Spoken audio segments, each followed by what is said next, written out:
got a sinking feeling about memory foam? It's probably because it, well...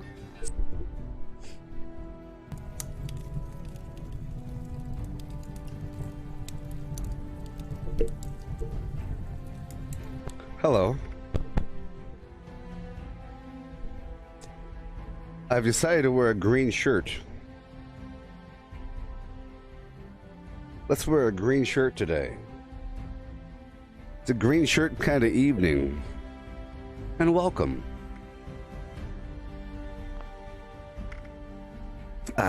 You see, I stayed up late night playing a bit of Star Wars Battlefront 2, but unfortunately, people, the stream itself was kind of bad and rotten. It was a kind of a rotten bad stream. It was running slowly, you know. It was running all slowly. Good morning. Good day, Corey and Jason. And welcome. Welcome. And welcome. Yeah. Just checking around just to make sure. This is new. But not new. This is an old new thing.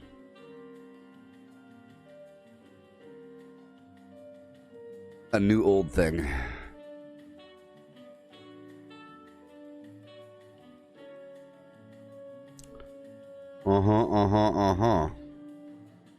That truck's okay.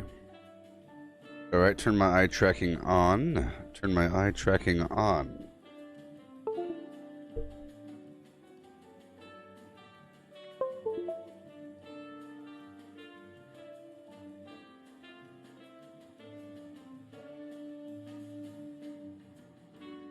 Yeah.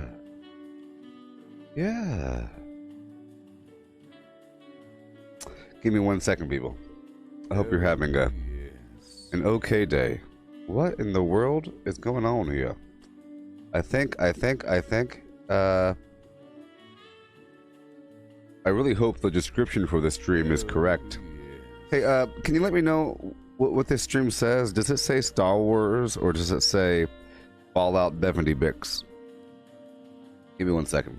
Because the YouTube video still said, Star Wars. Yeah.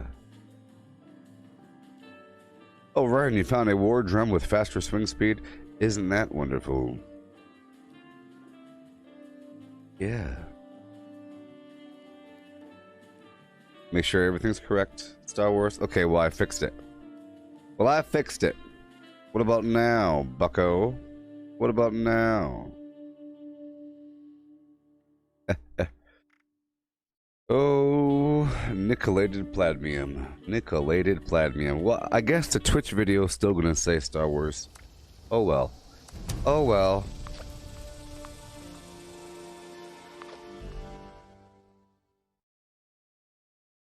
Yeah. Warsing of the Stars. The video should still say. Well, the video should be correct now. Dang it. It should be. You might have to flim-flam your flim. You know what I mean? Let me share this to the Gooboberti Collective Facebook group.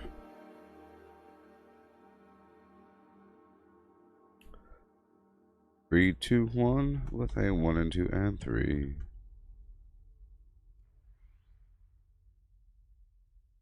Yeah. There we go. I am one with the Force. I am not one with the Force. The Force is not with me. Huh. Let me see something here. I think I'm still worrying the stars here. Okay, I think we're good now.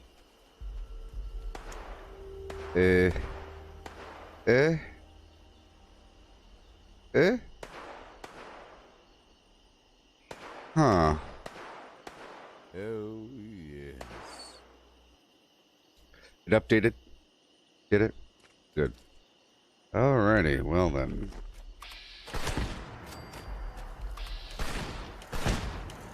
There's a lot of them.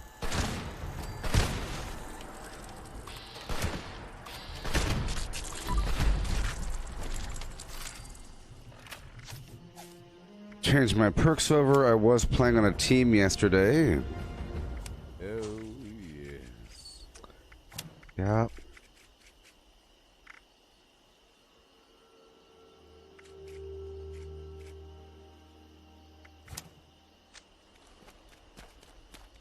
Let's just take over a couple things. You know what I mean?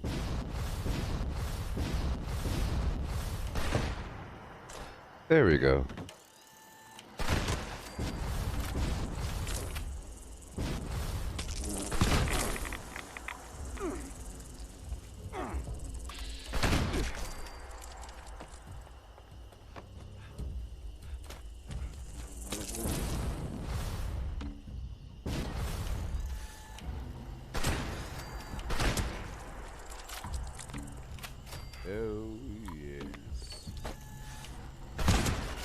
All these blood bugs. Crazy. So today for sure, seeing as today is what? Today is totally Monday. Okay? Seeing as today is absolutely Monday right now, it means that I need to get some darn razor green flour in my life. What is going on here?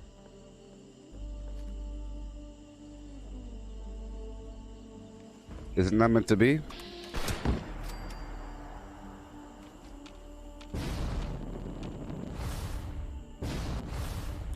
Well, it says caution.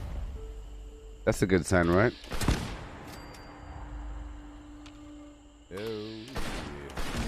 Oh. The Yago is coming. It would be great if I knew where the remaining blood bugs were. I think I see it down below.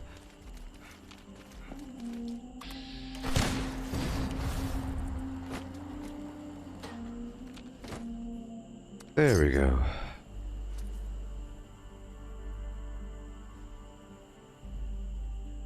Twinkle, twinkle, little bat, how I wonder what you're at.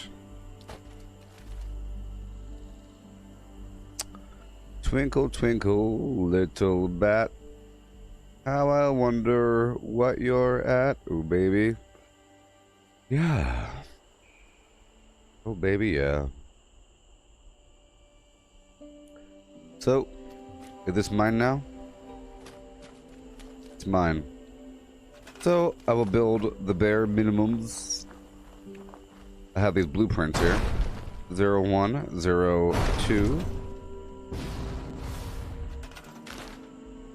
There we go. Doing what we do. And now we move on. While we sing, sing, sing. I'm gonna move across and just take over a bunch of these things as fast as possible. Some workshops are much faster than others, as you see. Capture time. Bloop, bloop, bloop. I was just at Dolly Sods a second ago, as you see. I gave it a 2-minute capture time, which it was, sort of, because the enemies are kind of spread out. Other areas are quick, quick, quick, like Beckley Mine Exhibit. I gave 2 minutes, only because sometimes the enemies are in the city.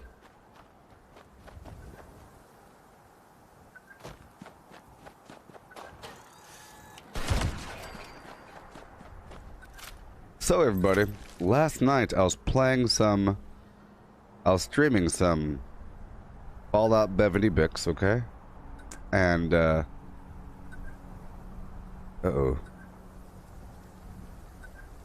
Yeah, there we go. Last night I was streaming some Fallout 76. I was streaming some Star Wars Battlefront 2. Alright. Ooh. Yeah. And the stream quality was very low. It was all jittery and laggy and nasty. My gameplay wasn't nasty. Sometimes the stream is nasty. It's because I wasn't doing game capture mode. Here, I'm not doing game capture mode, even though my eye tracking is still off.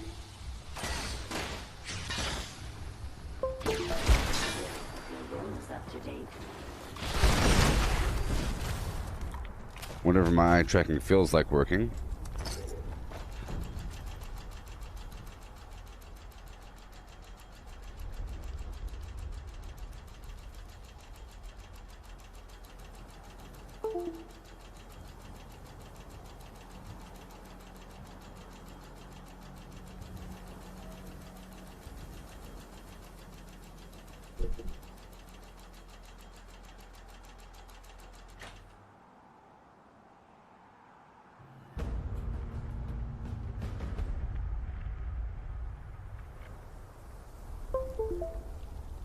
Okay.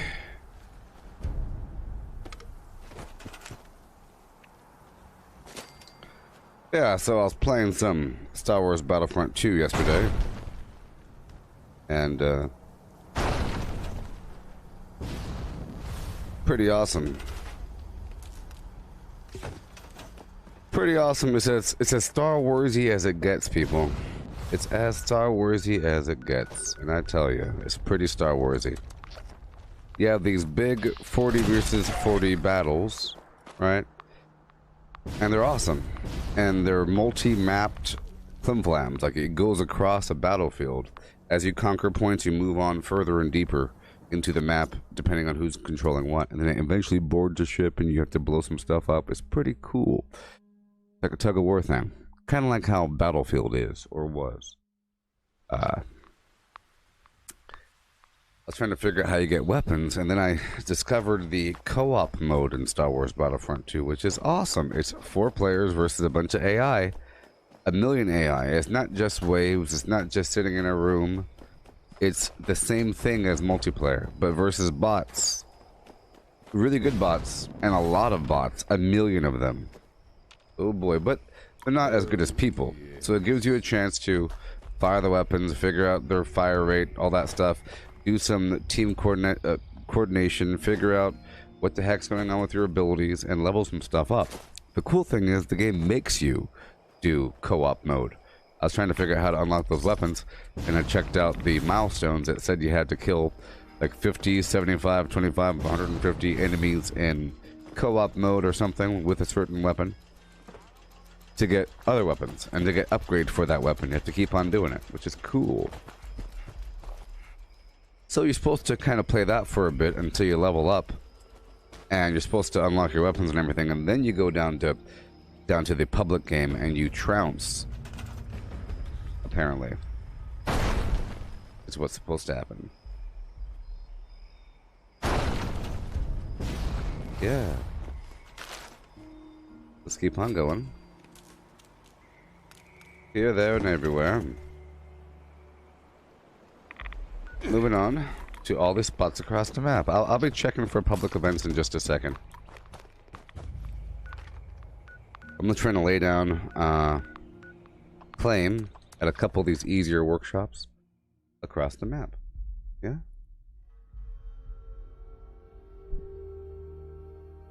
Ooh. It looks like I could wear a green shirt just fine, or a teal shirt. This is my Gooboberti collective. This is my Gooboberti Way shirt. Let's see.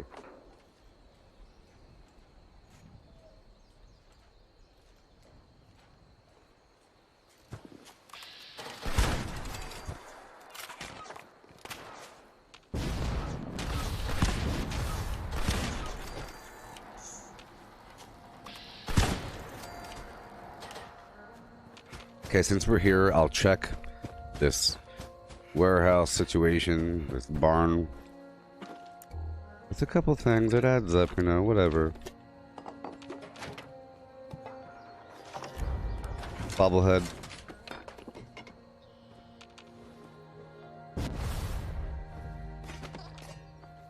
Yesterday I put the buttressed mod on, and I believe I put the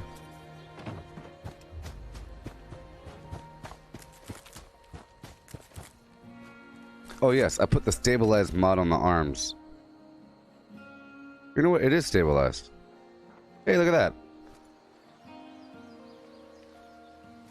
Look at that. Yesterday I was experimenting and it wasn't stabilized. So check this out. I put 2 stabilized mods on my arms, and now look how stabilized it is. It's amazing. Look at that thing. I'll give you an example. I'll take off my arm pieces right now.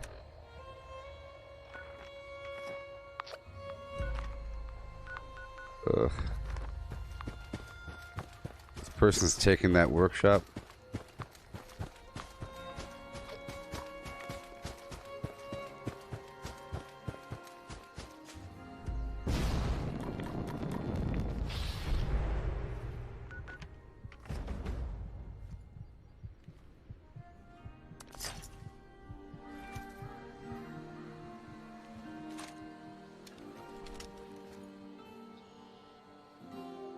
Get. This is my territory. I'll shoot you. I'll shoot you good. Get. Get.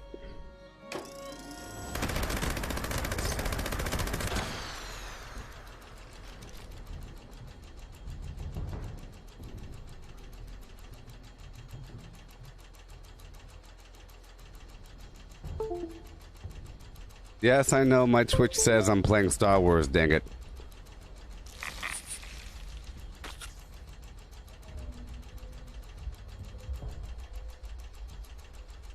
Done. Goodbye. I'm the one controlling these parts. Dang it. Yeah, there's no way to change my Twitch. I don't think you can go back in to Twitch and change the details of the video. I don't really care that much about Twitch. Let's go into Twitch and check it out. I haven't logged into Twitch in such a long time. You know that? I haven't. It's amazing. Oh, yes. But how you doing there, Raider Billy? Well, these people are messaging me. You want to become famous? Buy followers? Do you want to become famous and buy followers, people? Huh? Wouldn't that be cool? If you did that? I know you use things. I know what you use. Oh, look. Hey, look, everybody. Twitch is starting to look like Facebook. Can you believe it? Twitch is starting to look like a normal thing. Say hi to neighbors. No. Manage roles. Nope. Manage stream. Sure. Puh. You think I care about this? You ma'am see me in Star Wars Battlefront 2. Star Wars Battlefront Galamemnon. What do I do? Oh, there it goes. Edit stream info. I know how to play video games. Check this out. Check this out, baby. With a body bum.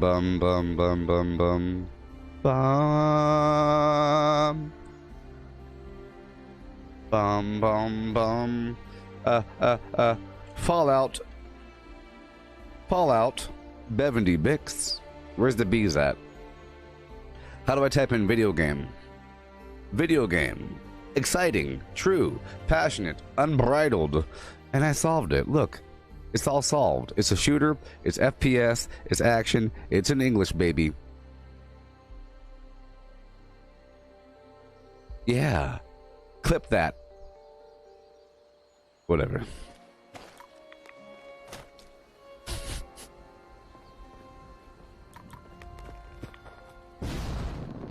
I solved it.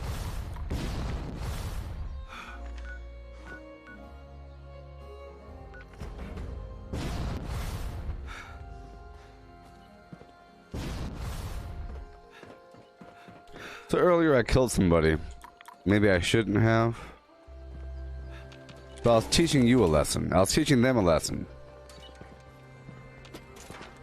The lesson is, if you're standing at a workshop that nobody owns, be careful. Like right now, I'm at a workshop and nobody owns it, okay?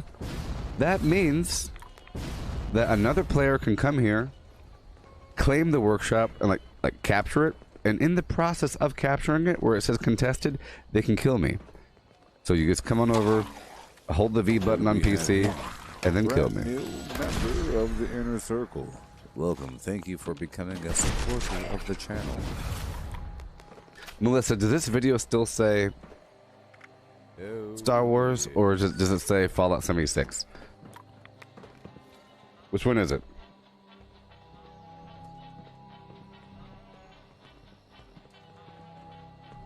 Let me fix something.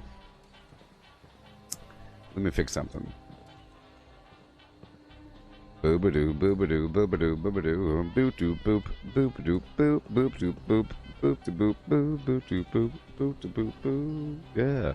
Hey there, Dylan. Yeah. With a yeah and yeah. Doing stuff with my yeah. Yeah.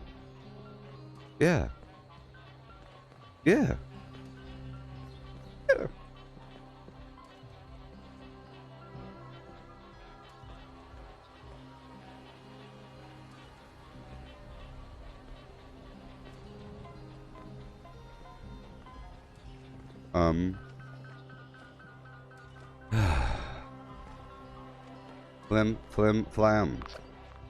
Oh, yeah.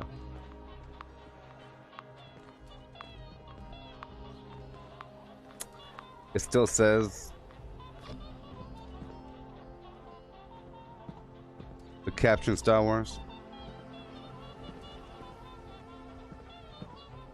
See, this one's all funky. This one's all funky. Why has this one got to be all funky? It's the funkiest thing ever, you know? Alright. I thought I fixed it. That's not good. That's not good, people. I was sure I fixed it. Here. I mean, it really should say it. Hey, can you refresh your screen and tell me if it still says what it says? What you think it says?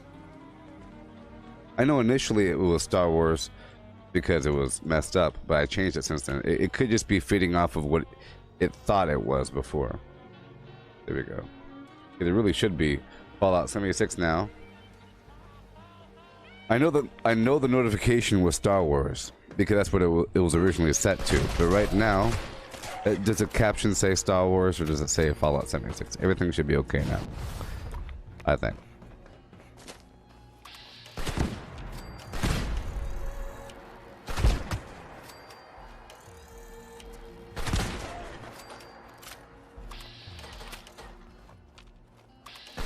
Yeah, sorry that those Star Wars streams were nasty.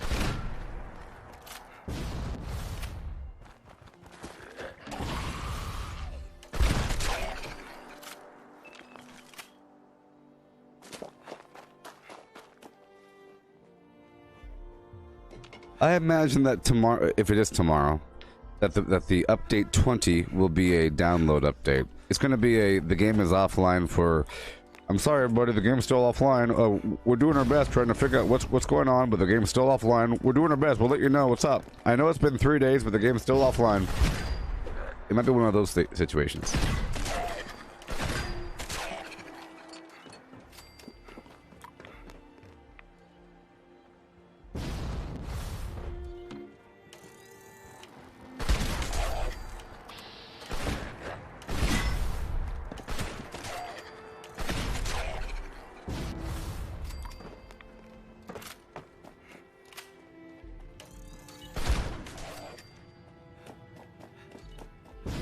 Check the map.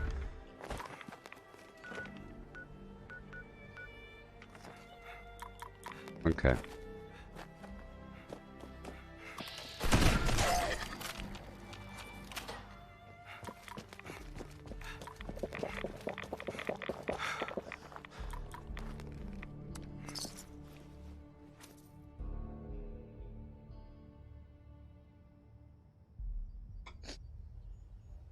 Oh yeah. Yeah. Yep. Yeah, so yeah, I played that Star Wars game last night, but the stream itself was all nasty. So don't watch it. It's gonna be like hard to watch, frustrating to watch because it's gonna be like all nasty. Ugh. But it'll be fine next time. But I really like that game because there's a bunch of different maps and eras and so forth and so on. It's a bunch of stuff going on there, okay? All kinds of different maps and planets and situations. It's not just a couple things. And it's not just go kill the bad guys. It's conquer the territory zone by zone, working your way through, pushing forward, falling back. It feels just like Battlefield, you know, Battlefield 1 or whatever, where you have this long map and you're going section by section and to push forward to the end. That's what it's like. But it's a 40 versus 40 thing, so it feels sort of like a battle royale scenario, you know? It feels sort of like a battle royale scenario, right? Which is cool. So I was trying to figure out how the heck are these people using different weapons, and it killed me with this crazy weapon with all these mods on it, and I'm using like the default thing. What the heck is going on? You heard me? So I'm gonna hide over here in this barn and take it back over. Yeah. Yep. So I was looking at the milestones to figure out how to get the new weapons, and it says you have to play a bunch of co-op games. So I played the co-op games, and they're amazing. It's a four-player versus a bajillion AI mappy poo with a whole army coming at you, and it feels like a single-player game without it being an actual game. And there's enough content to keep on playing forever, and it feels like just a natural, endless war of Star Wars, with all kinds of Star Wars stuff happening around you. Darth Maul's doing breakdancing moves around the corner. You know, it's crazy. Yoda's flipping around. You're shooting stuff. All kinds of droids saying, "Ah!" It's fantastic. Ooh, Kenobi! Wonderful time. Aha! It's great. And I played a bunch of games, you know, over and over and over again until I unlocked a new weapon, and I was trying to grind towards unlocking all of its mods, and I'm only four or six kills away until I unlock the next mod. So at that point, I'll play in the public game again with a bunch of purple cards. I found out how to level up my perks, and I assigned perks I wanted. So I'm no longer doing a couple things, but I have it where if I'm at critical life, I'm harder to kill, kind of like Nerd Rage. I have it where my health regen kicks in faster, which means you shoot and then dodge, shoot and then dodge, right? You shoot and then move out of cover, that sort of thing. Shoot, move, and communicate. Boom, boom, right? Alright. And I have it where if I kill somebody, I get some health regen. So in theory, you should be able to stay alive, as long as you're constantly moving, constantly killing an enemy, and doing all kinds of stuff. It was pretty cool. I was trying to master the assault class. I need you to get up to Prickett's Fort. Yet another set of remains has been unearthed. We need to honor that soldier by giving him a proper... Now the cool thing about it is that if you do well in that game, it feels like it's an actual war, and you're pushing forward. There's tons of bad guys. It's really, really awesome. Really awesome. If you do bad, it's still okay, because it feels like, you know, it's sort of like playing Battlefield and you do bad. It feels like you are recreating a moment of history with someone dying in war because they turned the corner and they got shot. It's what happens.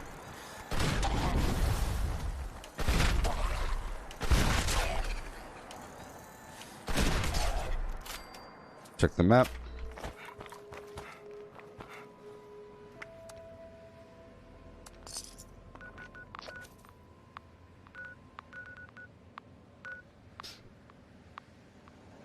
Yeah. I don't know what's up with my eye tracking.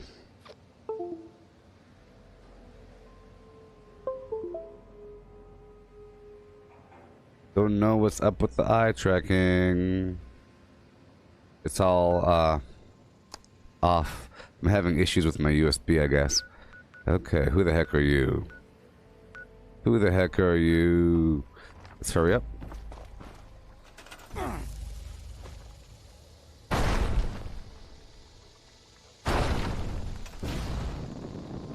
I'm just taking over workshops, putting down my building, and bouncing. I'm bouncing. Right on down to here. Let's hit up at this transmission station and get this air holotape on the way.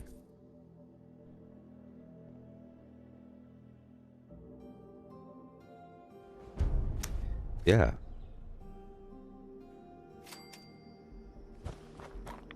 Unprecedented.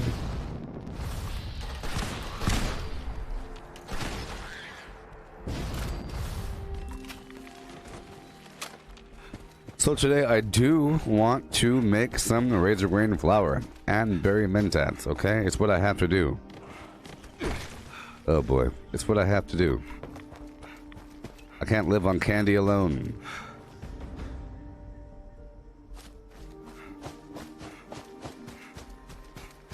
I haven't even slept and ate yet. I like to do a couple things before just stopping.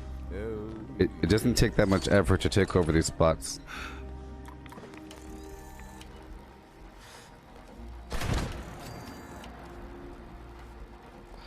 I hate the fact that you can't see my eyeballs right now.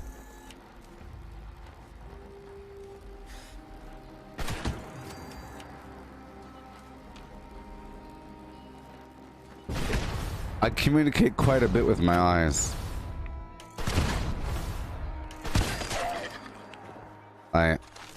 Sometimes I let you know what I'm thinking just by looking around the room.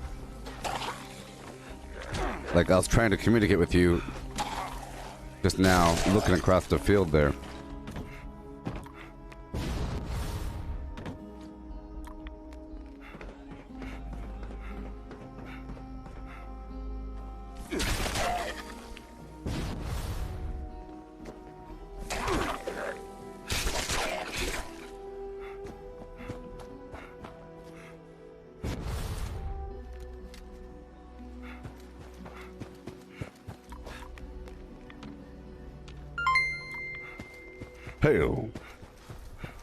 Hey, thank you, Kevin. Here you go. Boom, boom, boom with a boom, boom, boom, boom, Hey, boom, oh boom, my boom, boom. gosh, thank you so. Thank you. Thank you. Thank you, kind Flem.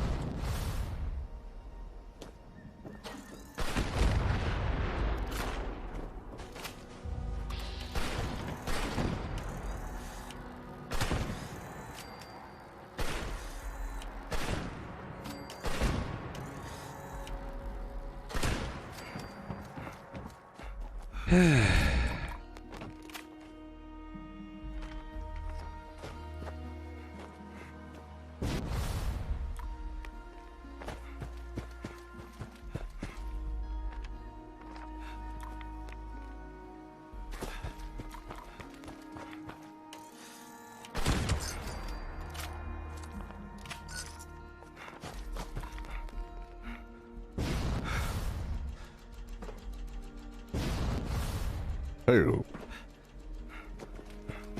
Cannonball.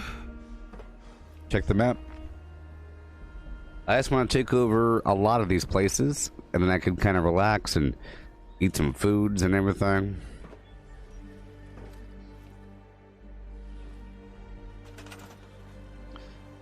Oh boy.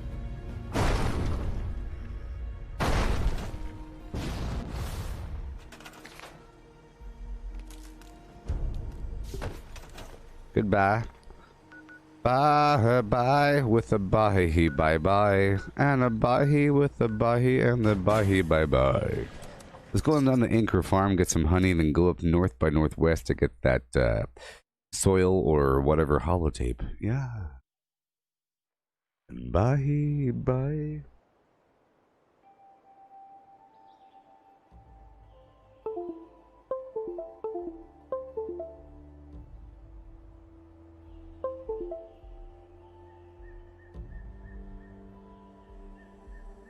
Well, that's not good.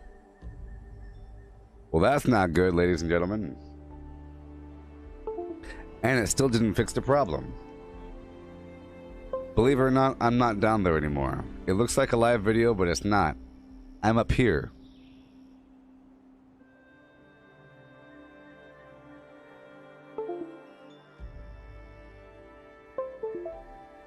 Oh my.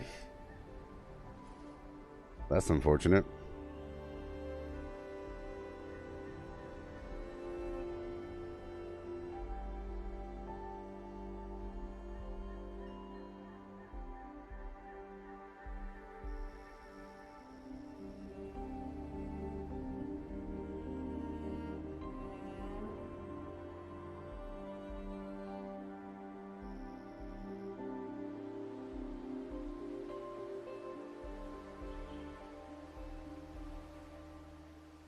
Oh, yes.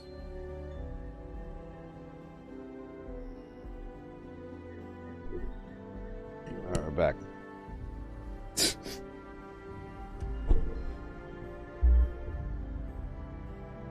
Yeah. Doom doom with a doom doom doom and doom da doom doom and a doom doom doom doom doom. Doom doom doom doom. Doom doom doom doom. Doom doom.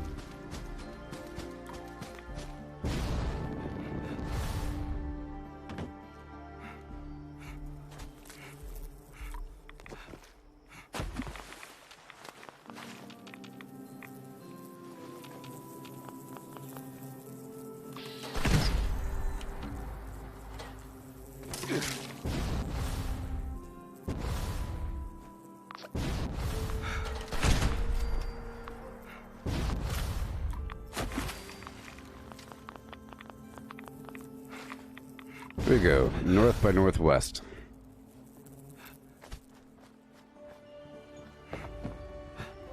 Hey Ben, you're trying to figure out between Battlefront 2 and Assassin's Creed Odyssey? Well, I'll let you know one thing. I've returned Assassin's Creed Odyssey the first day. But here's the cool thing. Assassin's Creed Odyssey has eye tracking support. It actually works with eye tracking, and I still returned it. Believe it or not, Assassin's Creed Odyssey works with eye tracking. It came for free or whatever on sale, or I don't know. It didn't come for free, but I got the Division 2 for free, but I could have got Assassin's Creed Odyssey. I paid for Assassin's Creed Odyssey after getting the Division 2 for free. I returned Assassin's Creed Odyssey the same day. Why? Why? Why did I return the game the same day?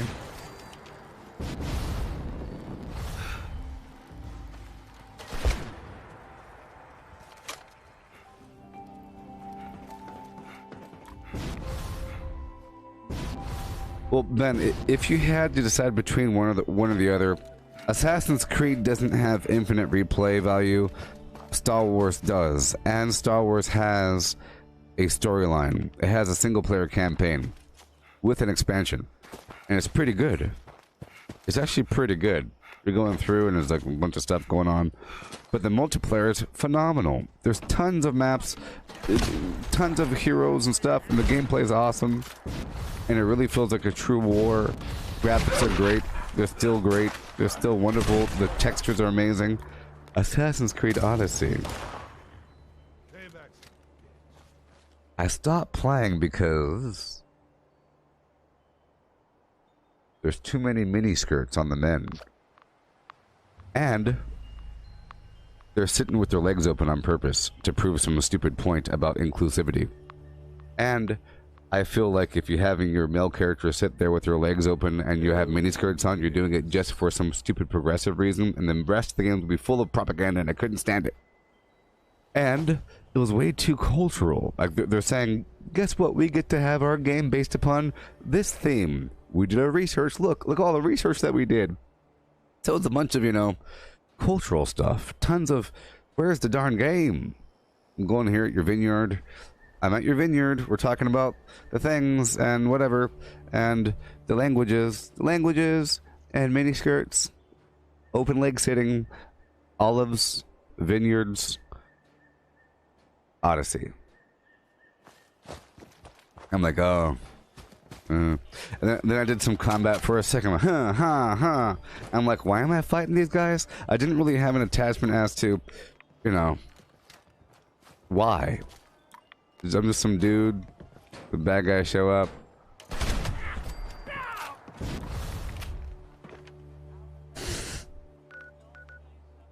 The miniskirt threw me off. I know. I understand. I know, people. Miniskirts are a thing. They have to be appreciated.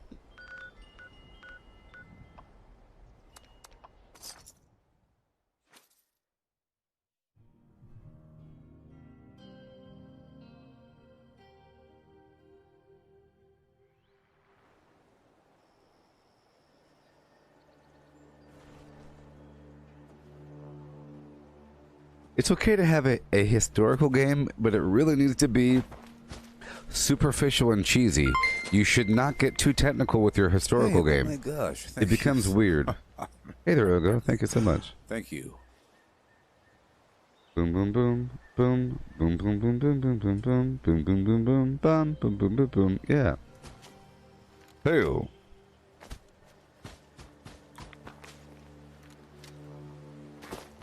Just imagine a movie about aliens, you know? And just imagine how deep do they get with their cultural references. Or like in Star Wars, you don't have to get too deep, but you have to get a little deep. You have to mention maybe the food, but don't give the blue milk an actual name. Or don't go too deep about the nature of the blue milk. I think it has a negative factor. But when you have something based upon reality, you feel obligated to go really nitty-gritty with details and facts to the point where it gets washed over. For example, if a person wanted to write a book about Derry, Maine, it's going to be all about Derry, Maine, because they have to go do some research. Now they spend a couple months doing research on this real town, you know. But what year was the post office established? 1827.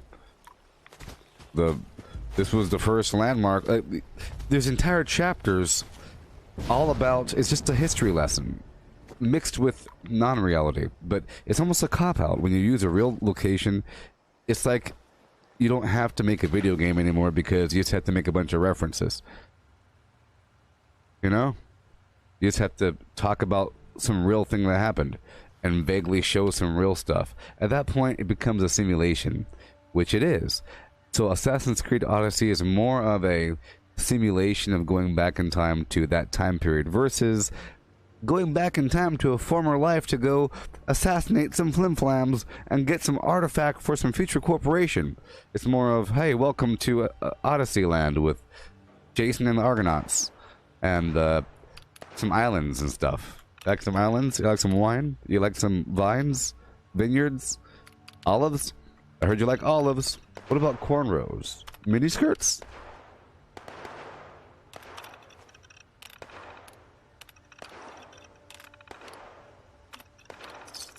See, in another game, let's say that you have some olden game about the Templars coming through. You don't have to get all that nitty-gritty about the other religion and how they feel about it and about, like, what they ate for lunch. You said the Templars are coming. You could use some old-fashioned words, you know. The Brigadiers. You can use some old-fashioned words if you want to, but it needs to be just a normal game themed in the past, but you don't... Oh, boy. You can. I think it takes away from it. Because you're trying to be... I don't know. It's just something weird. Something... I don't know how to really describe it, but there's something weird about it when you make something too real. Because it's easier from a creative standpoint. It's harder and it's easier. You know, it's harder to incorporate reality with non-reality, but it's easier if you have everything already written for you. You know? For example, if you say that these ghouls came from Chernobyl, all you gotta do is write a big old book about Chernobyl. You do research on Chernobyl. You find out the policies that they actually had in place. The governor of this place didn't want to. You're just recreating...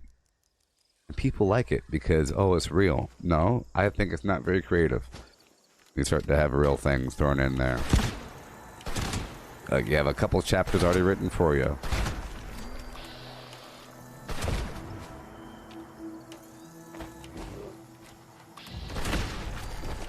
Even when a movie references another movie, like a inside joke or a meme or whatever, even that's a cop-out.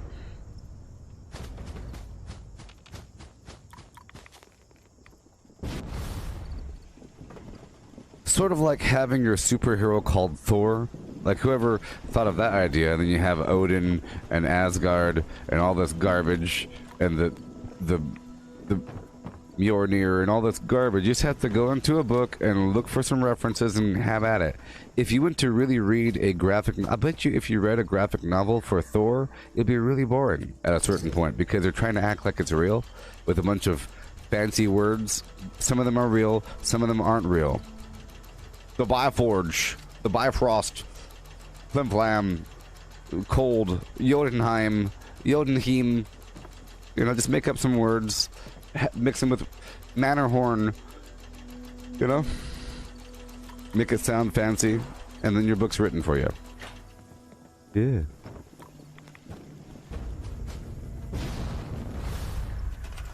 Yes, I have marsupial and jetpack.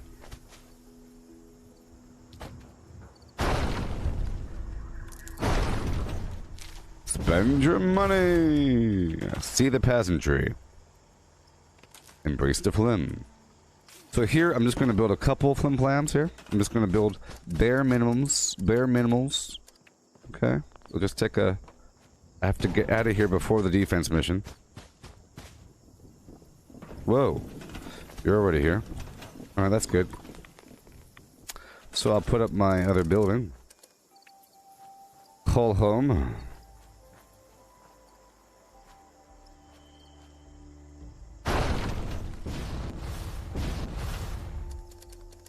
I have to go, go, go.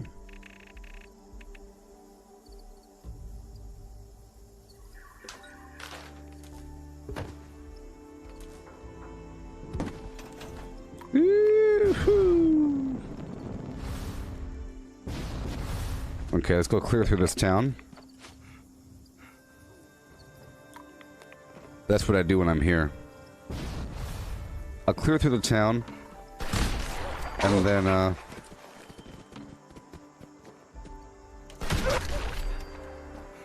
and then get the tarberry from behind, maybe.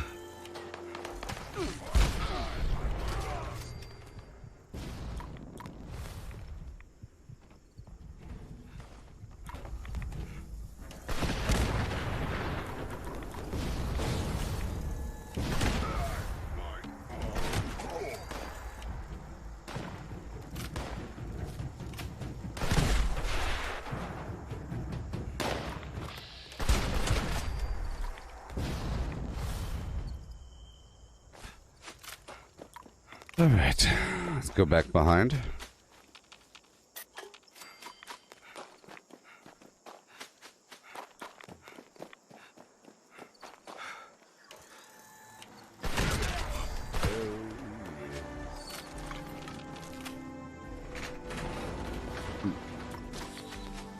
Hey there, Jeffrey.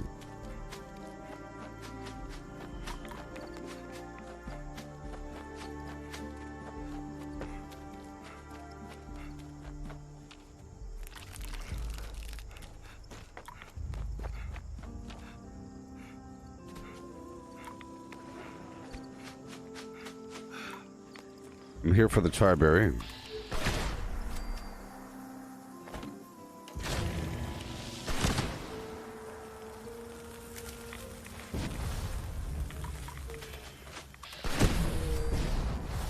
Going up and around.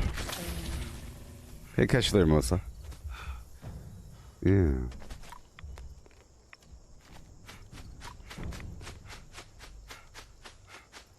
Yes, I have both. And I also have a bunch of other mutations. I have bird bones as well. Getting some tarberry. There's some right over here.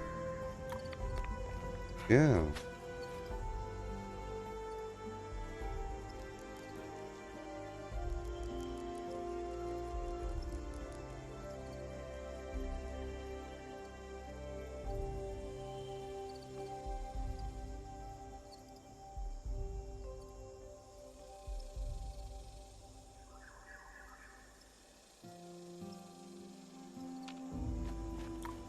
All right.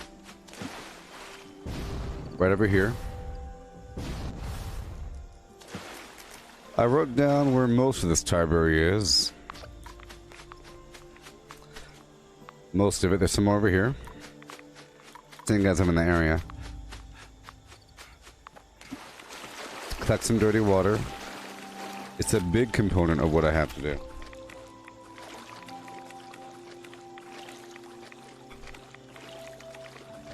Do I PvP? Well, Christopher, one day this game will be a PvP game, alright? I don't go out of my way to do PvP. In fact, if a person approaches me to do PvP, I'm going to go the other way. Because if a person goes out of their way to do PvP with you, they have a PvP build. I don't really have a PvP build. This is my build right now. This isn't the best for PvP. If you want to do PvP, you're really gonna have your goal is to have as high defense and high damage as possible, and there's ways to do that. But when you do that, you lose a lot of functionality. You lose a lot of utility. You're really good at perhaps killing players and surviving when players kill you, but you're not all that hot at going around the map and doing things. I mean, I'm sure I'm fine against normal players that weren't seeking PvP but decided to go ahead and do PvP because someone challenged them. But a person that seeks out PvP is going to win. Why are they seeking out PvP? Because they spent a very long time getting their build together, buying gear off other players, getting some legacy items to the point where they want to prove it to themselves that they're good, and they have to find someone to play with and say, please, will you fight me? let's go do a fight club thing. I think I'm good now. Please fight me. And they say, hey, look, I'm good because you fought me and I won. You see? Or they walk up to someone and start punching them in the back until they turn around. Or they try to initiate PvP. That's just, it's not, right now the game isn't all that much of a PvP game. PvP is really tied to workshops. And as you see, I really like taking over workshops. I make it where it's a possibility for a random person to maybe take over my workshop while I'm there, which means there's a possibility of random PvP, way higher than just running around. There's a 0% chance of getting into random PvP running around because you can't unless you fight back. Only way to do it is by accidentally shooting a player and they shoot you back and then you die. Otherwise, it's workshops. Workshops is what defines PvP. So what I'm doing is I'm taking over as many workshops as possible, you know, usually, because I know that one day it's going to really matter. One day it's going to tie in with the NPCs. It's going to be really beneficial to take over workshops. Because right now, as you see, no one's taking over workshops besides me. And this person. You see, I have all these other workshops owned, you know. But one day it's going to matter, and that's what I'm doing. I'm preparing for when the PvP is going to matter. I'm preparing for the future. You know what I mean? One day it's going to matter, and one day it's going to be completely tied in with workshops. It's going to be awesome. But right now it's really, really, really broken. Yeah.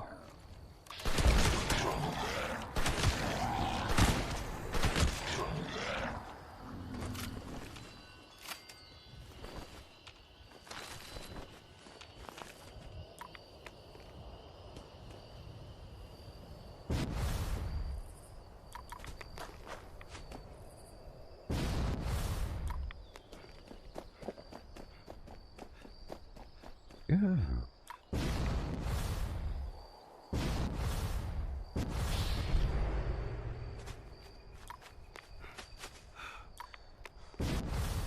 Exactly.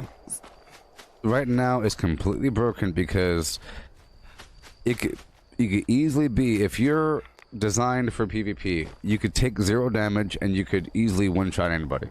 You could one-shot, meaning they die in less than a second.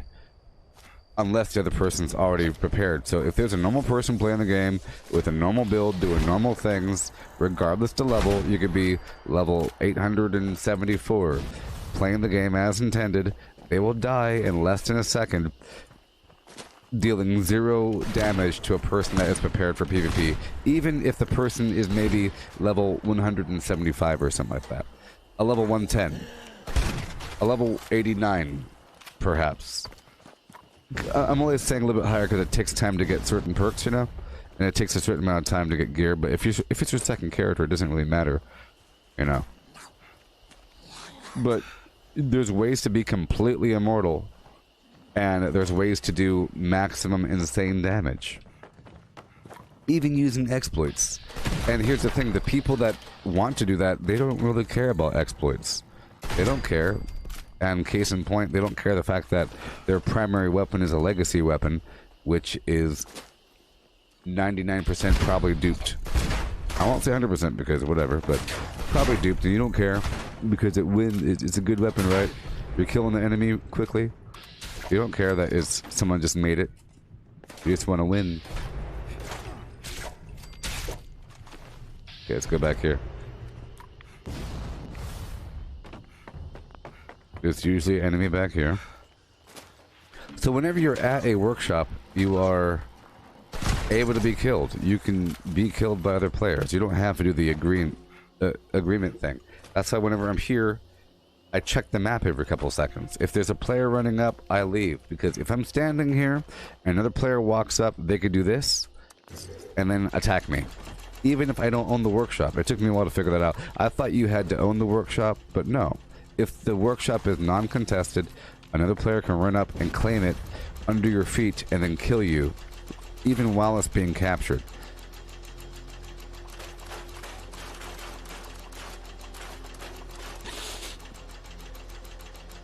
So what I'm doing here, it's a part of my PvP. I consider this PvP. Having to build quickly before someone sees me, you know? because there's other players out here and I'm concerned about that.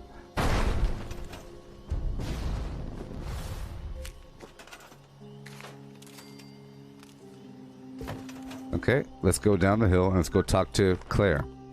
Hello.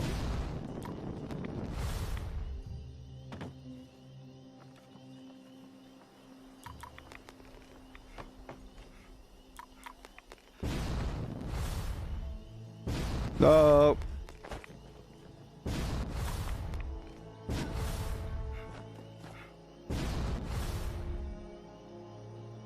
Oh, yes.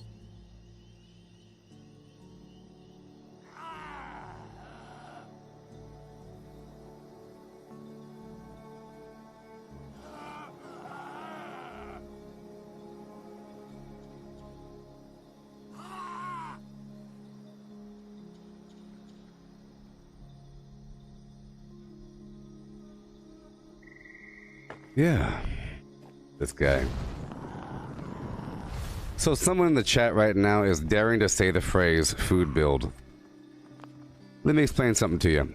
There's people that use legacy weapons and don't care about exploits and only do PvP, and then everything else is a food build, you know? So if you're not a specific PvP build, you're a food build, right? Is that what it is? Some people use that phrase because it makes people upset. You know why it makes them upset? Because it's not correct. It's like calling a Caucasian person racist. They get upset and you say, you see? It doesn't prove anything. You say, white fragility. Look, you're getting upset. No, it doesn't prove anything. It's stupid. Okay? It's stupid. You use the phrase food build, it makes people upset, and you think it's good? No, it's because it's stupid. Why is it called a food build? I bet you are incapable of describing why it's called a food build. Why do you call it a food build? And don't insert a joke. Try really hard to not insert a joke and say, because just if you don't know why it's called a food build, I'm not going to tell you. There's something called a dictionary. Don't use dictionaries. Use your own brain and describe in an elegant sentence what is a food build. A paragraph? I don't know. But it's dumb. This person in the chat just said, I use a quad Tesla because I'm a noob and like to shoot around corners. I'm proud of using Tesla weapons. Ha ha ha. I like to stand there and go, bloop, I got you. Ha ha ha. I don't have to aim. Teslas are for complete suckers. You ever heard of the term noob tube in Halo? You know why they use that phrase? It might be effective, but noobs use it because it's too easy. When something's too easy, you make fun of it. I'm making fun of you, Tesla user. Okay? And then you use a quad Gatling plasma explosive thing, or what the heck it is. Enjoy. I like to aim. I like to go. You're dead. Ha ha ha. You said you don't do PvP at workshops because only food builds do that. Where do you do PvP then? Where do you do PvP? Do you shoot random people and hope that they shoot you back? Why don't you do workshops? You realize how important workshops are? You filthy noob. Look, it takes about a minute to take over a workshop, okay? You're inviting PvP. If you want to do PvP so bad, take over all the workshops. You're going to get some PvP. Or be lazy and go attack a random person and call yourself good. Go attack a random person at their camp. Shoot them in the back while they're working at their stupid workbench. Take over some workshops. Give yourself a bounty. Workshops take a minute to capture. A minute, okay? About a minute, 2 minutes, 4 minutes. I timed it the other day, okay? It gives you about 500 XP. Maybe even up to 700. Up to 700 XP for retaking. And it takes like a minute. And when you go back, you get some supplies, and it gives you free fast travel around the map. Anyone that just writes off entire aspects of the game calling it that's for food builds, I only do one thing. So all you do is farm the queen and punch people in the back all day, and you think that you're playing the game. And you're just creating 99% of the actual game content as garbage or useless or a waste of time. It's a waste of time to who needs cork? Who needs glass? I don't care about screws. I don't need springs. Huh? Aluminum? Nah. I don't need that right now, so it's pointless. It's pointless. Why are you even playing this game? Go play Call of Duty. Seriously. It's the lamest, stupidest thing in the world saying that thing that you just wrote. I'll read it again.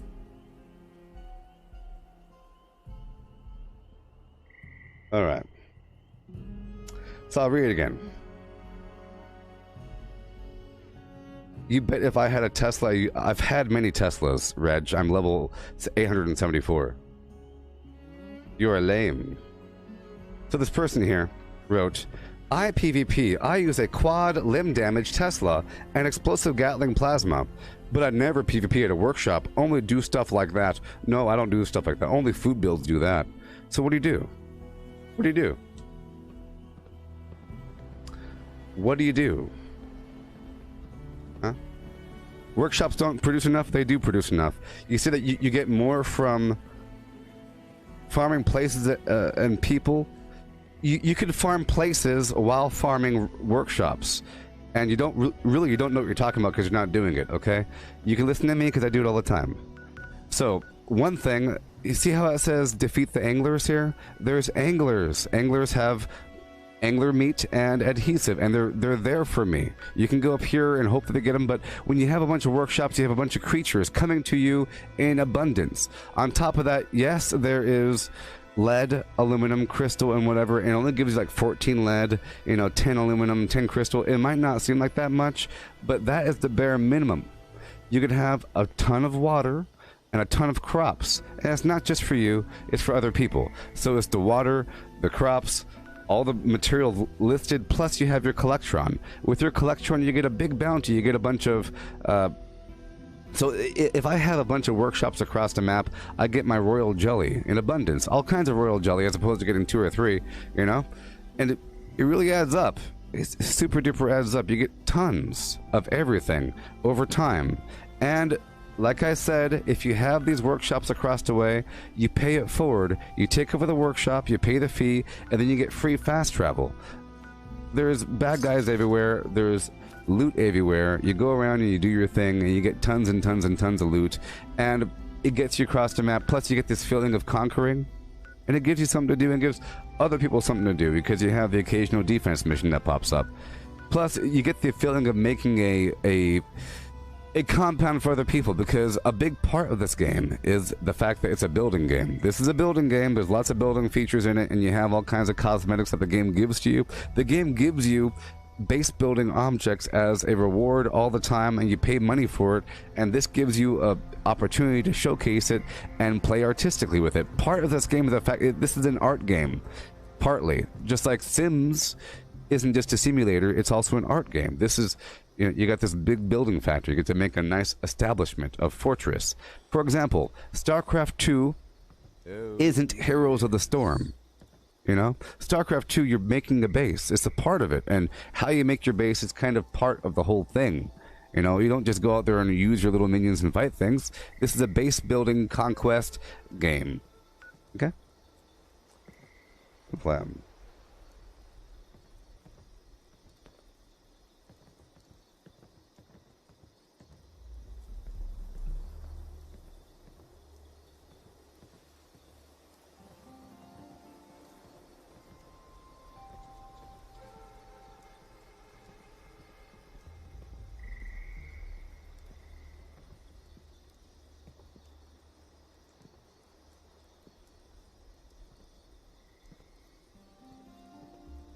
Okay.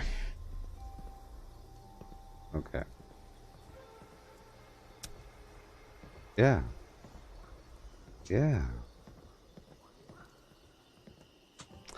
Tyler, you're saying everyone plays different.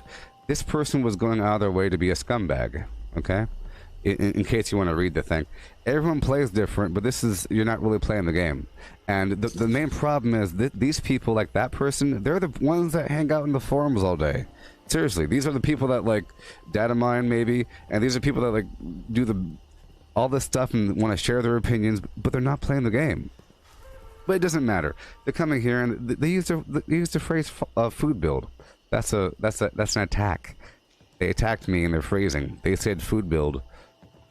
They're lucky I don't ban. I guess they want to be banned. I guess you don't care. They don't care. I'll ban them. I'll ban them in a second. I don't need their filth here. Maybe. Did I ban them? Maybe. I don't know. I recognize that name though. I I recognize the name. So yes, ice would help in building, won't save you in PvP.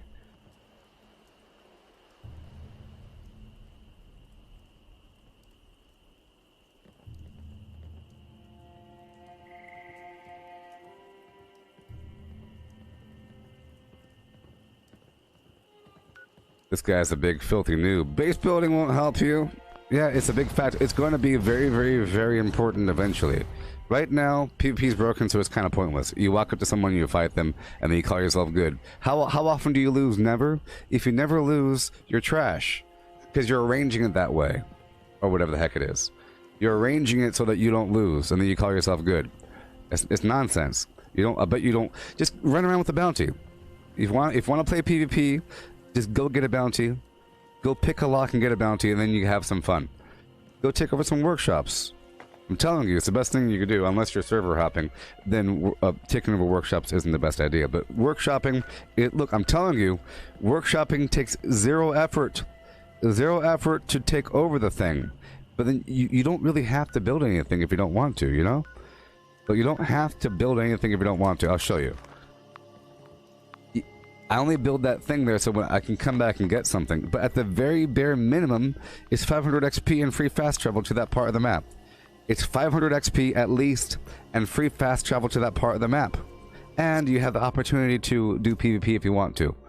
Because you're taking it over. You know, the people take it from you, you go attack them. It's basically the game. It's a territorial control game, and you're choosing to not do territorial control. You know, it's the whole map. You want to just run around, kill minions? You're supposed to take over the map. But right now, it doesn't really matter, essentially, to take over the map. It doesn't say, good job, you've conquered 7 workshops, and now the dam's open. You've opened the dam, good job. But no, one day it's going to matter. One day it's going to matter. That's why this is all good practicing and training, and everyone that's not doing it, you'll be upset now that you have to actually do something in the game.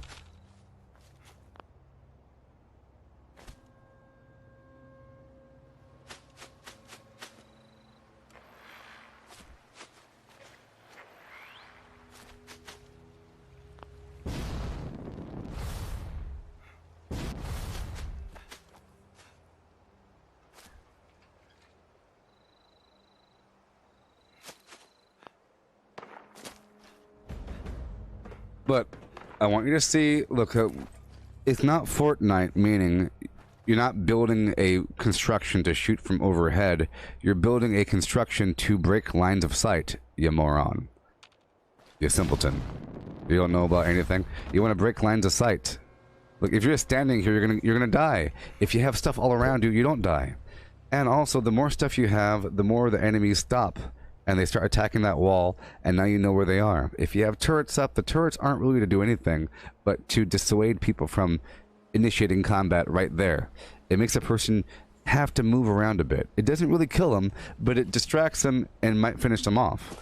Okay? If you put the turret up there, they might not do it, because if they go aggro, it'll start shooting them, okay? So they have to do it from maybe here, or from inside the building. It makes them be a little bit more careful, as opposed to just walking up to you like a simpleton and going, boom, you're it.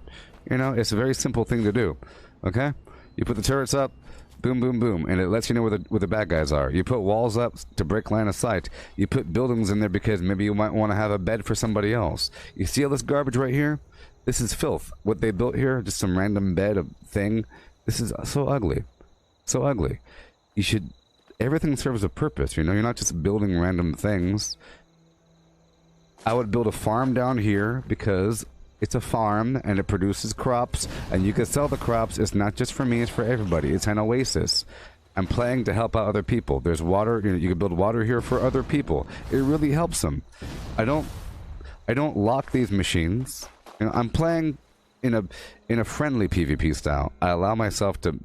people might attack me, but I'm keeping all the workshops open, and I figure, okay, the more I build, the safer it is. People don't want to... you know, a person will walk up, and if they see this, they'll probably take it over because it's ugly. There's no resources here. It's all ugly, not symmetrical, so they'll take it over. But if they come here and there's all kinds of garbage here, they're not going to necessarily take it over. They'll say, wow, thank you for all your stuff. I saw your base. Thank you. There's all that water. How do I repay you? You don't mind if I took some of your stuff, right? It was kind of full, so I only took 2. Bye. It turns into like a cool, cooperative, immersive world of surviving in the apocalypse, building up on 21 locations. I'm sorry if you don't like that kind of game, but I love that kind of game. You're rebuilding in the apocalypse, the whole nature of the game, you know, and it does help versus players because, like I said, look. Thank you. Hey there, Brandon. Thank you so much. Here you go. Boom, boom, boom, boom, boom, boom, boom. Just imagine fighting somebody in the middle of a mall, of a 3-story mall with hallways and stuff, versus fighting somebody in a football stadium with a big open field. Obviously, building helps you. Okay? Depending on what you build. You know, and of course it helps you. It's just, do you want to build? You can't. The problem is you can't build out there. You can't build while you're. It's like this. This isn't Fortnite, which means if you're fighting somebody at a workshop, you're not going to be building walls while they're shooting you. You're not building something tall and jumping on top of it while they're shooting you. It's not like that. You already have it built. You already have your fortress built with lanes of travel and traps in the ground and all kinds of garbage so that they don't even want to enter it. They want to enter as a friend, not as an enemy. You want to make it where it's not even an option for them to go aggro because it's so well built. There's neon lights, there's amenities, there's food and drink, and you're smiling there. There's waving statues, and there's a million traps and turrets pointing at you. So you're not going to go aggro. But that's my goal, because with other people, if there weren't other people, if this was not multiplayer, I wouldn't be building that much. Because one, who cares how it really looks, right? Here, I think it matters. The more pretty I make it, the less likely it is to be taken over.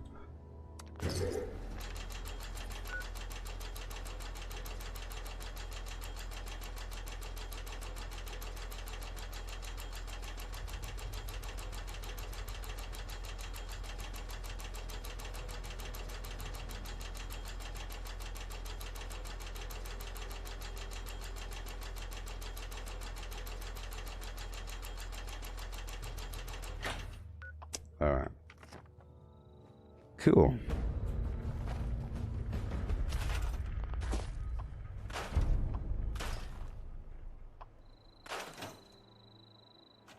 So right now, I'm a dead man. People, if they're watching the map, they can see I'm sitting here, and I know I only have a couple of like a minute or so before people react, respond, and kill me. So it makes it really exciting. This is a PvP environment. I have to do something and bounce. That's all I want to do. I just want to get this resource online and get the other resource online. Get this thing here. So it's like a timer thing. And I can come back and build more. And it adds, you know, structure and volume to my play. I do it in phases. It's pretty cool. But if you want to miss out on a huge aspect of gameplay, you could write it off as being pointless. You could be happy about yourself and write it off. Hey, oh my gosh, think that you're right about things and write off a huge aspect of the game.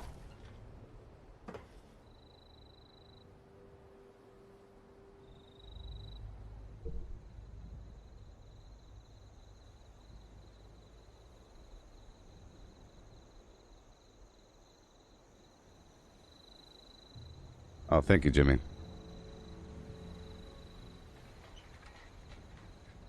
You're doing workshops and a 2-man team fought you. You swapped kills. They were using a Gatling plasma explosive and it wasn't good enough for their liking because they're lazy losers. You know, the lazy losers that want to stand on top of something and call, look, I have a Vanguard Sentinel build with a Gatling explosive plasma gun. Come fight me. Haha, you suck. One day you'll get good. See? Once you get these good weapons, you don't need anything else. Well, why would you want to box yourself into a corner like that? Just imagine playing Borderlands 3 and then on day 1 you get something where they say, imagine this, you'll never have to get an upgrade. Well, what's the point of playing if you don't get any upgrades? Look, there's nothing I built here that is excessive. Okay? Everything serves a purpose. If I'm in here, you know, repairing something, they can't immediately see where I am. And I'll hear them running around for a bit. It gives me a chance to flee or to fight. Look, there's a dot. You see? Dot, dot. You flee or fight. Okay. Let's go down to the... See, it doesn't take that very long to go take over a workshop, and then it's done. And then you come back and you gather. And I promise you, it's worth it. Especially like the concrete. The concrete, there's only so much concrete around the map, here and there. But if the concrete resource gives you 40, other resource nodes give you a little bit. This one gives you 40. And at the abandoned bog town, it gives you 120 every half an hour or so. And that's a lot. It really is a lot when you're dealing with nothing. So I get my resources from workshops, I buy them from NPC vendors, and I loot them from across the field. You don't gotta say, why are you looting when you could buy them from the vendor? Why are you buying them from the vendor when you can loot? Why are you looting and buying them from the vendor when you get them from the workshops? Why do the workshops when you could do all three? It's not one or the other. You can do everything. Do everything. You are just purposely excluding part of the game because it's foreign, or you think it's stupid, or it's too complicated, or you view it as a waste of time, or whatever. Too complicated.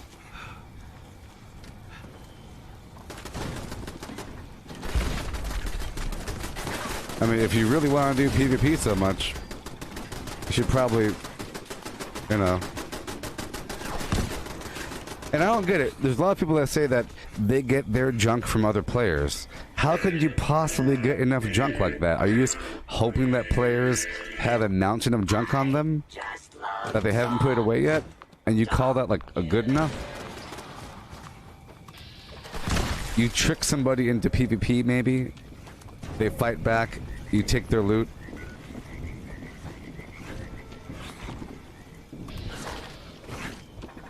I'm sorry that you're playing the wrong game.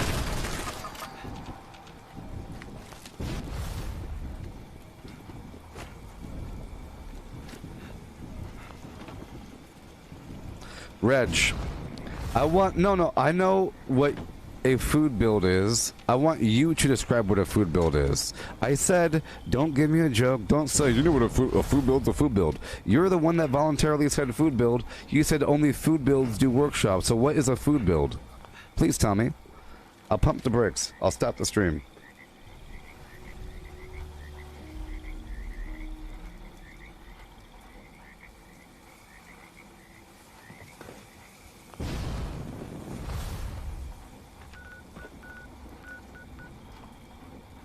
All right, let's go over here. Oh.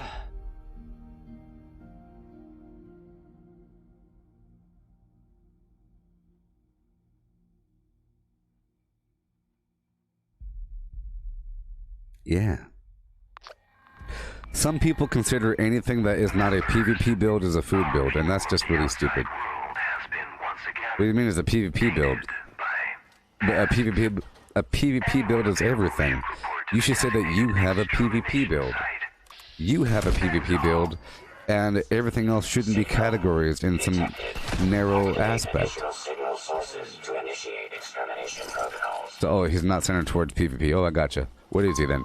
Oh, he's uses this, and this, he's kind of a bloodied thing. You know, but to just... Remember, the default is PvE. You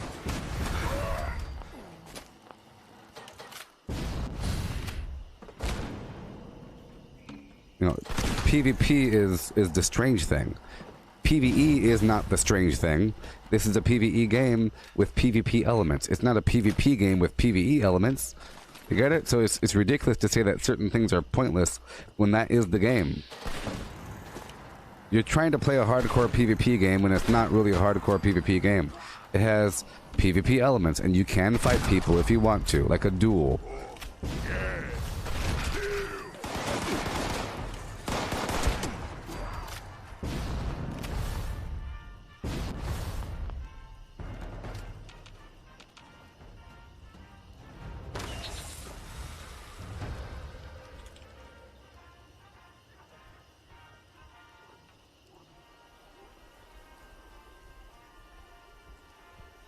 Find you soon, human.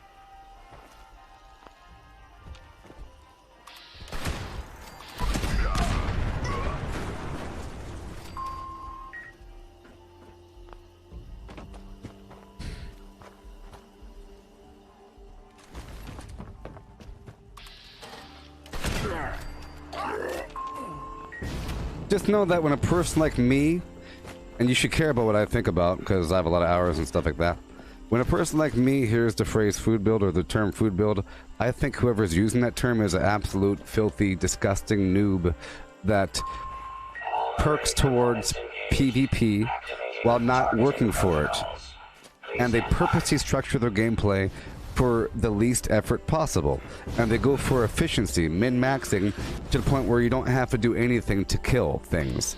In their opinion, standing on top of a roof with a BFG 9000, hitting the left mouse button, have everything die, means that you're good because you're able to do that, because you've worked the system to the point where you're able to not take any damage with minimal effort.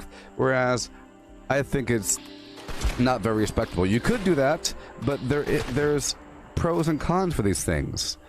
When you play the actual game, your carry weight, your movement, something about it isn't going to work out in the long run when you're playing the actual game.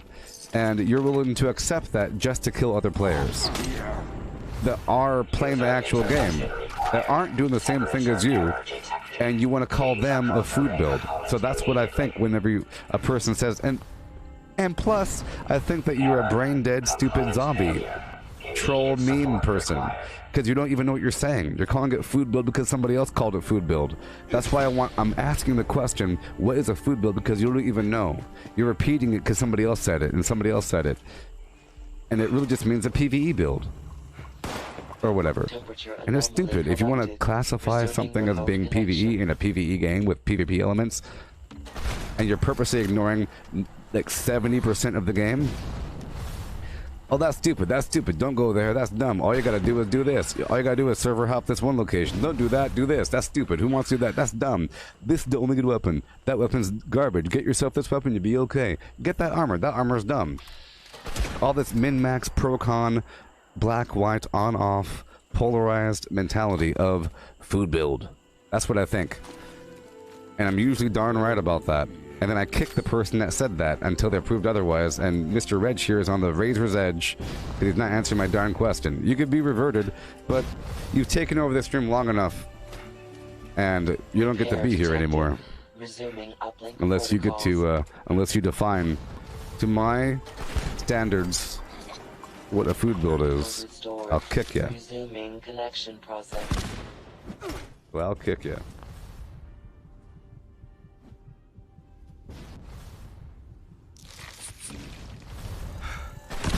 So, I'll help you. I'll help you. I'll help you. Okay? Food is another phrase for farm. Okay? Food is another phrase for farm sometimes. A person that farms things throughout the map. Like they go to an area to farm a bunch of supplies. Where part of the gameplay is farming. They're farming, and then your build is there to help you farm with carry weight, right? So if you have a bunch of carry weight stuff on you, if you have a bunch of things to help you move and just pick up things and move around and gather, like a hunter-gatherer kind of person is a food build. Like a hunter-gatherer equals food because hunting and gathering, you're getting food in a simpleton, stupid person's brain. Therefore, it reduces down to the word food. Food. Like a caveman. Food build. Like a savage, stupid caveman, reducing it down to food build, when in reality, you're surviving. So a survival build? I'm surviving. Well, what do you gotta do to survive? You gotta eat, right? And drink? You have to go get more food and drink? But in reality, it's just a simple way of saying PvE build. The guy doesn't want to say anything. That's okay. You know, if the next thing this person says is anything but the definition of food build, I'm going to ban him. If he stays quiet the whole time and never says anything ever again, then I won't ban him. System orientation complete. Signal broadcast. That's how it's going to work. Target locked. Immediate evacuation required. Because usually these people will sit in the chat and then talk some vague trash or do some sort of comparative language. Well, how much can you do this? Well, do you ever do PvP? Well, how about we play sometime? It turns into some sort of a challenge. Like they don't feel good enough, so they're trying to say they try to bring you down. So they'll use language to either equalize, talk about themselves, or bring you down because I'm not doing what they view to be good. In their eyes, being optimal PvP in this sort of game is the best thing you could do, and I'm not doing that. Therefore, they think that I'm a bad player, that somehow I'm a really bad player because I'm not playing in their style, so they'll come here and they'll use language to make me sound bad, like food build. I'm not going to their stream talking trash saying that you should do food build. They're coming here. People that want to defend these people saying, hey, people play different ways. Yeah, people play in different ways, but you're coming to my stream talking about your way, acting like it's better, and dismissing the entire nature of the game. You're dismissing the entire nature of the game. At that point, we got a problem because I happen to like this game.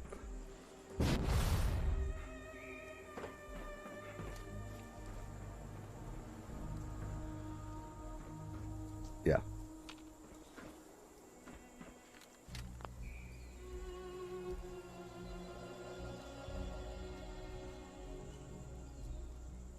Exactly.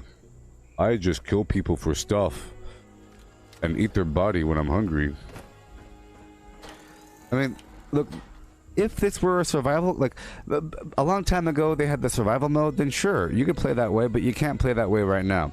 In the past, it was that way. Look, in the past, it was that way. Because if there's a person farming Harper's Ferry, you had to be careful about how loud your weapons were, because halfway through, but it was a big deal about getting back to your stash to put your stuff away, because you can be killed halfway through, so people would be parked outside of farming areas to go kill people. And that makes sense, because it's survival mode. But in adventure mode, it does not make sense to say that you get your gear from other people, because you can't fight them. The only way to do it is by somehow getting them to fight you back, by hoping that they have a way to accidentally hurt you, or by jumping in front of their gun, which is such a pathetic disgust. I don't know, there's words for it that are beyond what I'm able to say here, but it's repulsive, isn't it? To jump in front of someone's weapon, to flag yourself in PvP, shoot them, and then call yourself good. Isn't that repulsive? Vomit worthy? One day, they'll either have survival mode again, or they'll have more PvP aspects with the game, and the game will be balanced, and at that point, I'll love it. Look, I love PvP. I love it when it's balanced. When it's not balanced, I avoid it, because some people love imbalanced PvP games, and then they thrive in those scenarios. When you have an environment where half the people are doing PvE and half are doing PvP, it's not going to be very fun. You know? Because half of them are going to be killing the other half. Or something. Really, really easily. I mean, if I were doing that, I would know in the back of my head that, well, it's because that person's playing the game and I'm not. I'm just running around trying to kill people.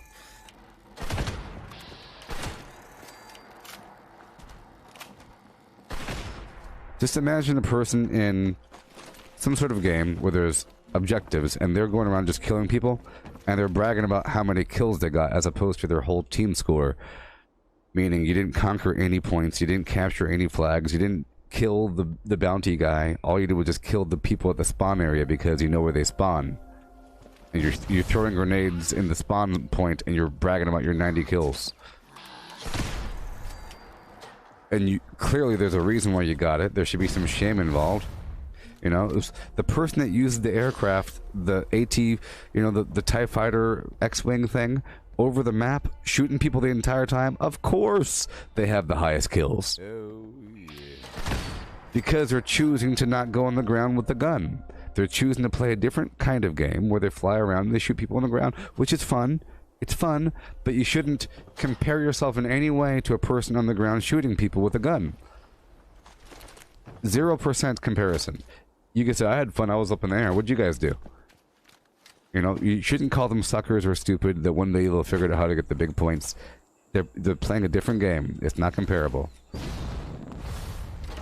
You know?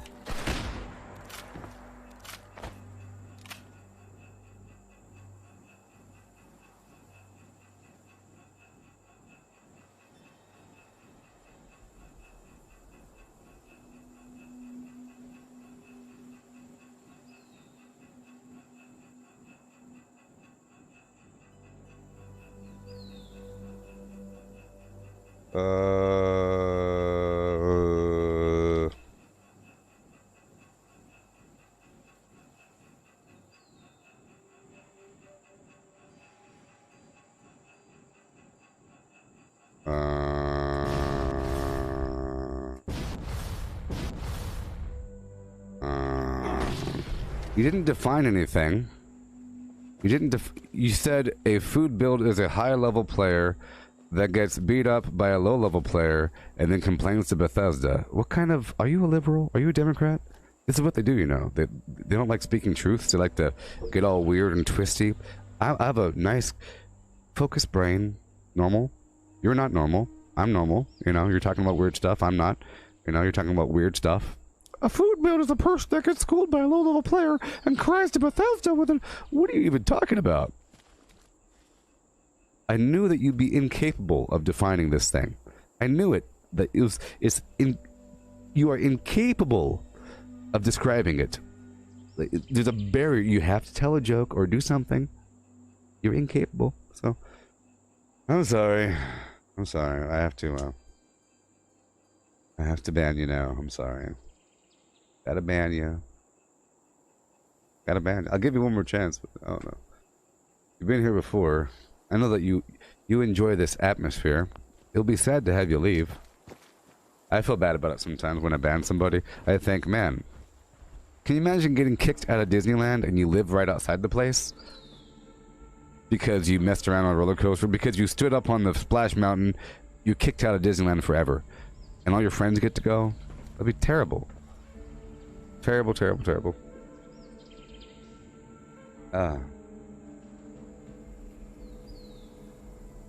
Do it. Use a stem?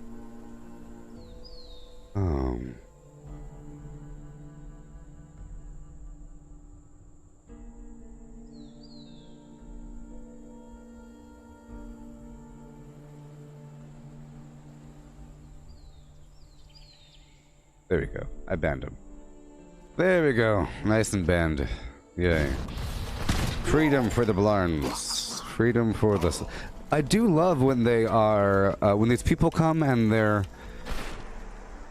almost like a straw man. Like a living straw man. If you know what a straw man is? Here, I'll show you.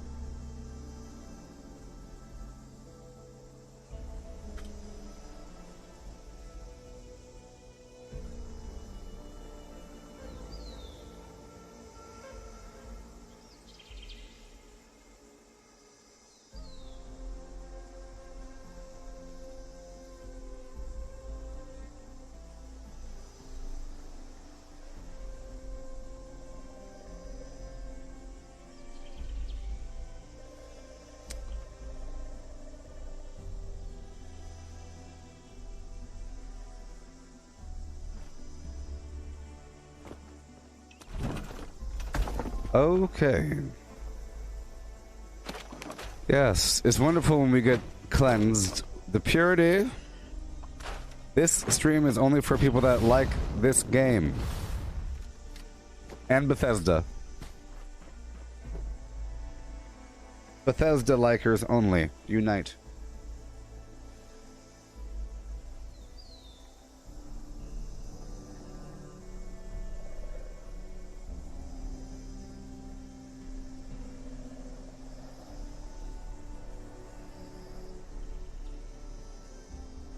Yes.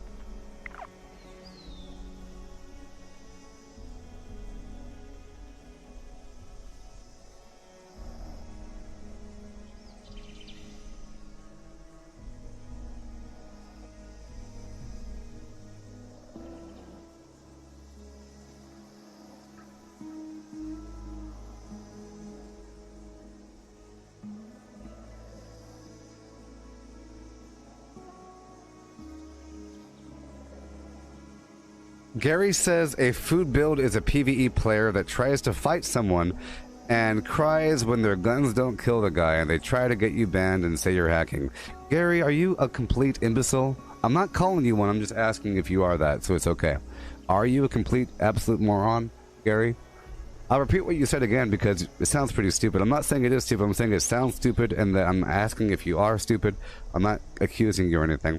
But Gary here said, a food build is a PvE player that tries to fight someone and cries when their guns don't kill the guy, and they try to get you banned and say you're hacking. That's what a food build is? Why is it called food build, you person? That's what it is these days? Is that what the kids say these days? Is that what the current meme flow of brainwash people? That's the current consensus of what you're supposed to believe these days is, Gary? Is that what it is? Is that what the forums are telling you these days? The kids in the forums? Yeah? So the food build is instigating PvP, right? And they try to kill you. Uh-huh. So because you made it sound like the food build was the one instigating PvP with a non-food build person, right? Right? And that they couldn't kill him. Or in other words, a PvP person comes and kills a non-PvP person, and in some sort of manner, and the non-person can't do it, and they complain about it. Well, there's probably some other reason why they're complaining. You know, there's probably some other reason why they're complaining. Some other reason why they're complaining. If people are... So, if I ever complained, it's because people are doing an organized manhunt with server hopping and so forth through series of server hopping and harassment. That's you're following me and your stream. Anybody that stream snipes is not allowed. Stream sniping isn't an allowed practice, and you shouldn't defend that because it makes you a pathetic person. A pathetic person that would probably use Tesla in PvP combat that goes around corners, you know? That whole thing? Food farming, the same thing.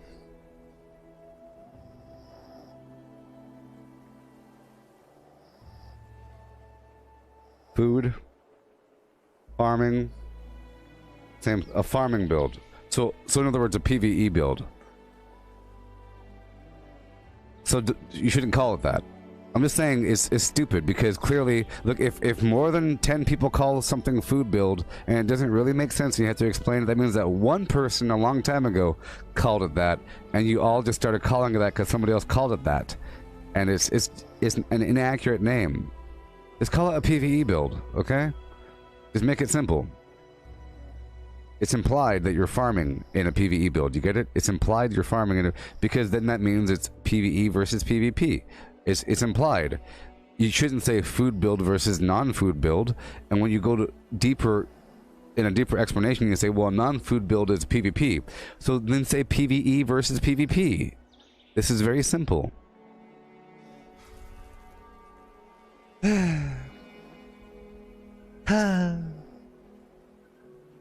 Ho. Hum.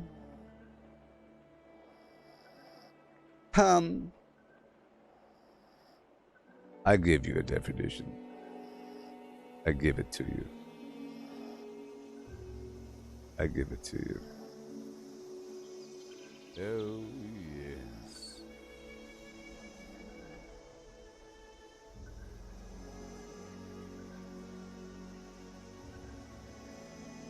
It's ridiculous.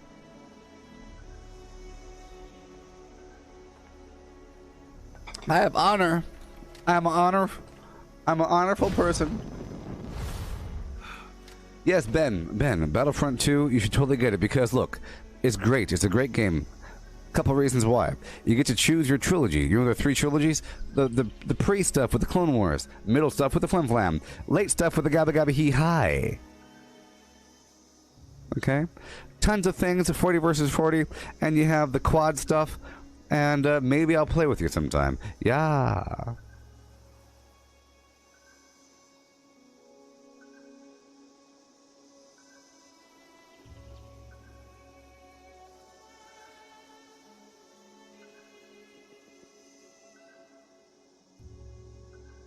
Let me mute this guy. This guy doesn't get to talk.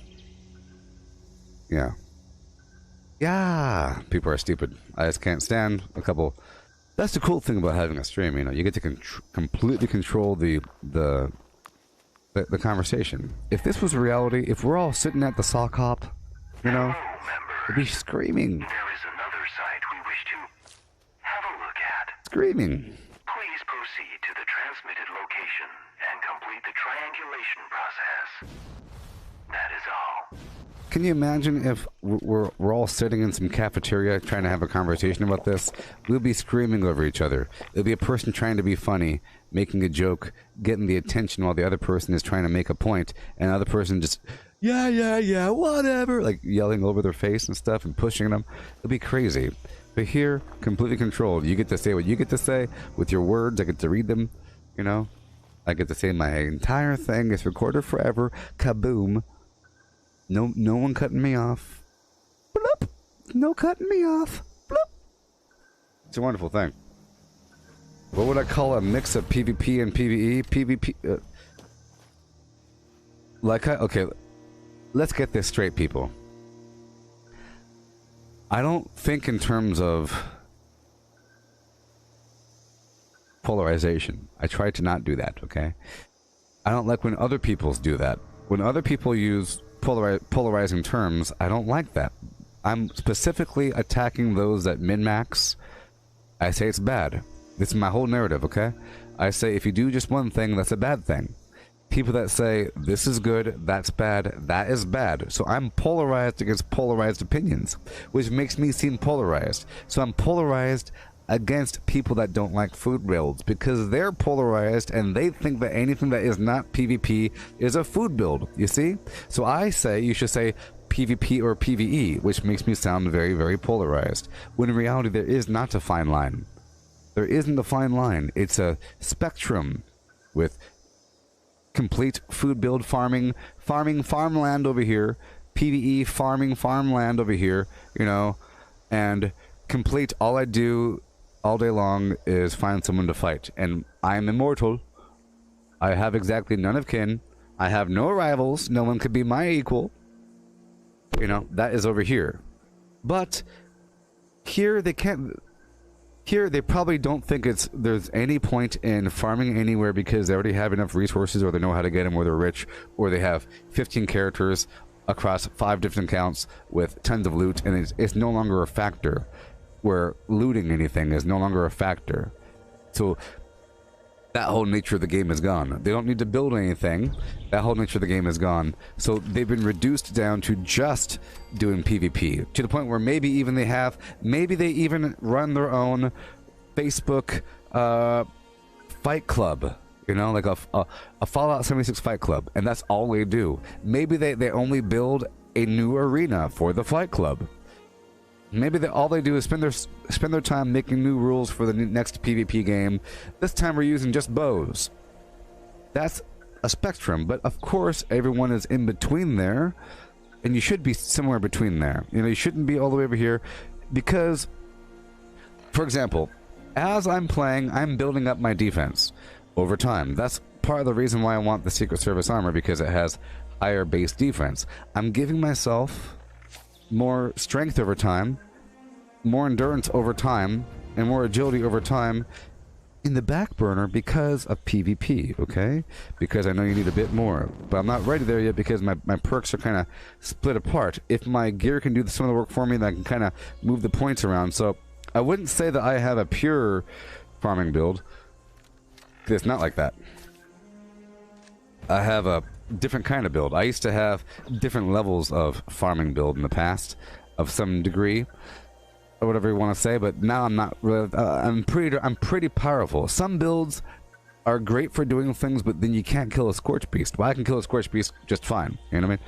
I can kill a Sheep Squash just fine. In the past, I'd be very efficient at looting certain areas, but I couldn't do other things. But now I can do those things because I have better gear in general. Blah blah blah. So it is a spectrum. I don't want to think it's polarized, you know.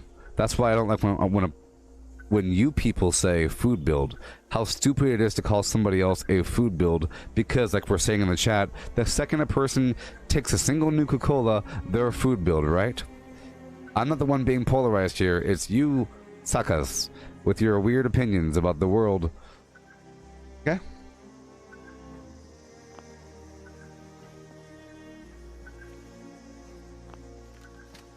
You wish the limbs had deep pocket? Yeah, the limbs don't have deep pocket mods or ultralight or lead lined.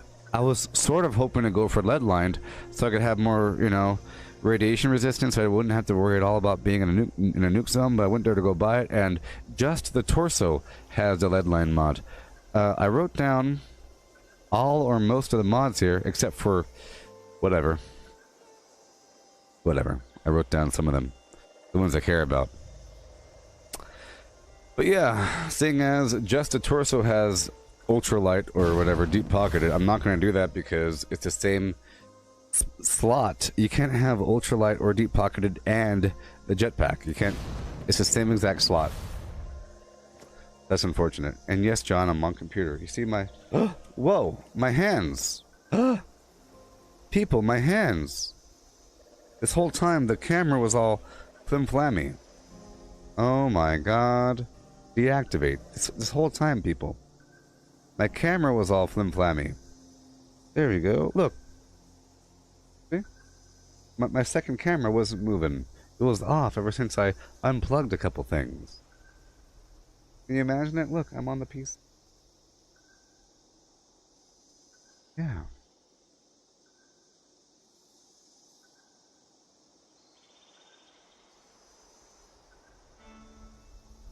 Oh, you weren't offending me.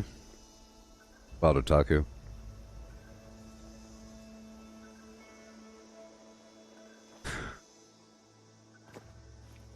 But yes, everyone should be a hybrid. But here's the thing, this isn't really a PvP game.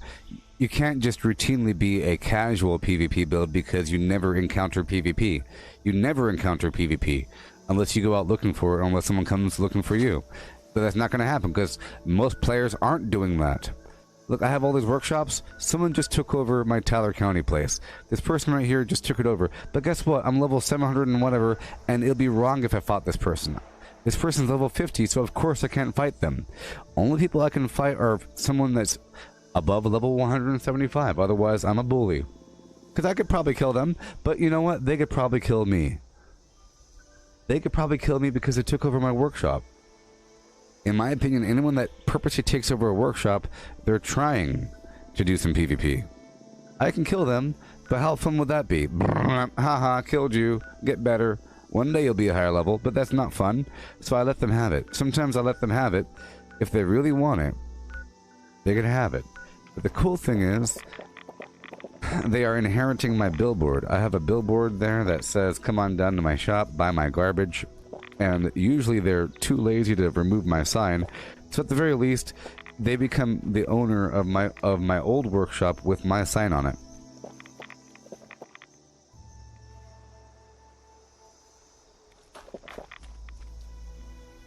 You're not muted, Derek.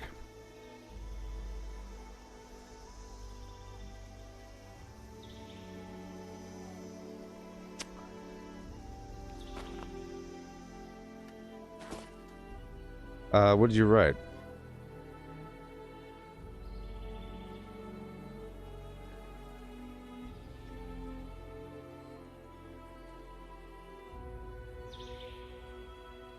Hi. Hi, oh, hi. Hey.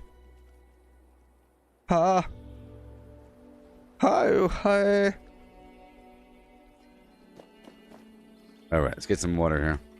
So today I want to farm for some materials. I really do feel bad for you. Part of my hostility is feeling bad for you people, you know? It really gets cool. Look, imagine there's a fisherman that has to wake up at 2 a.m. on a Sunday, because that's when the earthworms are coming out to feast on the topsoil. You go out there at 2 a.m. and you harvest a big old bucket of worms. You go rinse them off. You know, you go pre-hook them, you get your hooks ready, you get your fishing line ready, you do all your stuff you gotta do, and now you're ready to fish. And you go fish all day long, and you get yourself a couple salmon, a couple flim-flam trout, and a basil fish. Okay? You come home, and then there's your neighbor with their big old spearfish, or big old, they got a tuna.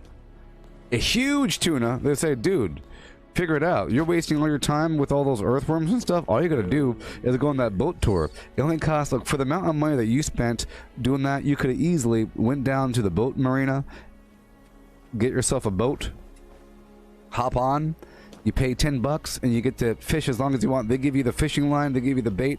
It's great. You're wasting so much money getting that fishing line together. How often do you have to fix your pole? You know what? Fixing... sitting there in your shed with your glasses and you're fixing your pole and getting your line ready and threading it, that's such a waste of time. All you gotta do is go on that boat and get yourself the biggest fish in the world. Well, guess what? One of those people aren't really a fisherman. Okay, there's a spectrum of what it means to be called a fisherman, right? One person thinks it's a waste of time to collect worms and to fix your fishing pole and to get your thing and to wake up early and to go on a boat. You have to sit there and paddle yourself. I go on this big boat. Well, you might as well be buying a fish. You might as well be paying for the experience of catching a fish. But you're not fishing. Well, you are fishing, but there's a spectrum here. And some people would think it's inefficient and stupid. There's the person above that that goes down to the grocery store and buys fish. Dude, all you gotta do is buy the fish. You guys are stupid, wasting your time.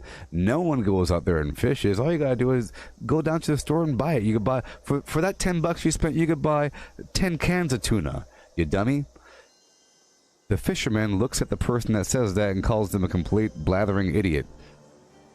You know, imagine the person that goes down to Survivalman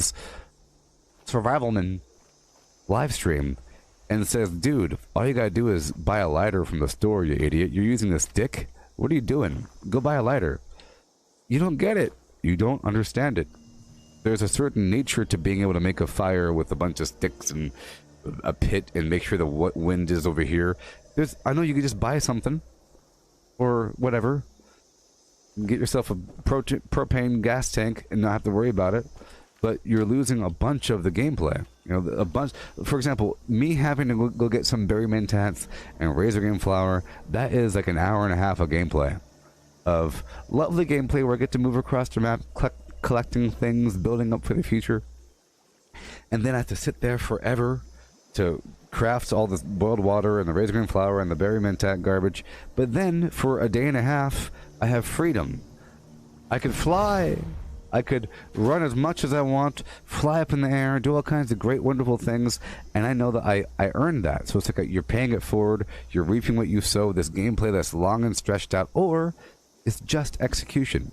This is the Flim Flam show, people. You want just the flam, go that way. You gotta have the flim before you flam. You know what I mean? It's half the fun. You get it? Half the fun of Disneyland is the drive there, anticipation, waiting in line. It's not just Splash Mountain, woo! Splash Mountain lasts for about a minute. Look, 9/10 of Splash Mountain isn't the fun part. It's going through a log ride, looking at a bunch of robots singing at you. It's a doom, ba-doom, boom, boom, boom, boom, boom, boom, boom. And then you go down the water slide, Splash Mountain, and it takes about 10 seconds. Woo! Kapoosh! That was fun. Wow. No, the fun was the build up, and then the release. You know, afterwards, you're sitting there, you're wet. You're like, wow, that was fun. Oh, I'm so wet right now. Oh my gosh. You're walking around. It's not the actual thing. It's building up into it and then draining away. You know, it's walking up to line, getting the popcorn, looking at the stuff. People are smiling. You're getting more and more excited as every second passes by. Even buying the ticket. Yep, we're going to Disneyland. I bought the ticket. We're going on the 15th. And then tomorrow's a big day. I have to go to Walmart and buy some snacks. I'm going to go to Walmart and buy some snacks. I'm going to buy like walkie-talkies and stuff. That's part of Disneyland. Buying stuff from Walmart is part of it. You know? But what if you had your own VR unit in your house with a motion simulator? You say, dude, you're wasting your time. All you gotta do is just get the Splash Mountain VR ride and you go, woo, and it's over. Water splashes in your face. Same exact thing. No, it's not the same thing. One is soulless. Soulless! Am I streaming the update after it happens? Nope, I'm done playing. Ben, is the story even worth it in Battlefront 2? Let me try to remember. I think so. I think so. Because it had this... Well, one second. I have to remind myself. I think so. Yes. It's really, really good. It features a new character, and it's pretty cool. It's a Star Wars movie that I was actually able to play. Is that good enough for you? If this person says it's a Star Wars movie that I could play, it's good. The graphics are great. It has wonderful motion capture. It's a remarkable, remarkable thing. It's great. It's a storyline. It focuses on a bad guy, you know? It focuses on a crew of the First Order doing a couple things, Iden Versio, blah, blah, blah. It's a story. It's cool. And then it has a minor expansion to it. But on top of that, it has a million things that you could do on top of that. It's pretty cool. I recommend it.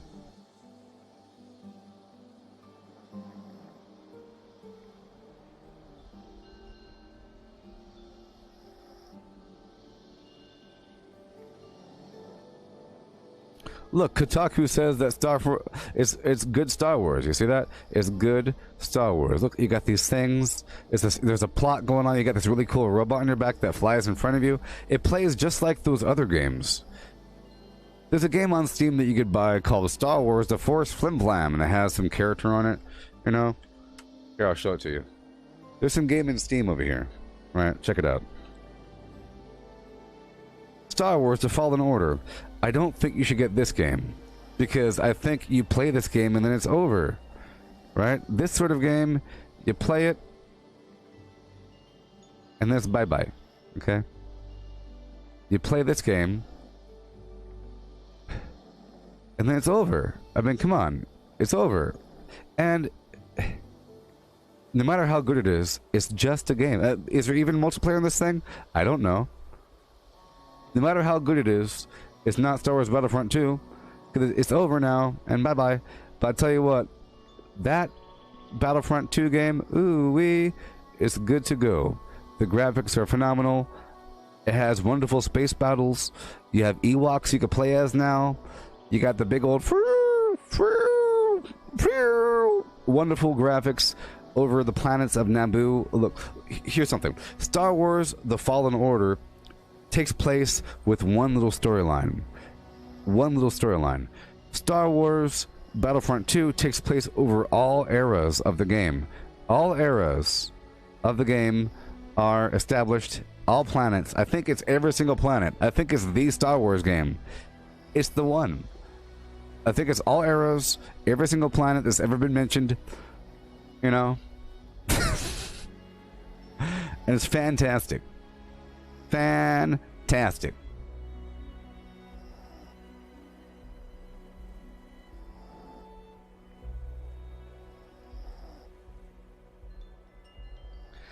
Not to kill my computer.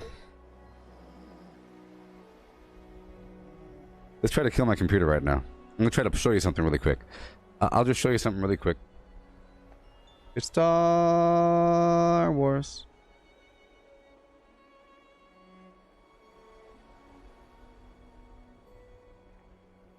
Star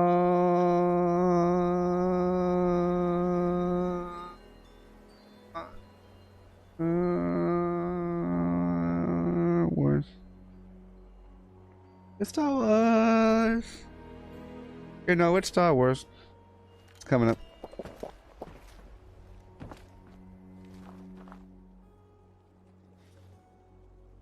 This thing takes its sweet, sweet time. Here it comes. Okay, I'll show you something really quick. See all those helmets? That represents different eras. You see? That's what the game's about. It's showing you different eras of the thing. Plus, on top of that, it has a bunch of little hero challenges, arcade things. Go through like a thing that gets harder with all these different heroes and everything. They have different modes of hero versus hero. Kinds of bam. How strong is my computer? Can it do both? Can it do both?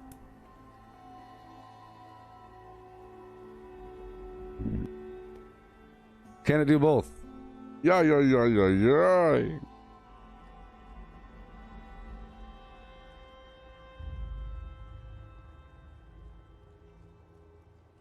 don't think it can. My PC! No!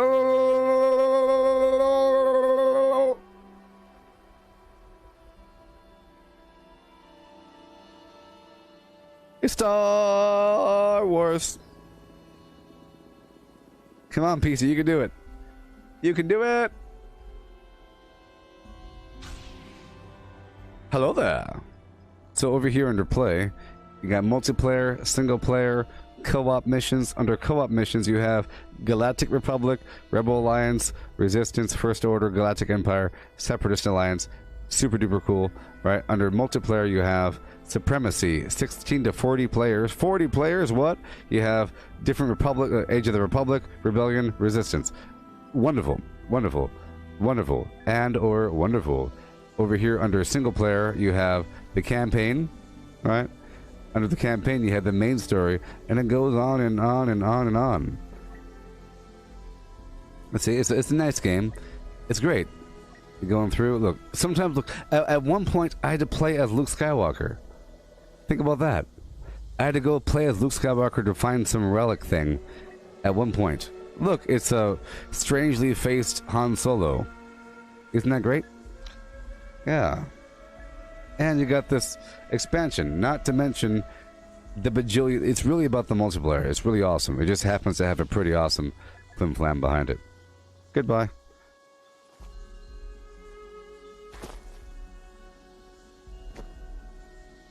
I think we're good now. I think we're good. Are we good?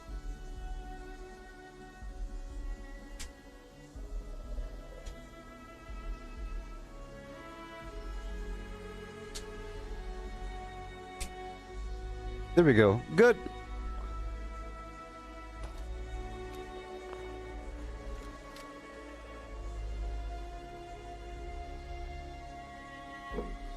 I think if you got...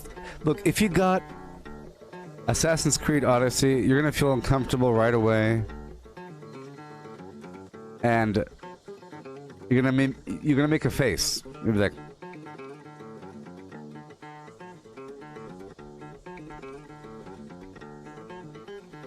Like that, just like that.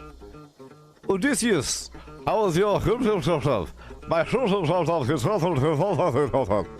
A bunch of that garbage. Do you really want to hear that? How's your Olive Garden? My vineyard's doing wonderful. How's your Olive Garden? Thank you. My olive oil is doing wonderful. Can you tell by my hair? I got these new cornrows. Check out my mini skirt. How's your horse, brother? Odysseus. I don't like it.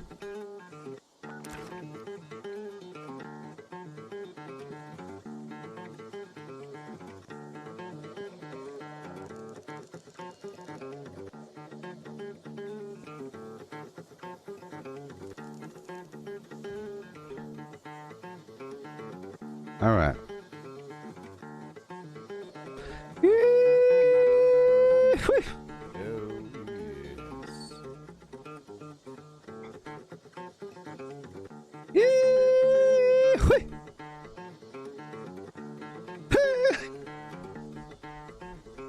All right, I'll be right back. Please enjoy my banjo.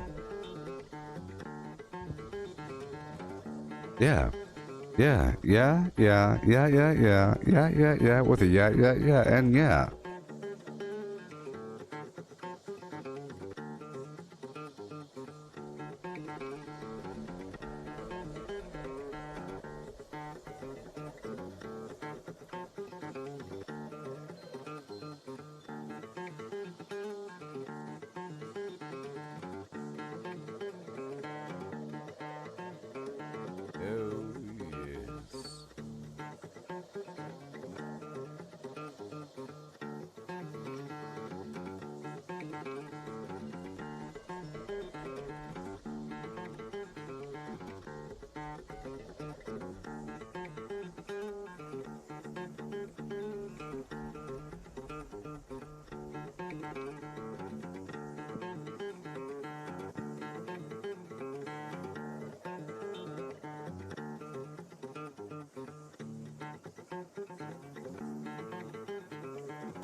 Behold my shining alabaster complexion.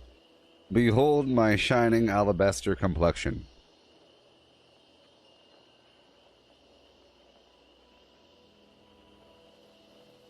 Behold.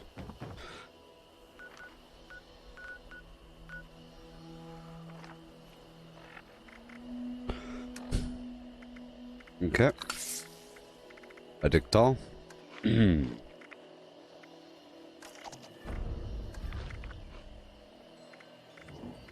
Relish. Apples. I'm gonna go do this mission over here, this event for the Enclave, and then get some razor grain flour.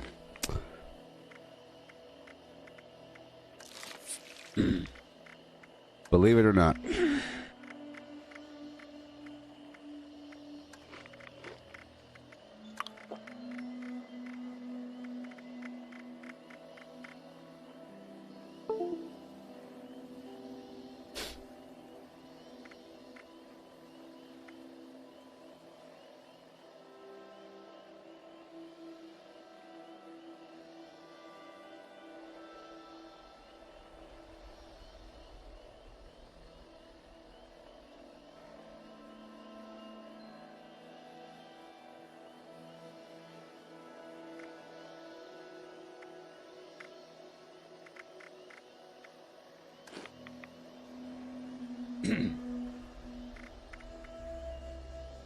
That's a harsh drink. I don't know what I was thinking. Oh, that's terrible. Oh. Ah.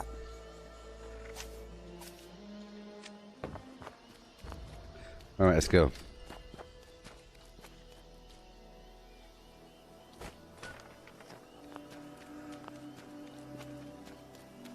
I don't know what I was thinking.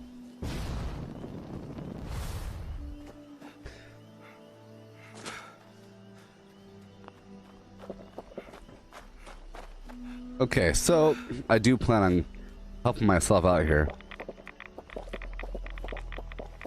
I'm very meant. Oh, it's nighttime, right? Let's just go.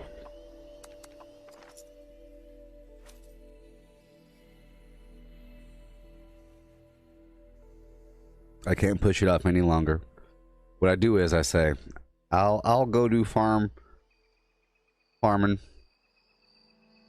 I'll go do some farming once I knock out these tasks, but then all of a sudden the window for farming has passed.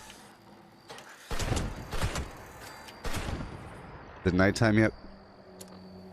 It is. Perfect.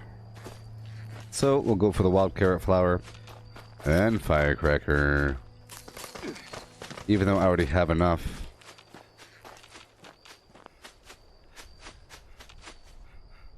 Yeah.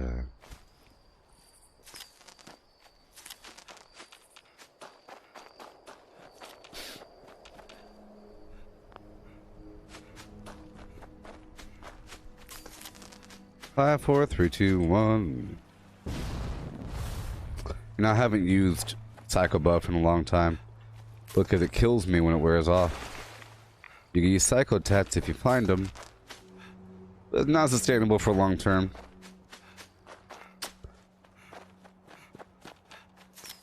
See, Psycho Buff is nice because you can craft them, essentially doubling the original product with Chemist. You craft them with the Psycho and Buff out. And you can craft Psycho. But you can't craft Buff out. Isn't that interesting? You can't craft Buff out. You can craft Buff Tats. So you have to find Buff out in the field. You have to find Psycho Tats in the field.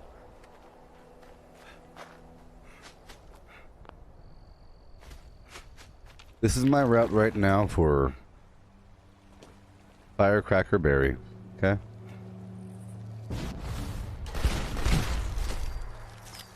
If you're not fast enough, those ticks will pop your berries. Uh-oh. You hear that? Flatwoods monster.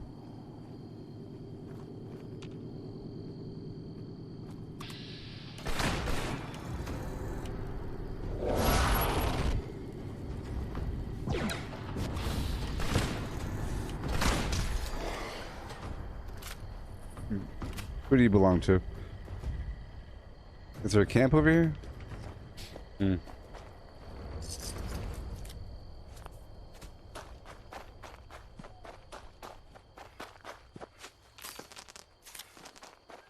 Yeah.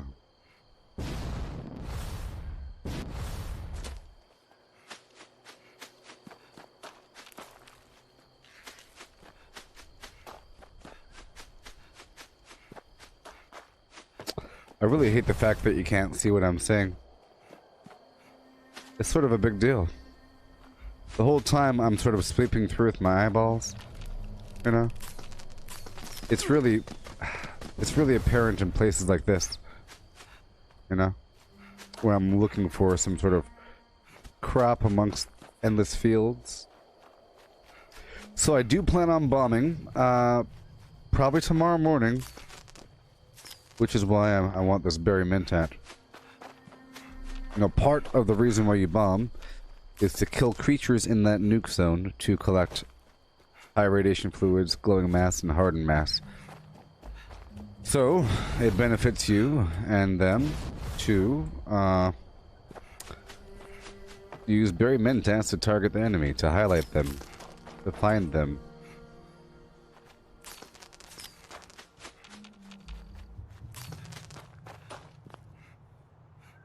I hear it. So I head towards this little barbecue shack, zigzagging along the way, going for the firecracker berry and all that.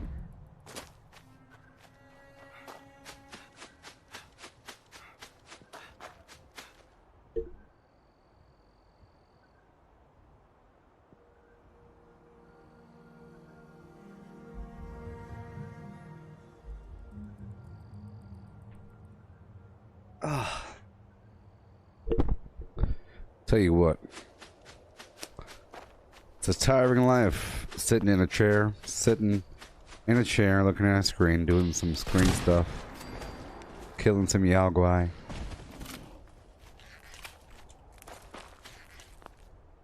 So, I know that one day I will be powerful enough to do PvP confidently,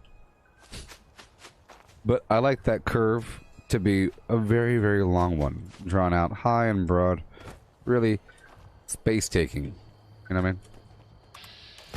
Over a year, of course. I don't like the concept of legacy weapons because they are no longer obtainable. And all of them are probably duped if you find one at a store or someone's selling one to you. Because why would they get rid of their own weapon? And if someone's selling it to you and they say, no, I promise it wasn't duped.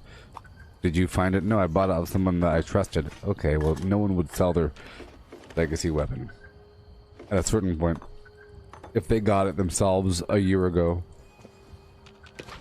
or over a year ago, you know, so it's duped.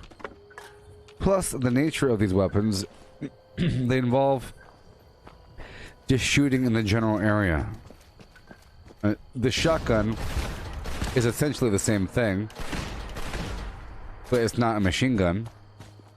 And this is a little more balanced because it's not some crazy situation. But you have to really work for that weapon. But that weapon is very, very powerful. Super powerful. If you get somebody with that, I'm sure it'll mess them up.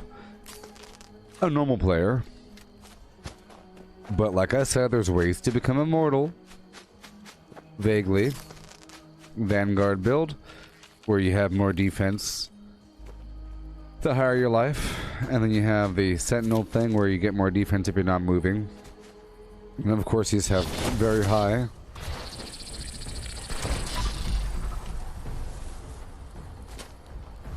Very high armor. All that garbage.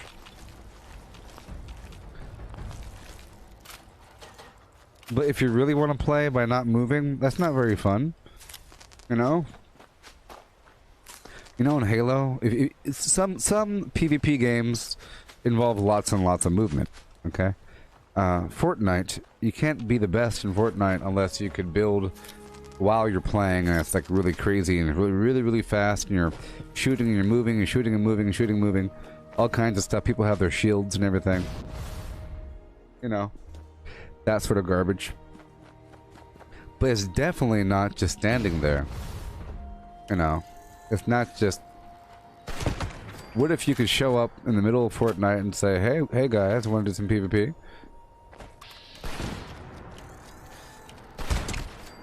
Just imagine a person in Fortnite with their best weapons unloading on another person and nothing happens. I think there needs to be more of a consequence. I mean, the consequence is... Well, I guess you have less damage output because you're not a bloodied build. You know what I mean? But if you're immortal, then it doesn't really matter. To a degree. Because you could have dodgy on top of that. And just spam quantums or something with really high AP regen. You just gotta hope that if they dedicate all their perks to defense, that they have no more perks for offense. Okay, let's keep on going. Get these starlight berries. Yeah.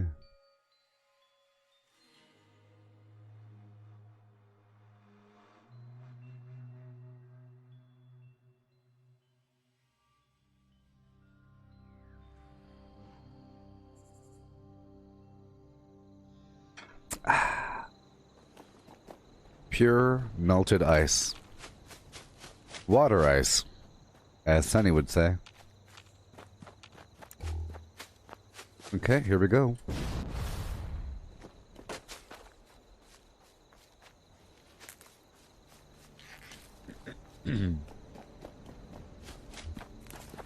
Okay, Starlight Berry. There's some honey right over here. This is my route for my Starlight Berry and Fire Cap. And Fire Cap. Yes.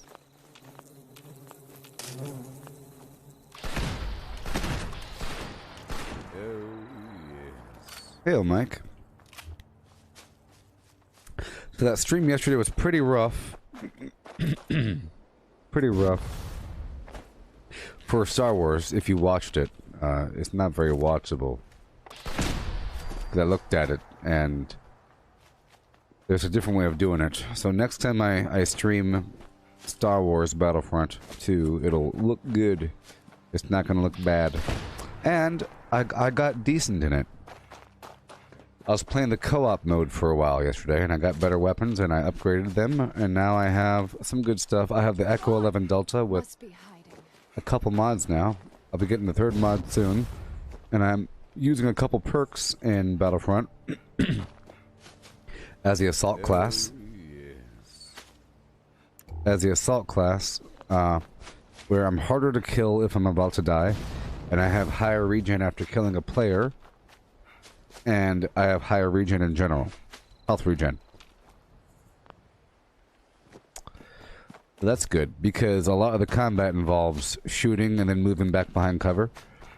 And if you have higher regen, then you are basically immortal, as long as you keep moving and doing all kinds of stuff, which is up my alley. You still maintain the other abilities. The tracking dart, which scans the area for enemies, and I understand how that works now. It makes it where if enemies are within the radius, you can see them through the walls. And then you have this Vanguard ability, where you move faster as the assault class, and it gives you a shotgun. And it's good. It's a timer thing on a cooldown. Lasts for a handful of seconds, enough to hustle down the hallway or hustle across the battlefield, killing things along the way. You still have a grenade. Doesn't go away. You know? Which is great. And I learned if you're moving towards a point in the battlefield, yeah, like Alpha, Bravo, Charlie, whatever they're really called, you could mark it with the G button on PC. You could say, I want to go there.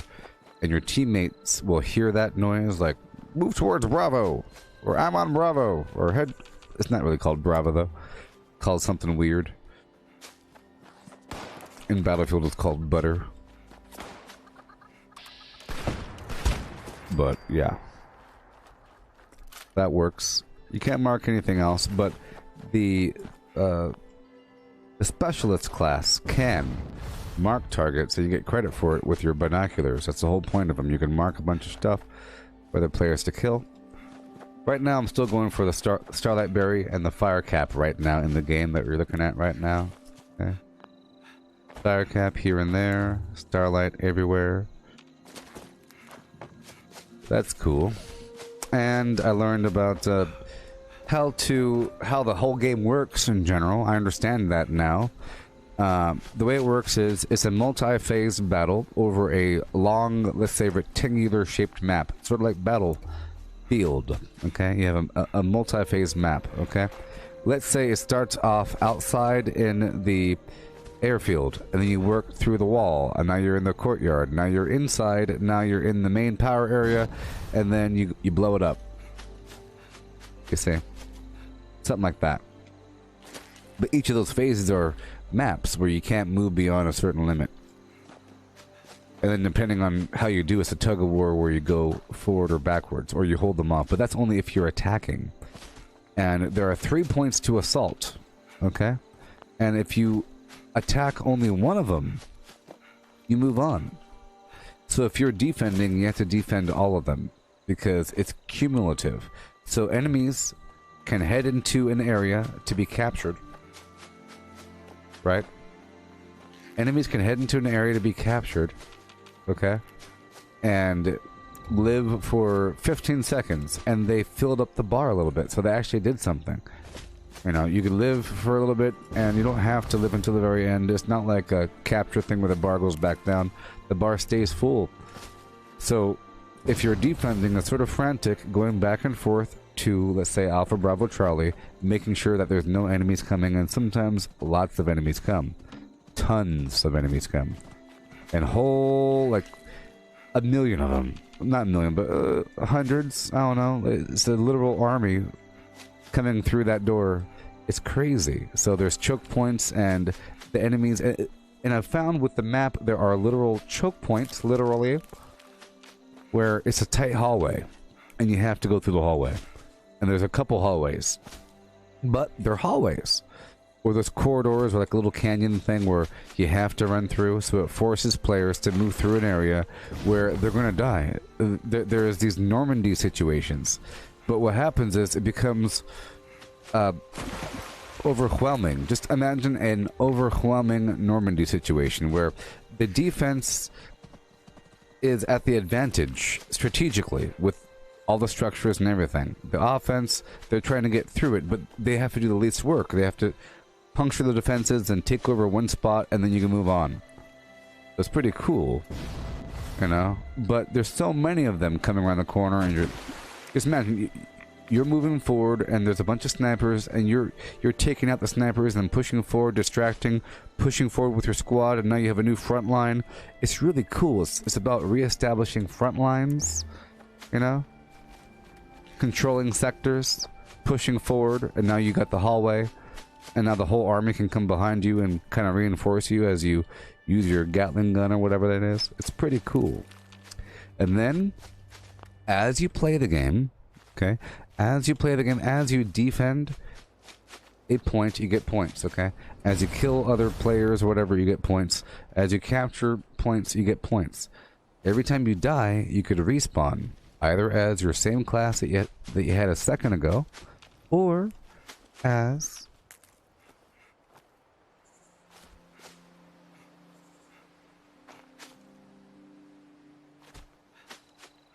yeah.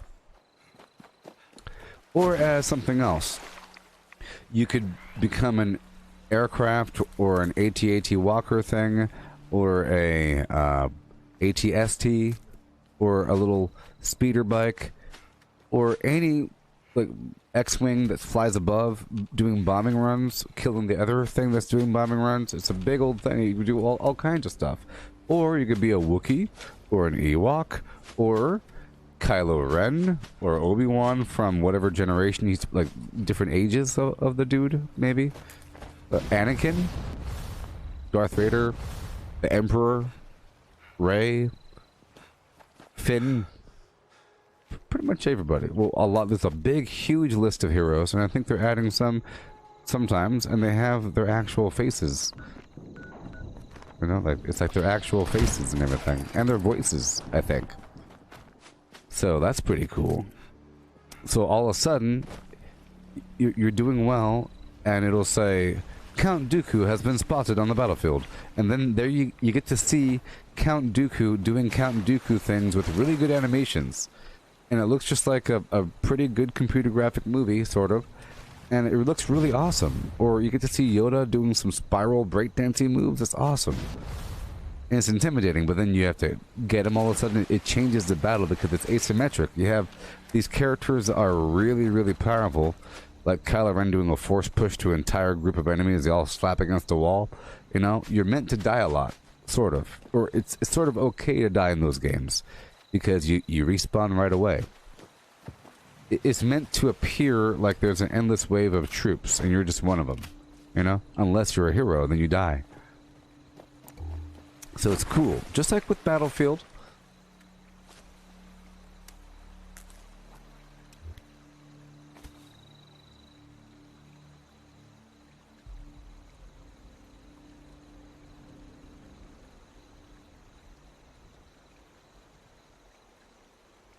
Yeah, sorry that the quality of the stream earlier was poor because it was. I should have done game capture mode and not desktop capture mode to create a problem. Yeah.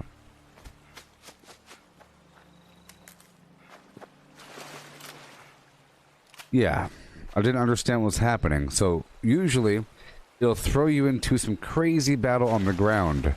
And there's all kinds of big old vehicles, big, crazy stuff is happening! And it'll say ABC. If you're on the assault, all you have to do is take over one of those points. But there's a million of them, and that's basically all there is to it. And then whenever you're done with that phase, you'll have like these different arrows at the top of the screen, like boom, boom, boom, boom, representing red or blue, depending on who controlled that last phase. If you assaulted properly, you're good to go. And then the other side has a fall back. It'll say fall back because you just lost that point the game will tell you, fall back, we lost our control point, we have to regroup. You have to, otherwise I think you even die in that gray zone. But you can kind of turn around and kill a couple things.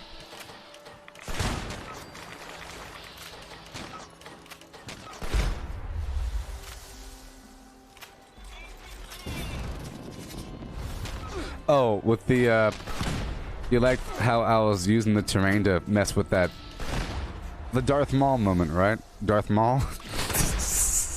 I was like, hilarious. But you could do that, because, look, if you're playing as Darth Maul, oh my gosh, it's really fun. He says stuff all the time, and all the heroes have their unique animations and voice emotes, and even cosmetics. I think I saw one person as Palpatine, but it was the Palpatine from Episode 9, with like the red inner robe. Ah.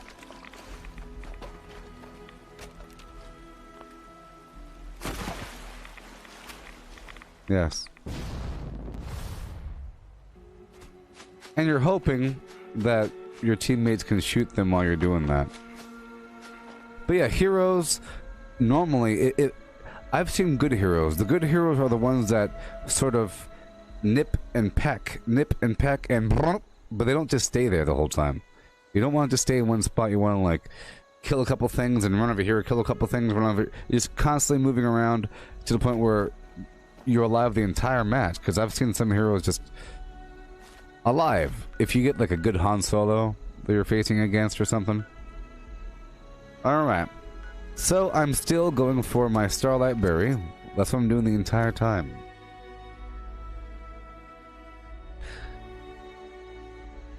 Yeah, so to get new weapons, because you have your Assault class, your Officer class, your Specialist class, and your Heavy class. Just like Battlefield, or whatever, okay? And you start with your weapons that you start with. But then you have your abilities. I'm gonna find myself a and those give them raiders a reason to call it crater. If the Scorched or the Pharaohs don't get you, yeah, you have your little abilities, right? And they all have what they have, but then you could get new perks by playing with them longer, because each class you level up as. You level up with each class independently. You could be level 19 with a Heavy and 0 with an Officer. And they all do their different little things, and they all have their individual little perky poos. Now, to get new weapons, it says you have to unlock milestones, and I didn't understand that at first because the game was not anywhere near clear about that. The milestone thing. I'm still going for Starlight Berry. So you have to go under collection area, and then you'll find the milestones area, whatever, and it'll be under assault, and then whatever categories you'll find. Under one of those crazy categories, you'll find a big wall of weird weapons, and it'll say what to do to get them.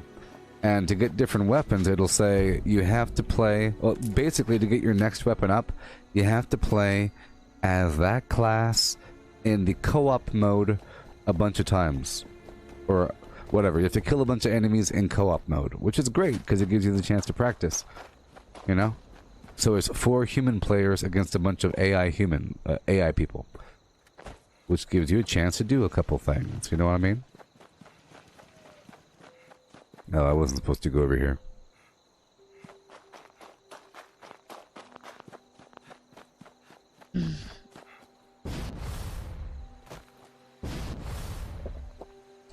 Yeah, it's great. So normally, if you're not trying to farm or grind any individual class, whatever, you want to play as whoever you want to play with, that might be ideal, because depending on the battle, you might think that you need an extra Heavy to control that hallway.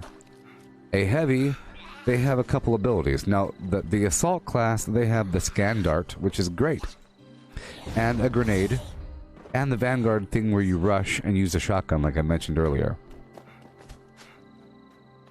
The Heavy, they have... One second. Too many zombie grunts.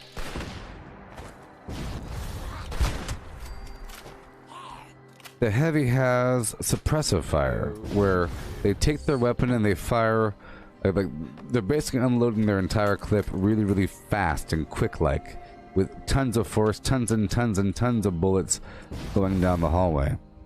And it completely controls a lane. So it's very effective. It's very effective, and you're going to get lots of kills. So if there's enemies coming around that corner, all you got to do is go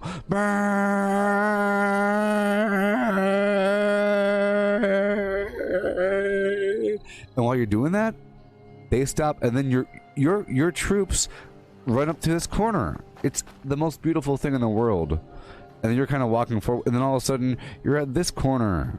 You understand how beautiful that is? Oh my gosh. And then you have another ability with the shield. You have this energy shield like from Naboo and a machine gun. So you're walking with your energy gun and machine gun thing. Whomp, whomp, whomp, whomp, whomp. It's pretty good. It's pretty good. So that's what the heavy class is. The specialist, whatever they're called, operative specialist person, they're the sniper. Their default weapon is a sniper rifle, which is great. If you complain about the accuracy of the default weapon of the assault class, you could be the specialist class. Okay. Okay. They have that, plus they have this stupid thermal goggles thing. It's very effective if you use it appropriately, because if an enemy is in your sights, you can tag them, and then other players can see what you tagged, and they all shoot it. If they're out in the open. And they have some other garbage. I forget what they do. The officer, they can put down a turret, and they have a buff. They can do a buff for everybody around them, and it's on a cooldown. And the buff does something, and gives everybody like an extra little yellow health bar. It gives everybody extra max health, and it's very effective, because if you see a bunch of troopers come around the corner and they all have a bunch of extra yellow health, you're like, whoops. That sucks. So the officer does help, and the turret thing is quite effective. You can move it, you can make it explode, and you could replace it with an energy dome, like from Naboo. Pretty cool effect, and you serve a good role as an officer, because it really controls the environment. If you take over a point, put the energy shield up, and give everybody a buff, it's wonderful. The enemy can't do anything but wait for the shield to be over. And that gives you time to kind of make your escape route. But they all serve their role. You know, the assault class, get out there, you scan you go, whoo! Everyone can see the enemies. It's really awesome when it's all working out. And being able to flip-flop between them dynamically as you die is cool as well. Pretty cool. There's some really awesome specialist units that you can spend your points on. Pretty awesome.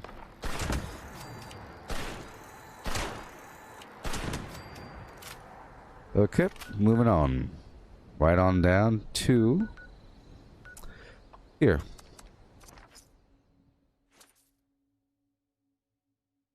But it's cool. You can also practice during co-op mode, but yeah, go through the campaign first, of course, because that'll help you orient towards that individual game's aiming system, because every game is a little bit different, you know? I'm sure you all know. If I went from this game to Wolfenstein, I'd be garbage for half a day.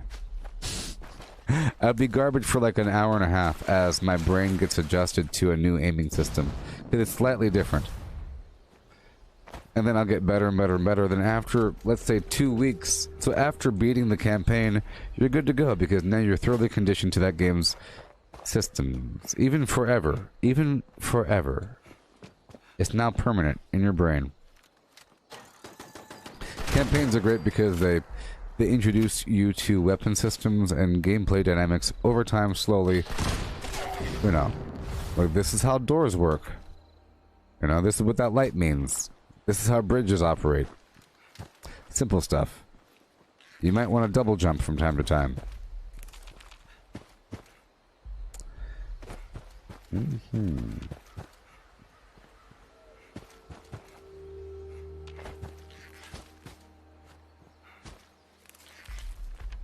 I just have to keep on trucking. Ain't no stopping me.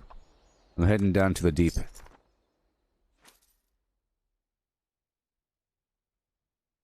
Yeah, so next time I stream Star Wars Battlefront 2, it'll be better quality.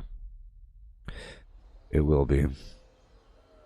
And I'll do a whole lot better. I'm gonna survive. I figured out what to do. You're not supposed to. I like to be a hero sometimes. Just rush out there and do a couple things. You know, you can do that, but there's a time and a place for it, and you have to know what to expect. Sometimes there's an army. There's like, well, okay, by literally I mean 11 people turn the corner. You turn the corner and there's 11 people racing towards you, including Kylo Ren or something. You have to know how to know what to do. You get the sense of things. But I think it's funny. And yeah, sort of sticking with the group. Always stick with your squad.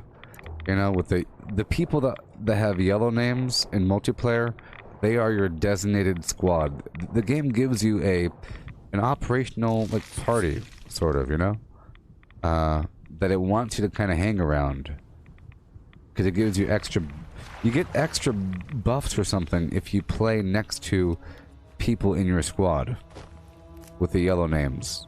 So you want to play near them. But either way, you want to play near other people.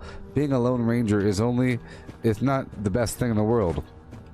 But you can kind of lead the charge, but the way that you want to do that is by marking something. You mark Point Bravo and then you start running there. People will start following you because the game just told them, assaulting Bravo or some garbage, you know. So otherwise, you'll be the only person opening a door and there's a bunch of people facing you. But you could do that. There's all kinds of ways to out-wrangle people because the Alt button on PC is to combat roll. Okay? You can combat roll in any direction. And it's a big part of the game to combat roll. So you just double tap Alt, Alt, Alt, Alt, forward, back, left, right the entire time while you're playing. Eventually you get good at choosing the correct direction. And being able to combat roll at the right time is the best thing in the world for any sort of player, especially the heroes. The heroes, a large part of their movement is being able to dash. Like, for example, Darth Maul, he has a weird quick and agile quick dash. Zoom, zoom, zoom, which is the Alt button. Same button, you see. So you have to be able to roll around, and it's a big part of the movement, and that's how you... If Darth Maul just walked around and hitting people, he would die quickly. It's the fact is that you can't hit him, because he's moving around, jumping, twirling. He can do this front twirl thing. You know?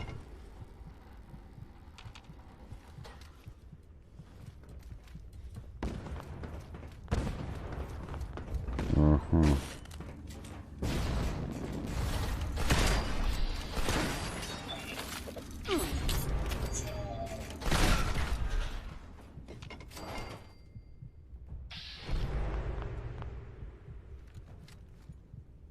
Don't kill me.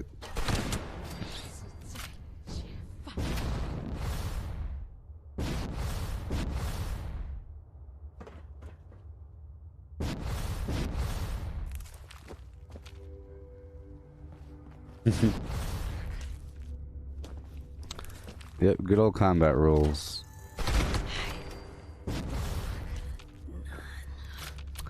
Yeah, and right now I'm in a spot in the game here in Fallout 76. There's a bunch of commies down here. Commies.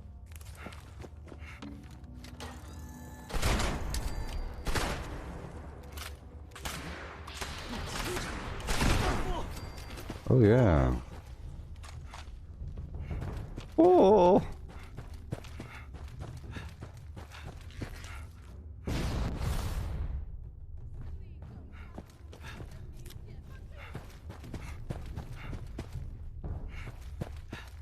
Yep.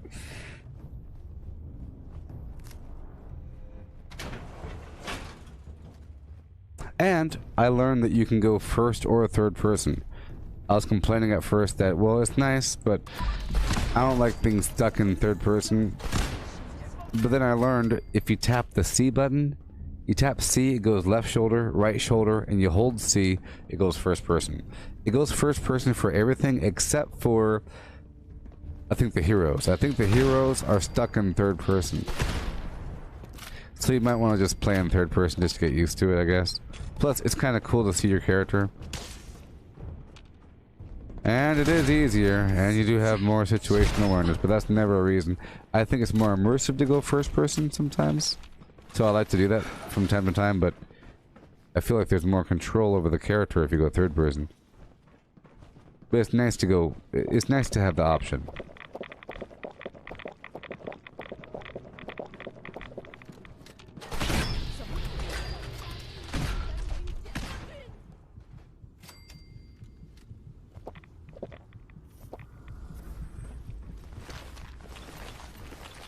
I'm at 382. And now way more than that. Good thing. Good thing we have this drill.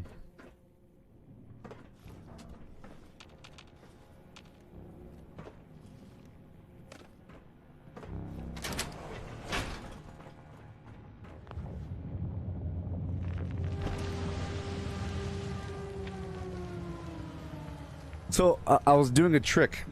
Did you see that trick I was doing? On what was it? Welcome to Flim Flam Land, where we make the clones. You know, the cloneland.com? Camino. On Camino, you could pay 1,000 battle credits if you're the droid to become this big roller thing that goes really fast with good armor that you stop and go quan quan quan quan quan with a shield, you know? Remember from Star Wars Episode 1 when they went down the battle droids or something?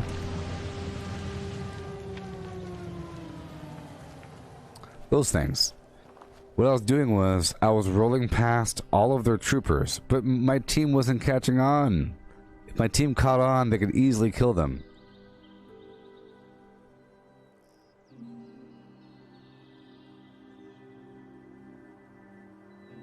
Ah. So, let's say you have a bunch of troopers hiding behind a bunch of trees and everything, right? And there's guys over here and guys over here doing a bunch of stuff hiding behind trees, shooting each other like it's Gettysburg. You go through in a chariot really, really fast, and these guys will all turn around and shoot you. All of them. Every last one of them. 100%. Some of them will start running to chase you like a darn idiot. They're over here going pew pew pew pew pew. A thing rolls past them. They go, huh? Okay? And the cool thing is with that roller thing, you don't die. So I was constantly rolling to the back of their area, turning into shield mode, waiting for one person to turn the corner, kill them, choo choo choo choo choo, and then I'd roll out of there and do it again. And then go to another spot, another spot, another spot, another spot, over and over and over again, but my team wasn't catching on. And I was doing enough to distract them, threading through their troops. Wonderful. Yeah, so now I have to empty out everything. So I used that drill to teleport all the way across the map here. Right now I'm going for a brain fungus. I already grabbed enough of my starlight berry.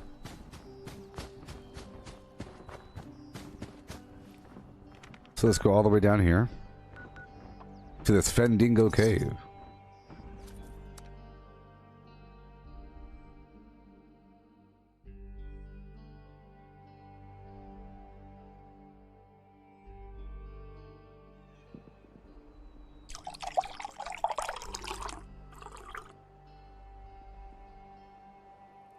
Ah, yes. Ah, yes.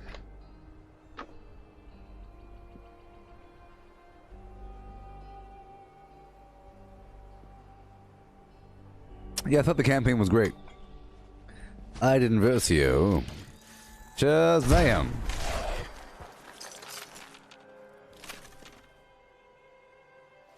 Woo!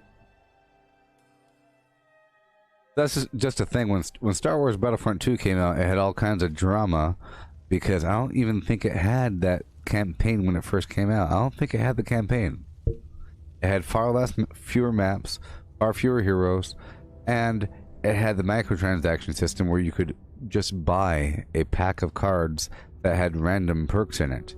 And because it had random perks, it made you want to go play as that thing. Let's say, for example, you play as an assault class infantryman, but you open up a pack of cards and it has a purple perk card for a TIE fighter. Oh, cool, I got the twin ion engine. Accelerometer. Flim flam. That's cool. I guess I'll start playing as that mode now. So I saw it as a way to get people to play as different classes and things, because you're getting bonuses randomly, but you could pay to win because you could just buy a bunch of packs of cards and get everything golden, and now you're good to go. You know? But then they changed it where they made you kind of work for it, but you still have that issue of every time that you die in multiplayer, it's going to be because the person has a million purple cards and weapons and stuff like that. Well, that's part of the reason, but in the end, if it's you versus somebody else, and you're neck to neck, head to head, and you're about to kill each other, and that person kills you, and it shows you what their perks are. It shows you the perks of the person that killed you and the weapon that they used. And if they have all purple perks, whatever the heck it is, and this weapon with all the mods on it, with dual zoom and the flim flam gabby gabby, and you're using some basic stuff, you're like, okay, well, that's why. Because clearly if you had the same thing, you would have killed them. But then that happens back to back to back. At a certain point, you'd be thinking, well, how do I get the better weapon? I've been playing for a while, what happens? And then you discover the co-op mode. And then it changes everything. Because, like I said, it's 4 human players versus a bunch of AI players. But it's 1 million AI players. And it's really good practice, because it has all the same rules as multiplayer. And it is multiplayer, because you're playing with other people. So you still have that feeling of, you know, multiplayer, but it's a good feeling because you're on the same side. I mean, it's still cool to kill other people, of course. We all know that. Killing people is fun.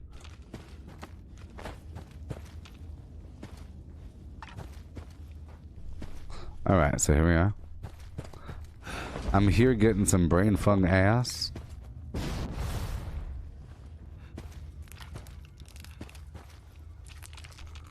I need a lot of it. Believe it or not, I need more than you think I need. Believe it or not, I need way more than you think I need. Gauntlet, melee. Yeah. Yes, they considered microtransactions to be a form of gambling. Well, in that format, if they give you a random prize, and it might be good. Hey, it might be good. That's bad. But if they tell you what you're getting, that's not as bad, right? I think the whole problem was it's a random pack of cards, but if that's gambling, isn't buying a pack of baseball cards from the store gambling as well? Because the cards are worth money. Or isn't Pokemon gambling? It would only really be gambling if there was a closed loop, you know? If the people that sold you the cards bought cards from you for immediate cash, and you could open it right there in the store, and you say, whoop, I got more, here you go, thank you for the money, bye. You paid $5 for a pack of cards, and it could contain cards worth $30. So then you exchange it. But because it's not in the store and you have to go sell it elsewhere and it takes time and effort, it's not gambling. But it is, right? Because you're just, the chance to get something special, that's the chance. It's random.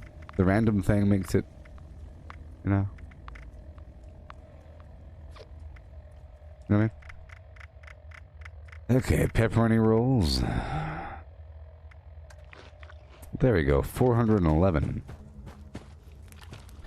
Now that's a nice carry weight.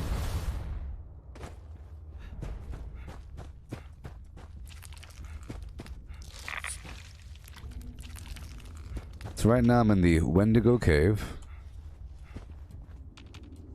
Wendigo. You get a line, I'll get a pole. We'll go down to the fishing hole. You get a line, I'll get a pole. We'll go down to the fishing hole. Honey, oh baby, mound. 9 to the front and 6 to the rear. Oh. And that's the way we do it here. Hi ho, hum hum. 9 to the front and 6 to the rear. That's the way we do it here.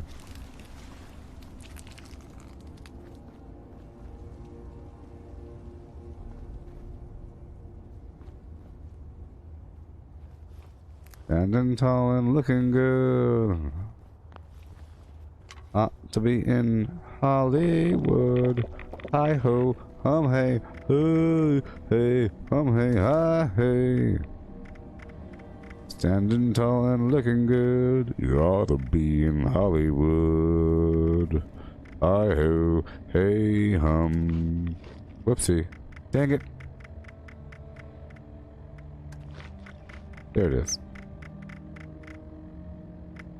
I'm trying to eat something to, you know, make myself not starving anymore. But I ate a grilled radstag.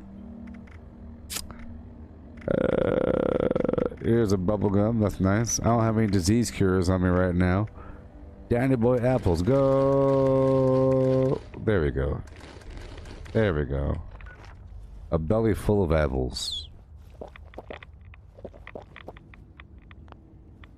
And I'll have to drink some alcohol, apparently.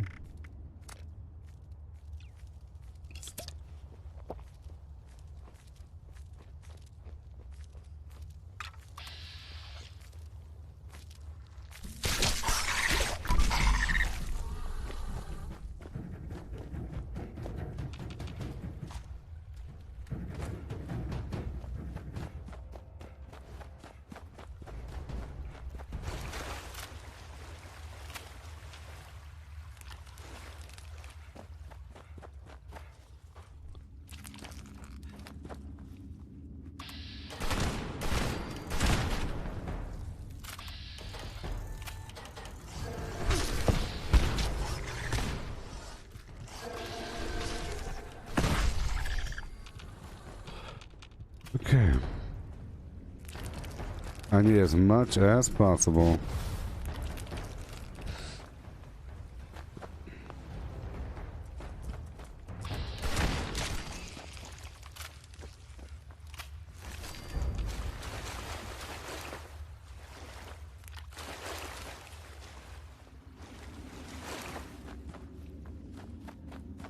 Yeah. Yeah.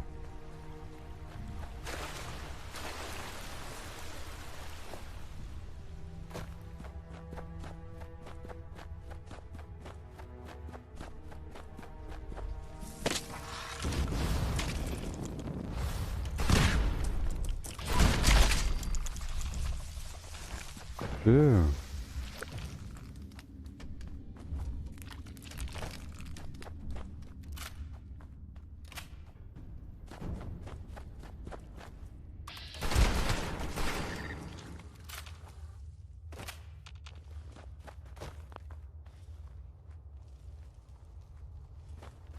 Oh yeah, McDonald's did McDonald's Monopoly game. That is also gambling. Well, I am kind of hungry, and I could go for a large fry. You know, you never know. A large fry, please. A large fry, please.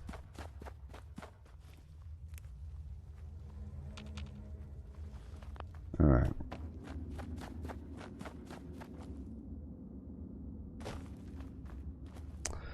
Yeah. Let me just look. the whole concept of microtransactions, there's nothing wrong with that. Just think of this. What we call microtransactions, the definition of a microtransaction is this. You buy something, and then that thing sells you more stuff. That's it. It's used in an app store. It's an app store term.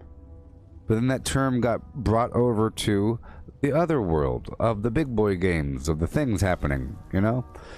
Just because the game sells something with V-Bucks and Fortnite, whatever, it's because it's the concept of, warning, this app contains microtransactions. It just means that it's small transactions that add up over time that are inside of another thing.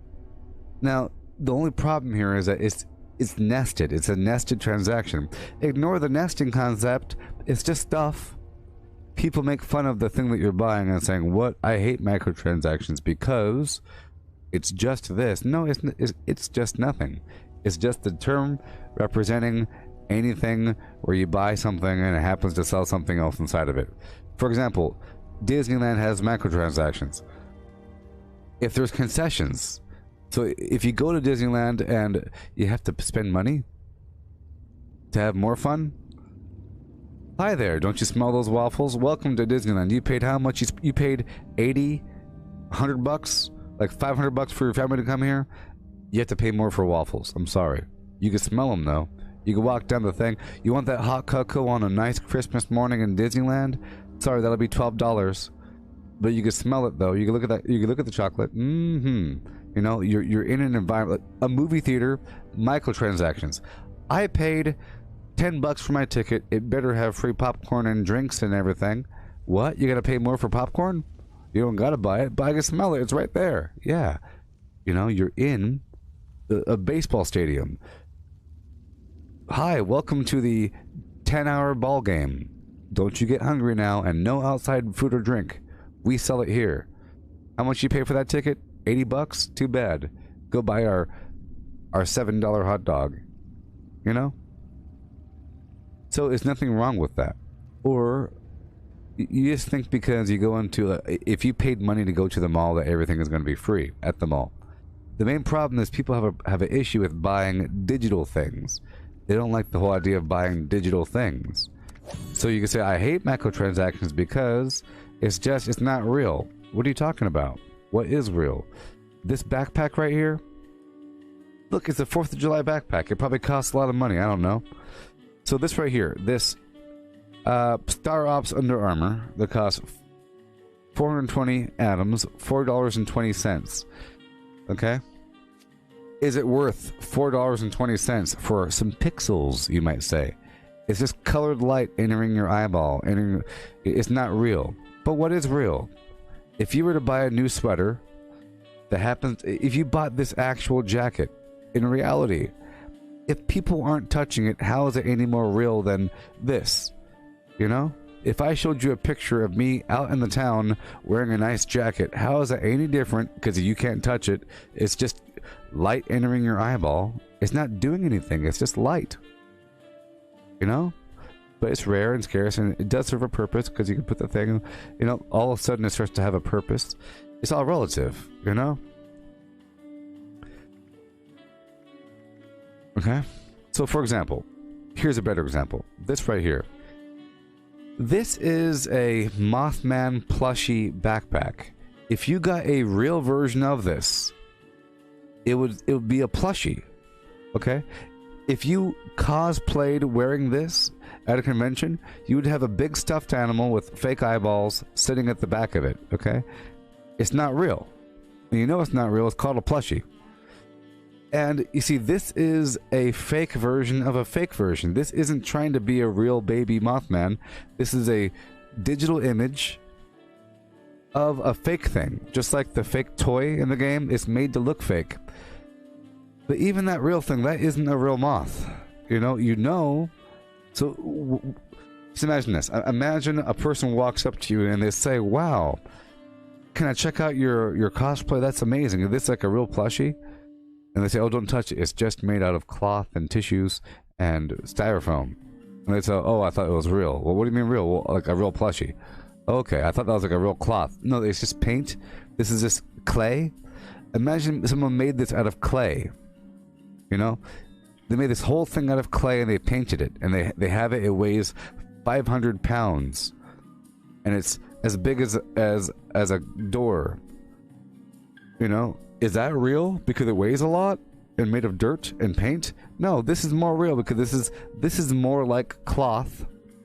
This is more like a plushie than someone's imitation version, but we consider that to be real, even though it's just some dirt. You know? Shoes are just some leather, just some rubber, just some glue, just some cloth. That's all they are, right? Just colors and lights hitting your eyeball. So in essence, whenever we enter the Matrix, it's going to matter. It's going to matter what your house looks like. It's going to matter what shoes you're wearing. They're going to make fun of you for not having a haircut in the VR world. Because haircuts cost a different, you know, because it's an option. You have to pay $5 to get this haircut. You see? How much would that cost in reality? Now imagine you go to the hairdresser and you say, make me look like this. But what if you're bald? They say, okay, well, this is going to take some time. And you come out of that place after spending $300 with this. And in reality, it's layers of hair extensions and glue and like a big filler, all kinds of stuff. And it's fragile. But you consider that to be real. And it costs a whole lot more money. Because you consider, well, it took time and resources, and the resources cost money, therefore it should cost money. No matter what it is, because it's real and people took the time to make the thing, you know? But it doesn't matter how many resources it costs, because right now, no one is slaving to make this. This is made 99... Humans aren't making these little candies. They're not rolling out the candies and cutting them and polishing each one with a Q-tip. No. There's no elves in some factory making these candies. It's done by a machine. So there is no weird labor. There's no labor involved. There's no weird cost. Materials? Who cares? It's not real. You can say the power used to power Bethesda's hard drives is real enough, and that comes from somewhere, and every pixel costs energy, therefore it is real, and it's creating heat, you know, on my screen, which creates heat in the room, and so forth. It's all real, but it's very, very diluted. But it's going to become more real over time, so the whole idea of paying 50 cents for some colors...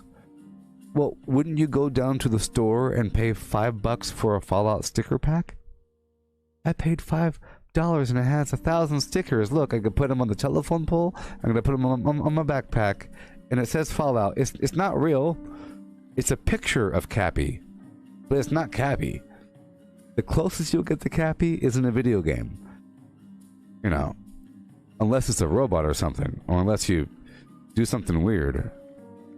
I'd say that the VR world is very, very, very real compared to other things, you know? Nothing wrong about it. It's just, I think tying microtransactions, quote-unquote, to a random system, where if they had a big question mark here, and you paid 1,000 atoms to get random things, including rare usable items, then that would be bad. But here, this isn't bad. You know exactly what you're getting, right? This is just you're buying stuff. This is not random. These aren't the illegal version of microtransactions. Yeah.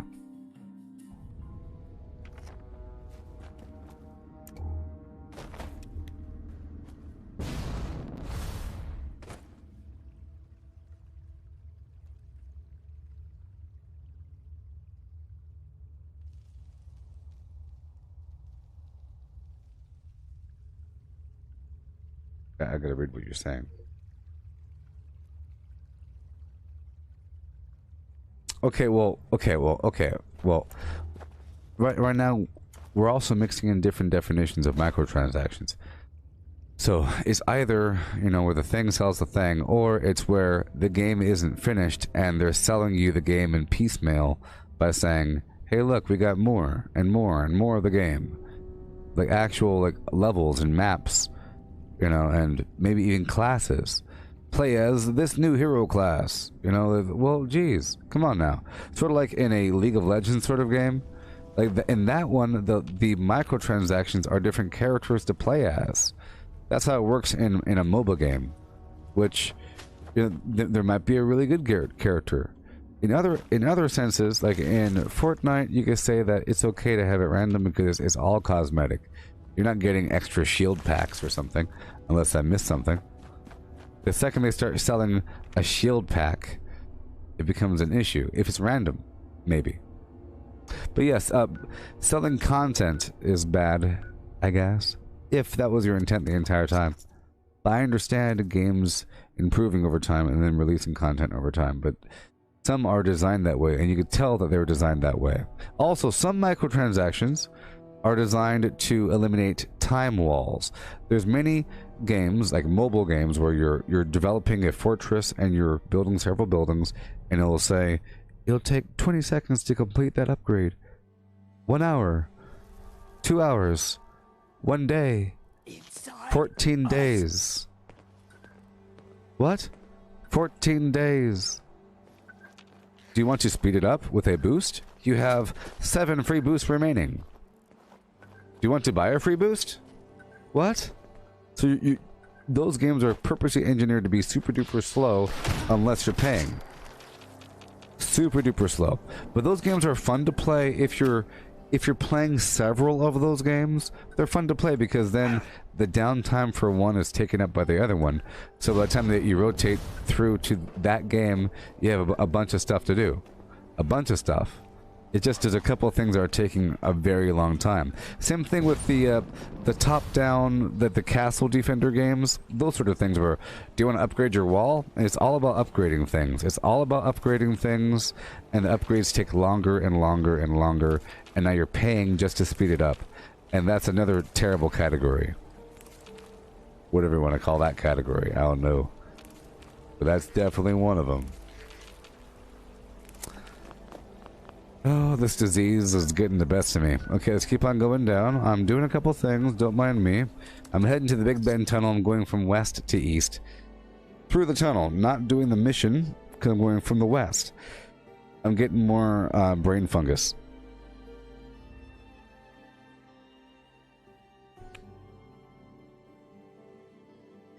I mean, those games are fun at first when you're... Because at first, when you have a bunch of stuff to do, you're always upgrading, buying, upgrading, place, upgrade, yes, cavalry, upgrade, boom, upgrade. It's all about upgrading things, and then all of a sudden, you stop, and you're staring at it. Okay, cool, upgrade. And then a couple of them are just taking longer. You're like, I guess, I just got paid, why not? Boom, and then you pay to upgrade that long one that was taking too long. Oh my gosh, I have a disease. I don't like it. I could make a disease here. Waste my time. Is there a chemistry workbench here? We'll wait a whole nother hour for that food to reheat. This misty, foggy crap.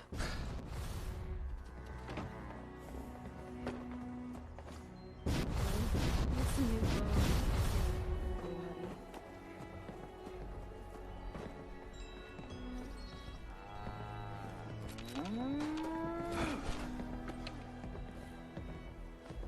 Right here, oh boy. Let's break this down. Those Mothman cultists give me the creeps. Just crazy. Yeah, freemium. Sore all over. Building this place up. Yeah, freemium. But hey, it's fine because it's at least you're doing something. You don't have to do that other side of it. You know, it's free, so... I'm so sick and tired of those you know? thorn bushes. I would consider the difference between the base version of Fallout and then Fallout First. If the second they start having Fallout First, you might as well make Fallout free. And then only charge for the expansion. But then at that point it becomes like all the other garbage. Just imagine if they made Fallout 76 free, if they charged for the Wastelanders expansion, and they made Fallout First like a monthly subscription thing. Just like how it is right now. But then at that point, you figure, well, that's why it sucks to play without Fallout First, because they want you to play with Fallout First. That's why your inventory fills up all the time. But that's how people currently feel. And the game isn't free. You know, it almost behaves like a freemium model with this infinite junk supply. But because Wastelanders itself was free, and there's nothing else to really buy, you're not buying heroes or weapons or anything. You're not getting a random roulette wheel of awesome free stuff that's usable, really. It's okay.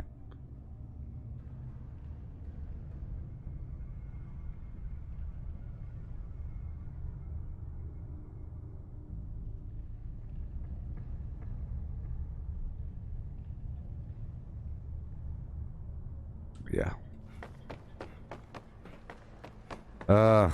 I need to get to a chem table, but that's okay. I could suffer. It's okay to be starving because you have intestinal parasites. Right now, I'm just going through.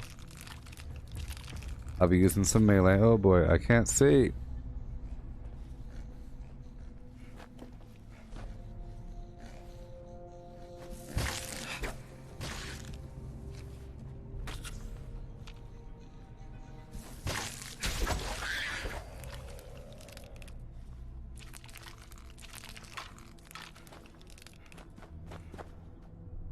Maybe I could eat some raw razor grain in the meantime. I'm sure it has some extra. I like some raw corn. There we go. Some raw corn because I'm an herbivore, you see?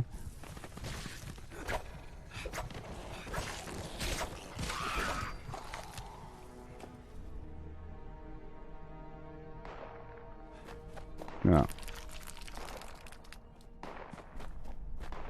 Yeah, there's a bunch of factors that make it not fall into that category, like the fact that, like what you're saying, the fact that you could share the experience with friends, you know? The Fallout First benefits. Not so much the infinite stash, though, but the private server. That's okay. You could still have a free service in that manner. You just have to have increased benefit to have a private server. Where am I going? West, east? Okay, west is this way. I'm heading east.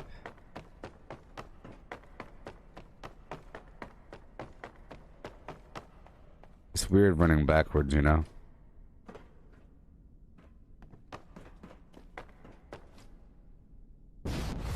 I don't want the aluminum.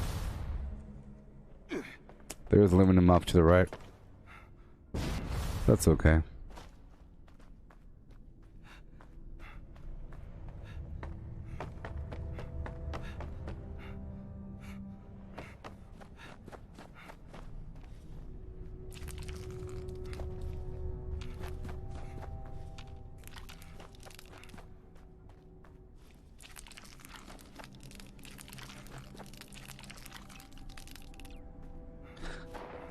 I was hoping I wasn't out of purified water and I happen to have 545.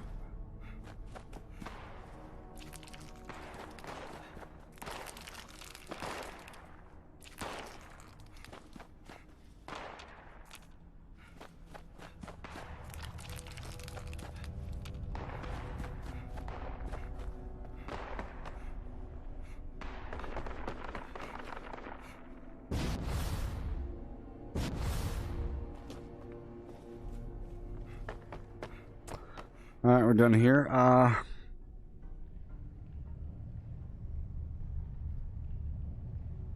Boom, boom, boom, boom, boom, boom, boom, boom, boom, boom, boom, boom, boom, boom, boom, boom, gabba boom, boom, with a boom and a boom, boom, and a boom and a boom, boom. Ooh. Alright, let's head back to my workshop. I think I have everything I need to make my berry mentats. I'll make it in just a bit. I like to make everything all at once, you know? So I'm about to go up the coastline. I just want to clear out this workshop.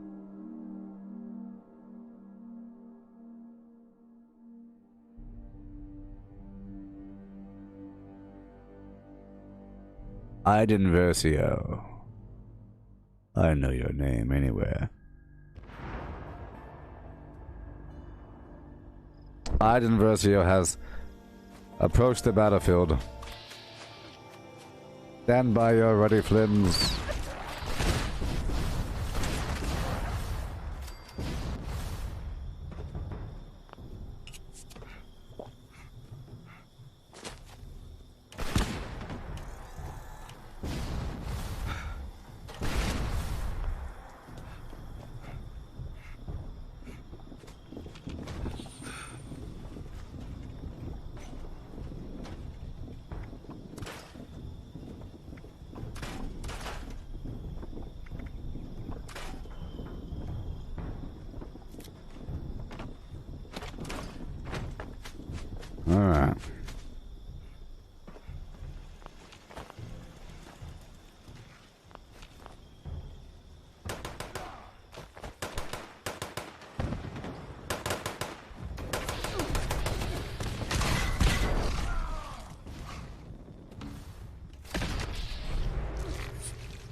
I'm waiting for that to spin.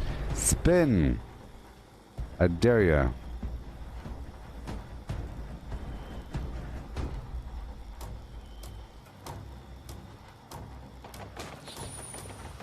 Huh.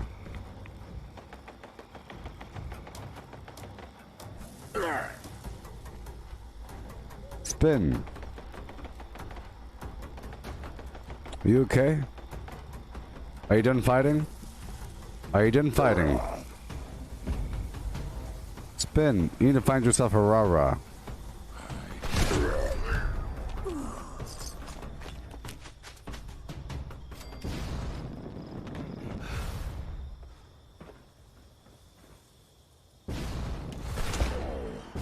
That's how good the sneak is without sneak on.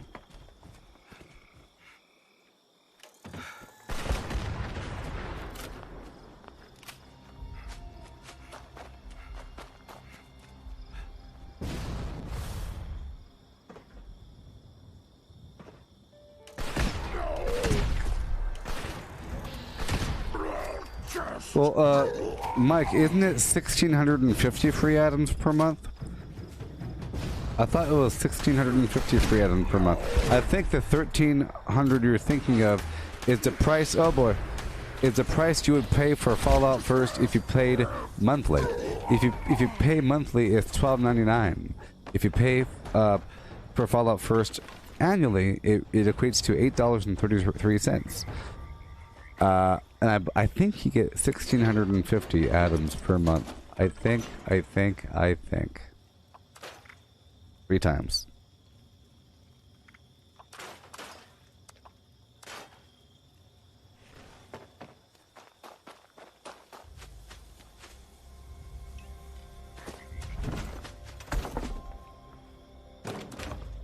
Alright, so now I'll move up the coast this way. Let's go up the coast. Let's go up the coast. We have to do this as well. We're just a touch of sugar. It's a part of our journey.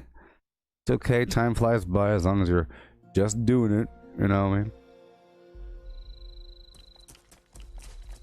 Takes a certain amount of time and then it's over. I'm gonna start over here and curve all the way to the right, getting some Mylark eggs along the way.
Attention, citizens.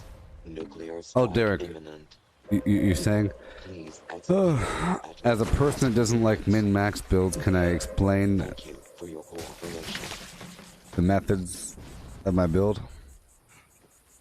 There. Well, what I mean is, let's say you get yourself a new Gauss shotgun and you haven't used a shotgun before, you know. At first, of course, you want to see how much damage you can do. So you put all the shotgunner perks on. There's a bunch of them. You call yourself a shotgunner. Yeehaw. You have your crippling, your shot group tightening, your explosive damage increasing, your raw shotgun damage. Boom, boom, boom. There's the weapon itself and all that garbage. Yada yada hoo-hi, yada yada hoo-hey. The deeper you go down the chain to give yourself more damage, you are clearly going well beyond the damage that the enemies are able to take. Way beyond their health pool. I like to do the minimum amount of damage needed to 1 or 2 shot the enemy. Or whatever. Or to do whatever I have to do to stop it. Or to have a goal for how fast it should take to eliminate a series of enemies and how long it should take to go through an area. By using different builds and everything. So I have a sense of how long it should take to do certain things. As long as you're doing it within that time frame, it's fine. Even if it takes more than 1 shot. You know? For example, an automatic weapon clearly is designed to use more than 1 shot to kill something. Okay? So if you have perked your damage all the way beyond the point where you're killing things in 1 shot with your automatic weapon, then you're perhaps doing too much damage. You know? At that point, the only reason to have super duper duper kaduper duper duper kaduper duper duper duper duper kaduper duper duper duper duper duper damage is to farm the queen or to kill people. And because this isn't inherently, oh look all the people, oh no, you're wasting your time and you're wasting your build. You're built for something that's never going to happen. Unless you go out there and seek it by punching people in the spine, saying, let's fight, ha ha ha, you're a food build. You know? So, you're wasting your time with a build that you never get to use, and you're complaining about the game, complaining about other people, you'll call them food builds or something, because they're not playing how you want to play, and you want to play with everything stripped away because you called yourself good. So instead, you find a way to do minimal damage, and you compensate with a million different things. There's things you can eat. And yes, in life, there's drugs and food. This is a survival game. You don't need them. They help you. I don't use Psycho, but it's something that you could do to help give yourself that little extra edge. There's ways to farm Psycho. There's ways to craft Psycho. If you chose to craft Psycho, that becomes most of your gameplay. And it's a fulfilling, immersive gameplay session. It's awesome. You'll be living out there near the toxic sip flowers. You'll be gathering digested goo from the cranberry bog. You'll be cycling around doing a couple things here and there. You're getting your Psycho Empire up on deck, and now you have yourself 500 Psychos. And then you run around with less perks devoted to it, and your perks are now in some other spot because you have yourself a mountain of Psycho. Perhaps, if you wanted to. But there's a million foods. Now, foods are very important. See, the reason why I have a problem with people using the term food build is this is a game where you eat foods, and there's a million different recipes. It's the big part of the game, and people are just writing them off like it's garbage. It's pathetic. It makes me want to throw up in hostility. It's mind-blowing. There's a million recipes, and they're really good, and they help you. They help you. They fill the gaps. You can get you should be eating a food, so there's a couple of things you should be eating. A food for max AP, a food for AP regen, right? Maybe food for critical damage. There's a food for 15 damage resistance. There's a food for energy resistance, 35. There's food for carry weight, of course. Cranberry relish for more XP. And then some food for increased intelligence to get more XP. And then perception to give yourself slightly more edge with your rifle, and you stack up all those foods and you're good to go. And you should have a lot of them, and if you're carrying around a bunch of food, that means you have to make sure that your food doesn't spoil, so you either have a refrigerant backpack or the good with salt perk on. Your food stay longer, because otherwise your ingredients would rot. Right now I'm going down the coastline and I'm collecting dirty water, bloodleaf, rhododendron, soot flower, and snaptail reed, but primarily snaptail reed. Okay? For a variety of different purposes, and some glowing fungus. For a variety of different purposes. To help out in different ways. The sugar doesn't rot. The sugar is used in different recipes. You can consume the sugar directly for AP, the same AP as gumdrops or razor grain flour. So it serves multiple purposes. It doesn't rot once you craft it. It's good. Okay, it's a good thing. I'm going to go all the way down here, then back that way. So I care a lot about being able to move with my jetpack, being able to fly, having some AP for once in my life, dealing enough damage, you know? I gotta deal enough damage.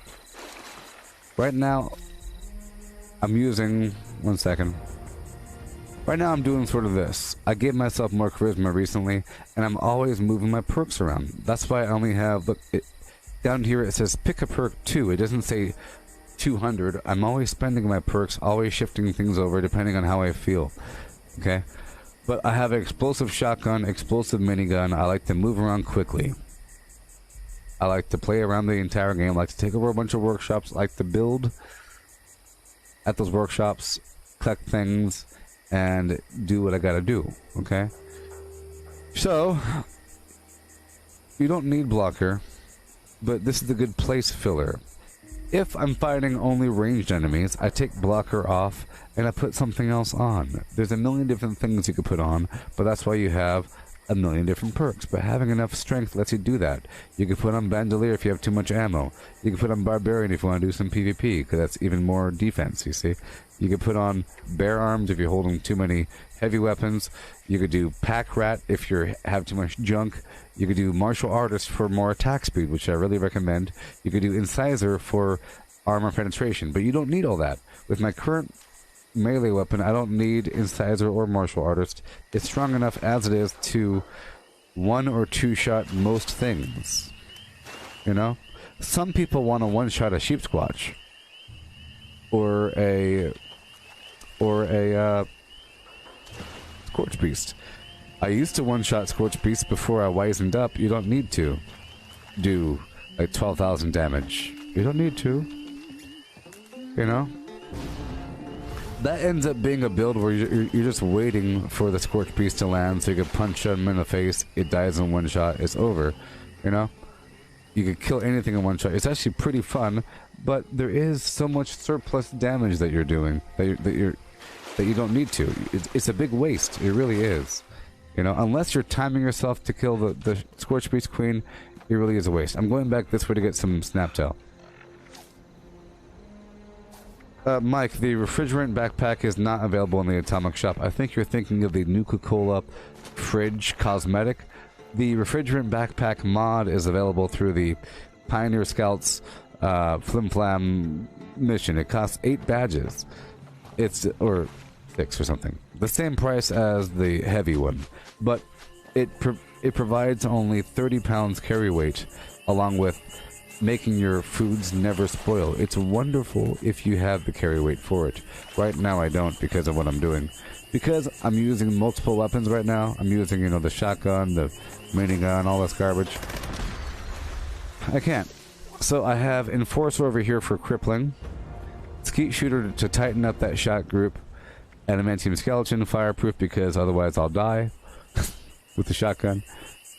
If I'm not on a team, I can swap out Lone Wanderer for other garbage. You know. We have Serendipity, so I don't die at low life. Class Freak, Starch Genes because I have a bunch of mutations. And right now I'm using Good Basalt, you see. I'm using Through Hiker. Okay? Oh no. That I shouldn't have been. I shouldn't have been using Through Hiker right there because I swapped up my backpack. I was using Through Hiker for a second, so right now I'm not using Through Hiker. Good thing we went over this thing. I prefer that. Okay. Action Boy, Marathoner, or Marathoner Action Boy. Let's flip-flop that. I'll put Action Boy 2, Marathoner 3. So I thought I was using the high capacity backpack mod that gives me 120 pounds capacity, but I was using the grocer's backpack mod, which makes my food weigh less because I happen to have a bunch of different components, angler flesh, all kinds of different flim flam. It weighs a lot over time, including water. Dirty water weighs a lot. So, with the grocer's backpack, I could use garbage here. Okay? But, traveling pharmacy, you see? There's the chemist backpack mod available from the Raiders, but you can't have both. So, I gotta have that because I'm using a bunch of right-away and whatnot. And whatnot.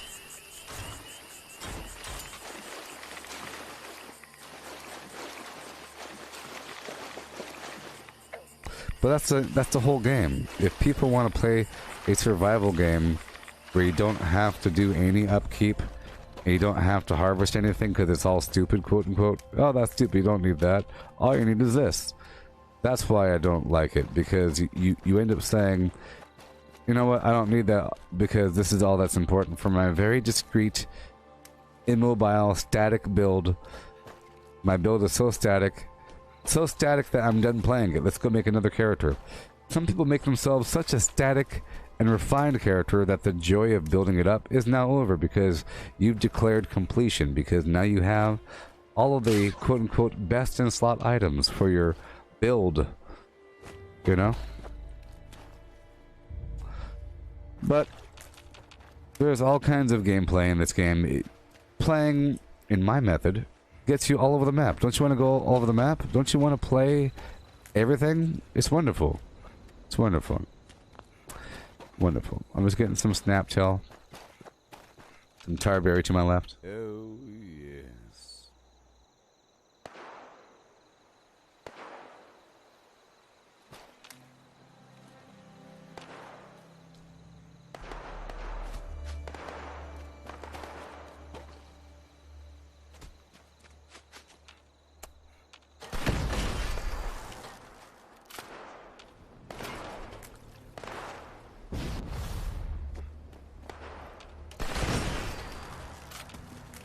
That person that I banned from the chat earlier, you know, they said go use a stim. Like that's a.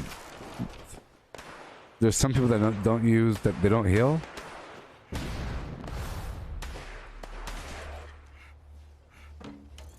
You think that makes you better because you don't have to do anything?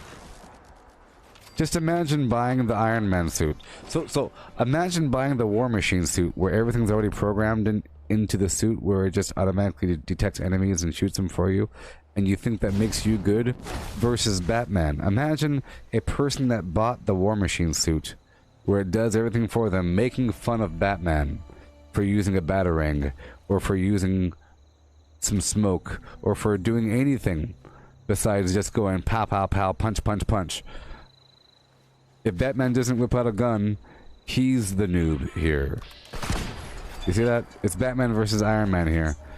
Batman does anything technical, and you make fun of it because you're embarrassed. Somehow. Deep inside.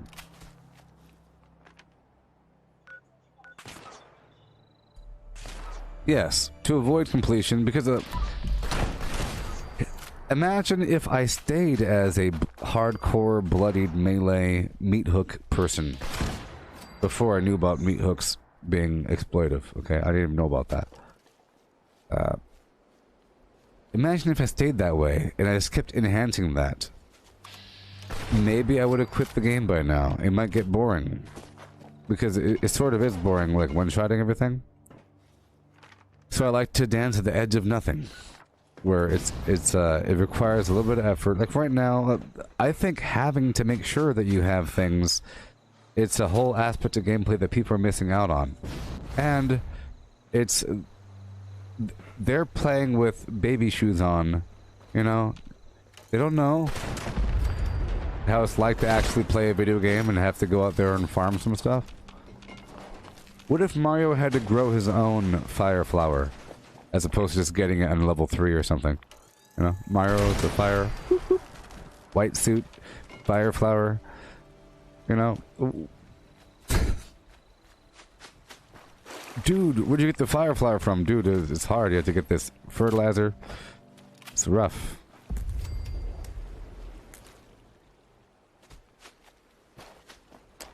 Having to farm for your own fire flowers makes the fire flowers amazing. It really enhances them. It makes it super duper immersive to even use fire flowers, because you know their true worth and where they came from. If you just bought berry mentats off of somebody,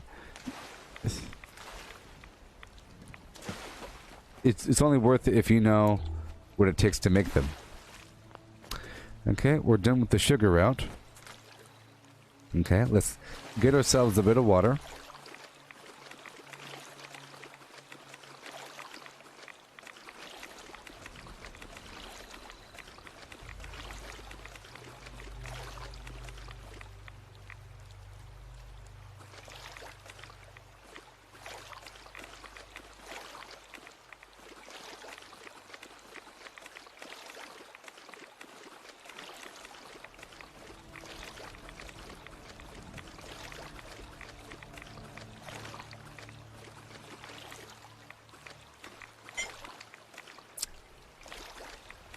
They don't know what it's like to squat in a river, collecting some dirty water.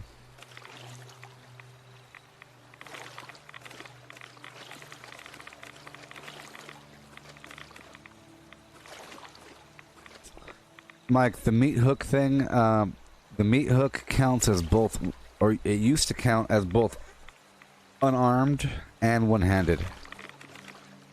When I thought that applied to every weapon, because that's what they are. They are one-handed and they're gauntlet weapons. Now they only are gauntlet weapons. So now all the gauntlet weapons are just gauntlet weapons, and they're not one-handed, which means this thing here, does not gain any damage from Gladiator. Gladiator should not improve this damage, but Iron Fist should. But before, Gladiator and Iron Fist both enhanced the meat hook. But I thought that's how it works for everything. I like the meat hook because it looks really cool with the extra claws. It's like a raptor thing. And I happen to get a bloody one. But I like this one because it matches. Yeah, it matches. And it's bloodied extra fast.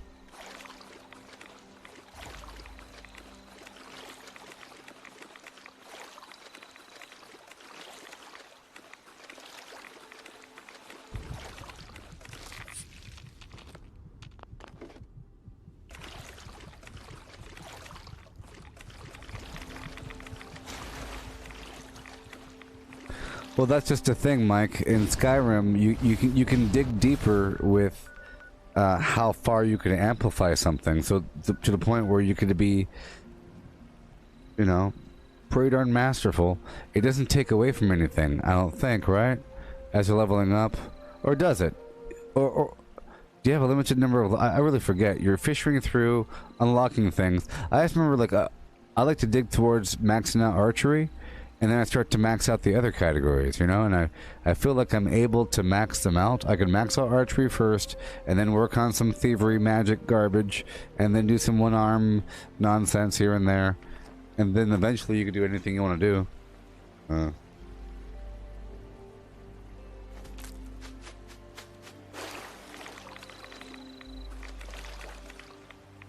Okay. So...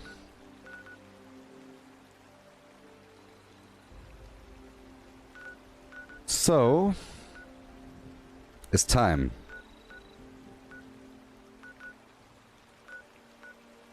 It's just time. Time.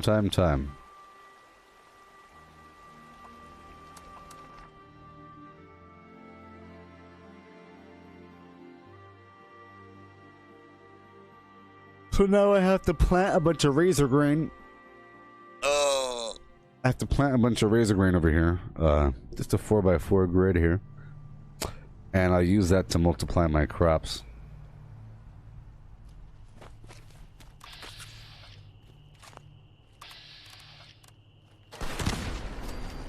See, now I know to do more damage, you just gotta target a limb.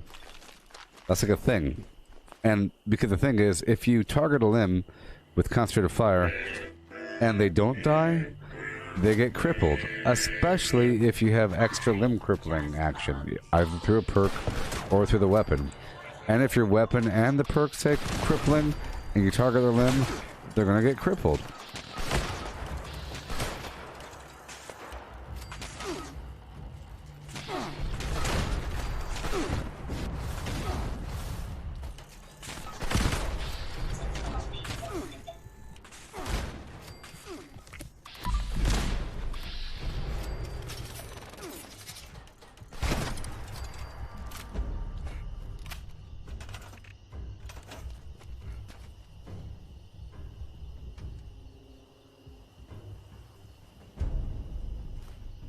Ah.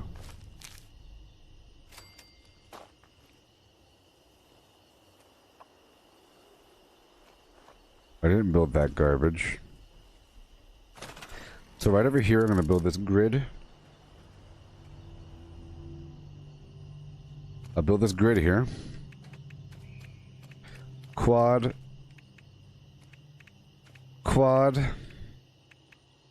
Razor grain. Okay. It's going to be as high as possible.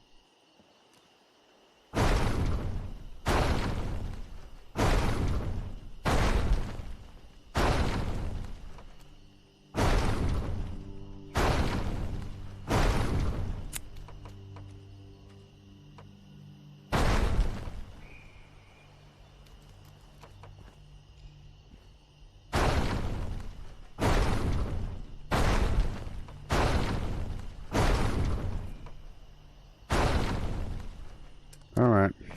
So be it.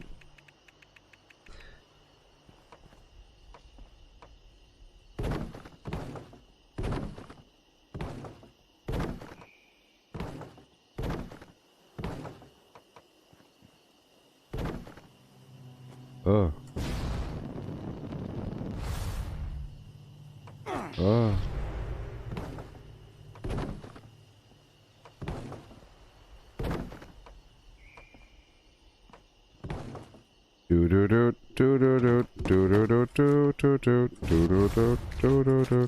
Imagine if people.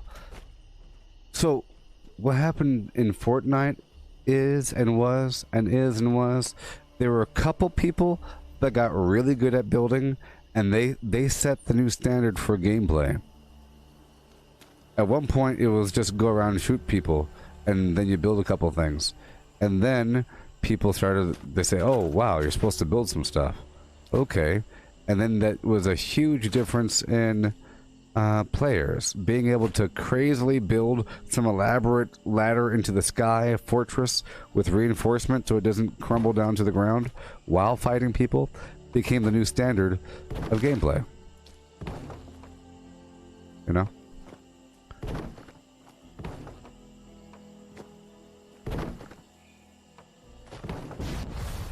And all the people that don't like doing that or are incapable of doing that will naturally make fun of that. Until that becomes a game, and then you sound like an absolute noob that is unable to multitask because you're complaining about gameplay elements that are too advanced for you. Alright, so this is my grid. You see the grid? Yeah. Yeah. Oh my gosh. I do this lane thing so that you don't do the same thing twice.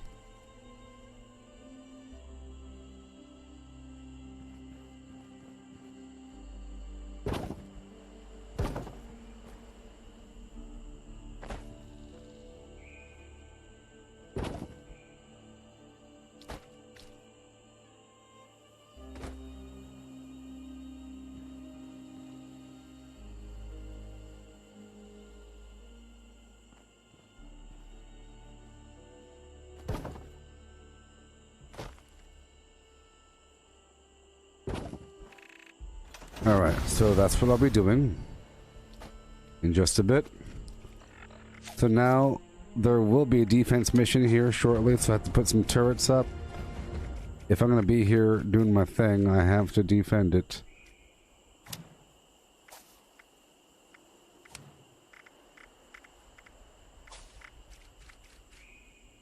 See, my version of PvP is doing this on a map with hostile people where they could easily just come in here and kill me in 2 seconds, but they don't know that, so I have to make sure I'm squatting, I have to make sure I'm kind of hiding behind something, I have to listen for footsteps, listen for that click noise of them taking it over, and get the heck out of there while building.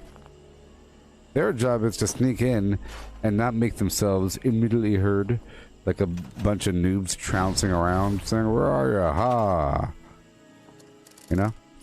Their job is to do what they gotta do.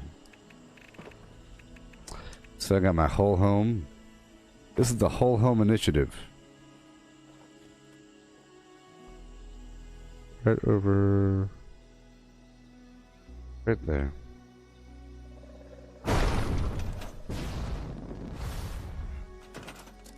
I got my lovely turrets.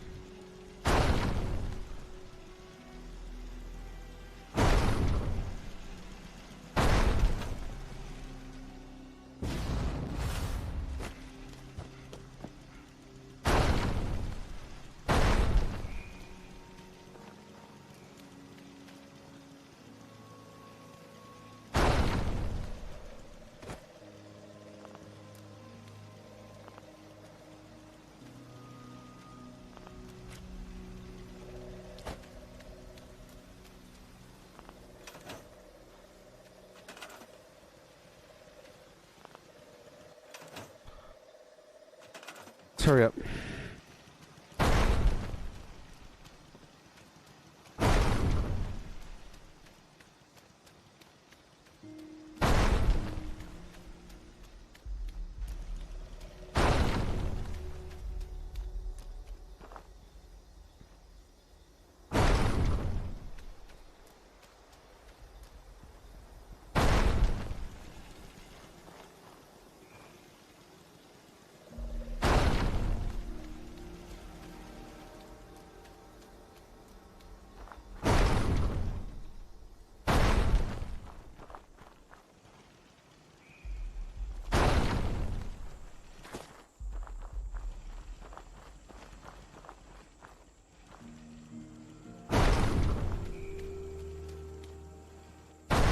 I like to build these until I can't anymore.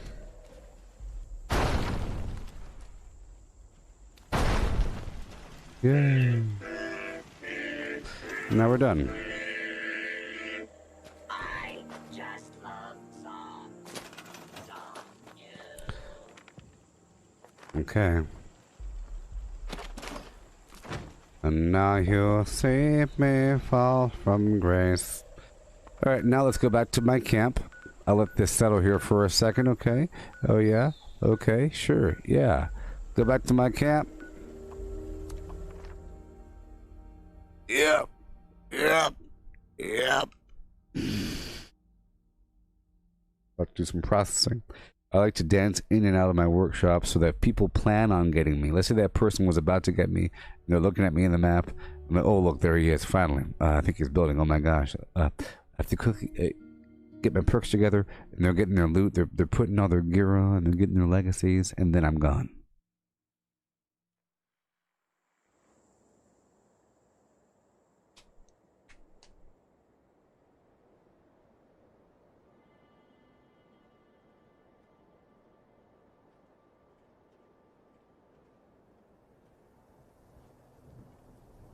Oh, the hit points go up, and then you can't. There's a minimum level. I see what you're saying, Mike. That there's a minimum level of damage that you have to do against the enemies in Skyrim, based upon the difficulty, because they have more hit points. So you couldn't deal as much damage that you need to take care of them at the higher difficulties. That you have to kind of focus, that you're forced to focus in one category or another to do enough to take them down. Alright, let's use some chemistry for a second.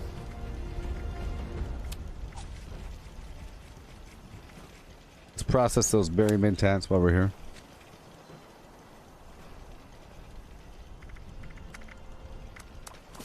Let's smelt first.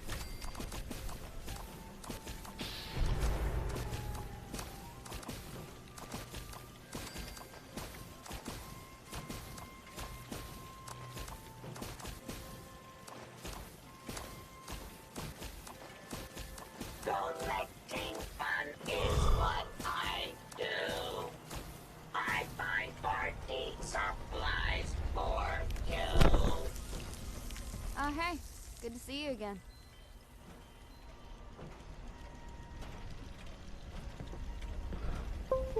Yeah. Just can't shake these nightmares. Floating in space forever. Just why? Disease cure.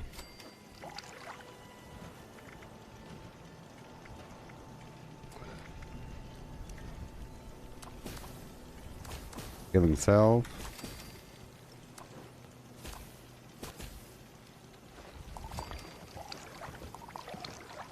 drugs, very mentas, and mentas, of course. Right on down to mentas. I'll turn some of my firecrap into firecrap souffle because that's 35 energy resistance and it's pretty easy to get. 5, 4, 3, 2, 1. Right about there. And boom. Berry mentats. Yeah, see that? Brain fungus, firecracker berry, mentats, and starlight berries.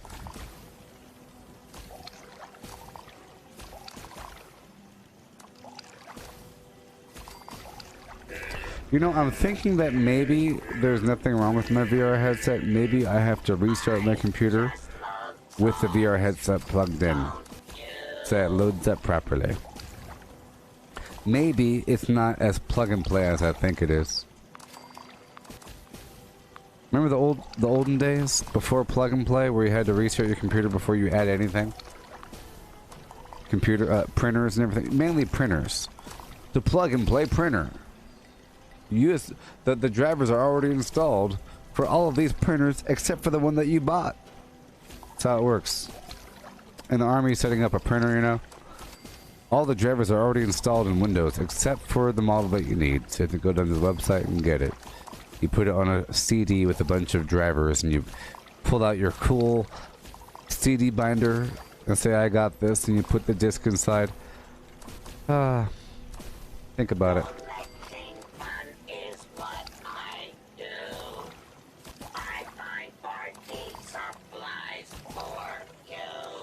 Alright, done.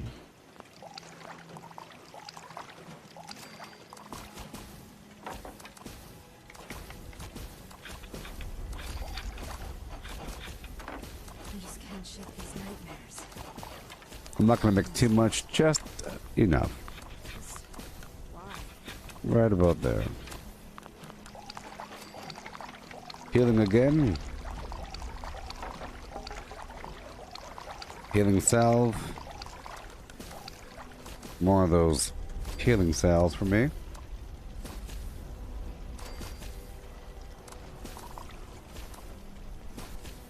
Yep.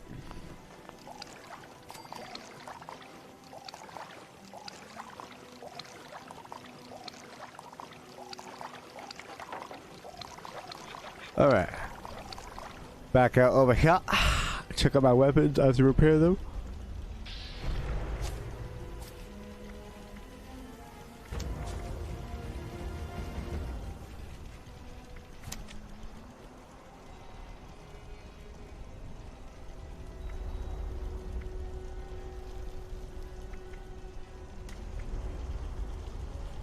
A lot of times you'd have to find a nearby driver or a driver that's good enough, and it worked. Sometimes you'd have the Microsoft generic driver to make your printer work or something, you know? But if you have anything that's beyond a printer, I think there's a bunch of universal printer protocols that these printers use. So if it's close enough, something will come out. But if you have like a camera or a scanner or something, scanners are seen quite often as a printer and a camera. They're all the same category, sort of. It's image processing, flim-flam garbage, especially multi-function printers or whatever. All right.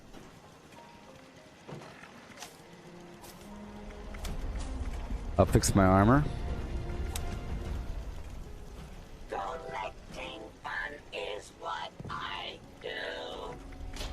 Well, Mike, the Army uses nothing but commercial equipment off the shelf, like Dell computers, quite often, you know, Dell. It's been Dell for a long time. They had the contract all throughout the, 9/11 situation. It was Dell laptops, Dell monitors, Dell everything. For printers, it could be anything, Hewlett-Packard, Cisco. I think there's a contract or two of Cisco going on. Cisco is very common. But then for a lot of it is just off the shelf. It's all off the shelf. And a unit can have a budget you know, and they could have their supply go buy some more equipment with a credit card, and they go buy some new scanner, and I get called in there and say, hey, make my scanner work. What the heck is this thing? My supply just bought it. You like it? I say, yeah, this should be fun. And then I have to call up the higher authorities to give me access to do something, even though I usually had access. At a certain point, I would always have to call to get access. I would have to call to say, give me local admin access to this computer. But before that, it was all of a local access, a local admin thing. But then it became domain controlled. I was still the admin, but I had to call to get access from the other people. There were civilians. There's a civilian building where they ran everything. Oh boy.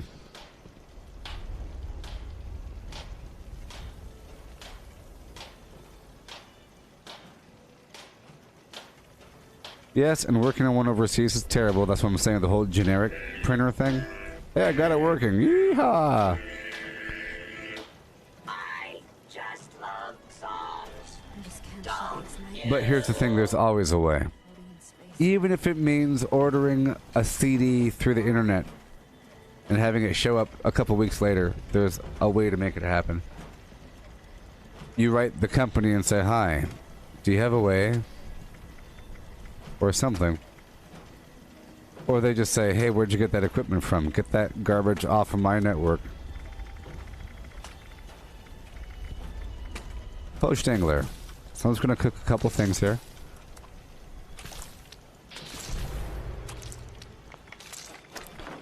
Dingling fillet. Smoked scorched beef lung. This is what I'm talking about. You're missing out on all these wonderful foods. That's like the main reason why you're playing the darn game. There's plants and animals out there, and they have food on them, and you get buffs. You don't need the buffs, but they help you out a little bit, here and there, here and there.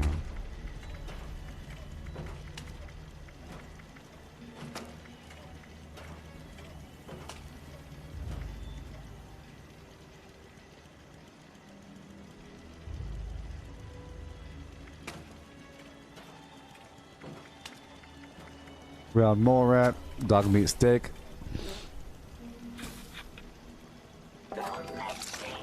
That endurance 3. Broiled scorched beef brain for that intelligence 3.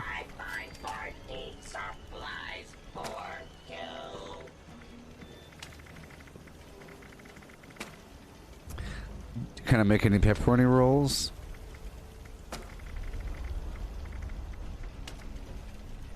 Nope, because I need a Brahmin milk, so check this out.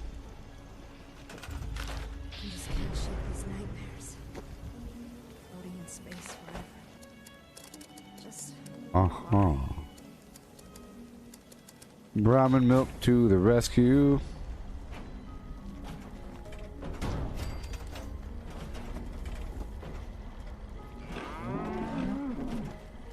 You're fired. Collecting fun is what I do. I find party supplies for you.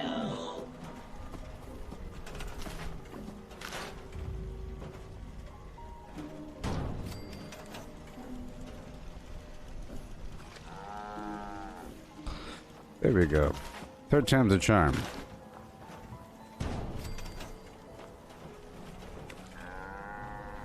Shut up. I'll let you live. Now pepperoni rolls.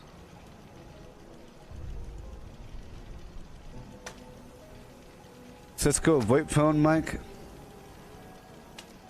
I know how to manage Cisco VoIP phones. The Army uses Cisco VoIP phones. That's like what they use. You can do stuff on them. You could do all kinds of stuff. You could forward calls. You could page. You could look up numbers. Mainly, it's just about setting them up. It's just a MAC address and IP. MAC address, IP flimflams. It's on the back of the... Heads up! Turn the phone over. Turn the phone over and write down the hexadecimal flim-flam number. It's on there. That's why physical security is a big issue with network security. Physical security is very important. You could put something on a cable to go in the middle, you know, and detect what's happening. You know, you could look at the device and get some numbers off of it. All that garbage. Pepperoni roll.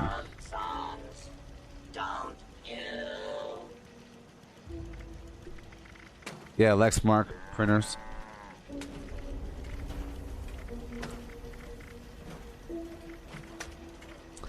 Yep. I remember when 9/11 happened, I was carrying a stack of laptops. I just got done working on a printer, or I was coming back from working on a printer, when kaboom, blammo, pow pow, boom, boom, kaplowy, zoom zoom zowie. Optical sensors calibrate And I knew. detection of sparkle. My first instinct was, wow, those are amazing special effects.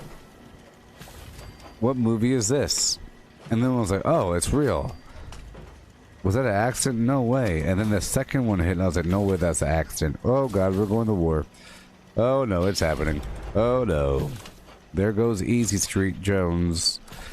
I had a great job walking around with laptops and stuff. But guess what? I was in a brigade or battalion level, or division level, one of those three. And all of the line companies and stuff went. My first unit was in a field artillery unit with the artillery, you know. But all the lower units went, and headquarters didn't go. So I was in the rear for the first 3 years, 4 years for the first 3 years of 9/11 land. I didn't deploy. My second unit I went to was in Texas. It was an air defense artillery, which is very close. But this is air defense artillery, you know? But I was in the signal unit, and they just got back from Afghanistan. So they were on a break because of all their losses and everything. And I was in that unit for another 3 years or so. So then, in about 2006, 2007, I went to Airborne, somewhere in there. I went to Aerosol before that. But because I went to Airborne, my next re-enlistment, they sent me to Hawaii. And in Hawaii, I immediately got deployed to Iraq in about 2007-ish. And that deployment lasted for 14 months. It was extended.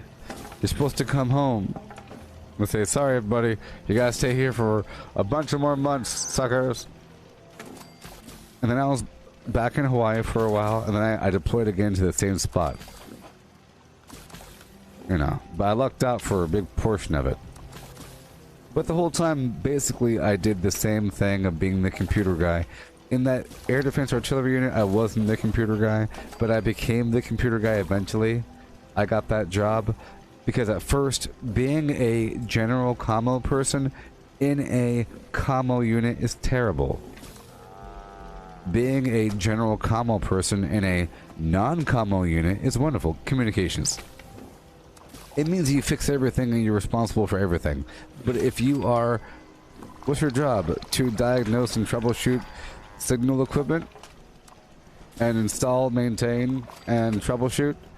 And teach people about it? Oh, I got you. Well, welcome to the signal unit, where we all have jobs doing what you just said. So you go in that office, and you work on the bottom rung of communications equipment. Here, we'll give you the SINGAR, and you do the diagnostic thing, and then you write down what's wrong with it, and then you walk it down the hall and give it to that person. And that's all you do. You diagnose that one radio, you write down what that screen says on this sheet, you take the sheet down the hallway, and that's all you do. That'd be fun. But usually, I had that ideal Geek Squad kind of computer job. Walking around, doing stuff with BlackBerry phones and stuff. Mud cookie.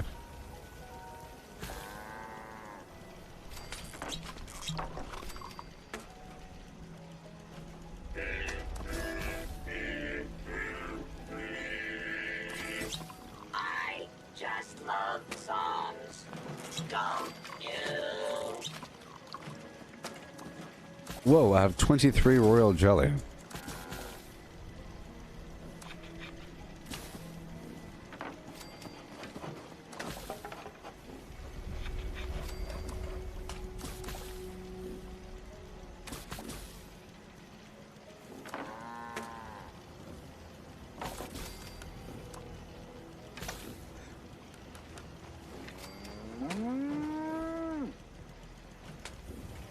Yeah. That was one of them chumps, see? Collecting fun is what I do. I find party supplies for you. So here's the thing. Like, in the army, I was a jack of all trades. That was my job.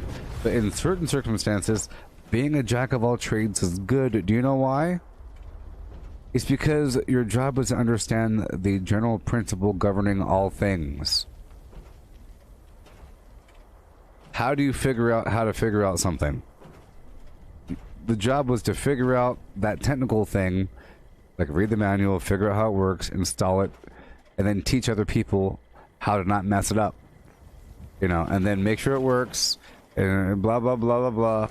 Whereas I've worked with other people that have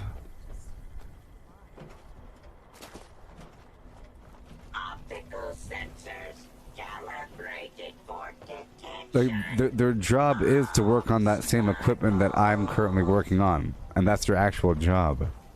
For example, I wasn't a radio operator. That's an actual job. There's a job for that, and part of their job is to do some general maintenance, you know, some general troubleshooting. Hello, hello, hello. Give me that handset. Hello, hello. All right, good. Throw that one away. Good job. You win. Hey, what's wrong with this? I don't know what's what. Did you check it? Well, I'm trying to make it work. It's not plugged in. Oh, they're all laying together. Sorry. Sorry I called you. You're doing a great job. And they're sitting there on the radio all day. collecting fun is what I do. I find party Alrighty. supplies for So I've done the first series of crafting. Now I have my berry mentats. 203 people. 203, and I worked for it in the background, you see. I don't have any more great mentats, but I do have some other garbage. Let's go over here for a second to the mixedalcoholmachine.com. I'm thinking about grabbing some hard lemonade from other character, but that's sort of a waste. Oh, it's sort of a waste. Wines. Fermentable wine. Blackberries. Tarberries. Ah. Well, that's another reason to get... Hey, people, this is another strong reason to farm Tarberry. People were asking me why am I farming Tarberry, and I say, oh yeah, you just eat it. Tarberry juice is wonderful because it gives you all kinds of AP. Well, wine's good as well. Blackberry and Tarberry. Pretty good.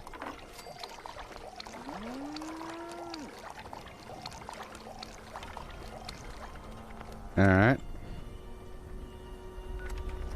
Okay. So, I'm good to go. I got everything I need.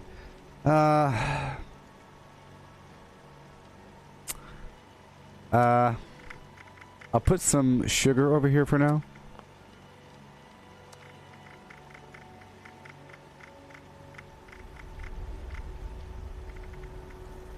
I'll put sugar and honey for now.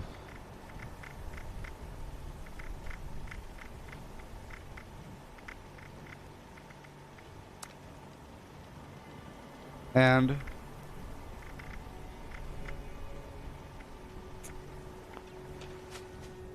Tarberry juice. I just love songs. Don't you? Well, yes. Typically the jack of all trades is used in a negative connotation, you know. Jack of all trades, master of none.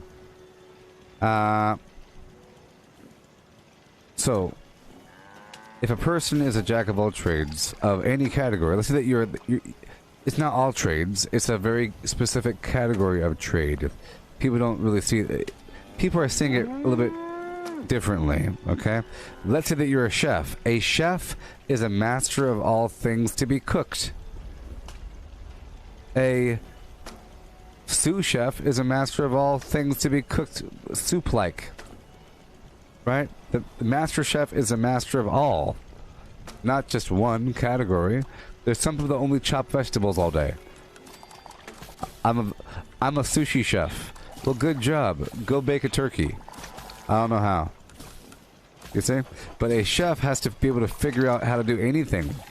How to follow instructions. How to do every little... Think about it. A chef is a good example. You know what? I'd say to be called a chef or the head chef of a kitchen means that you know how to do everything. Just a little bit. But you know how to do everything. You know how to julienne, how to chop things fine, how to make a certain kind of composition. You know how to make a meringue. You know how to make an omelet. You know? And you know what flavors kind of work together. You know how to taste something. But you don't make nothing but barbecue brisket all day. A person that makes nothing but barbecue brisket all day long. So who would you rather have teaching a class on how to do a barbecue brisket? A chef? A head chef of a restaurant that knows nothing about brisket or whatever versus a person that runs a brisket restaurant that serves only brisket. I'd want the chef.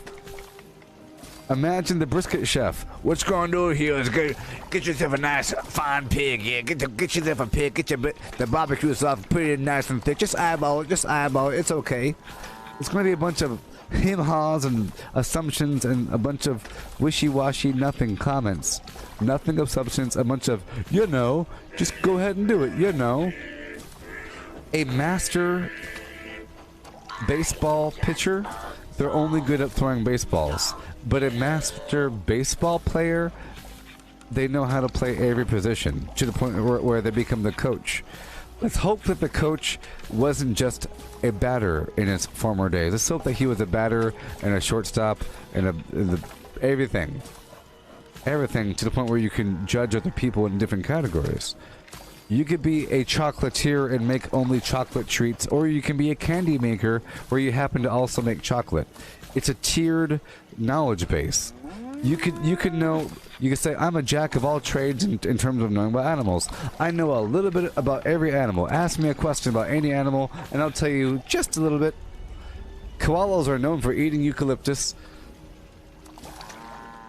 Snakes are found in the water and on land. You know. Versus the person that knows everything about tortoises. That's cool, you know about that, but do you know what makes a tortoise a tortoise? You have to know about everything else. So, I'd be willing to say that a jack of all trades knows what makes something good, and let's just say this, a jack of all trade can choose to dedicate themselves to any category and will probably master it. Okay, I'll say that again. A jack of all trades in any category. Let's say that a head chef can choose to be the best sous chef in the world. A jack of all trades can choose to be the best pitcher in the world if they know about every other position on the thing. They could choose to be if they know about everything. If you've been a batter forever and a pitcher, you'll be a better pitcher than if a person was just a pitcher, because you know what's hard to hit. You know what it's like to be from that other perspective versus just confirmation.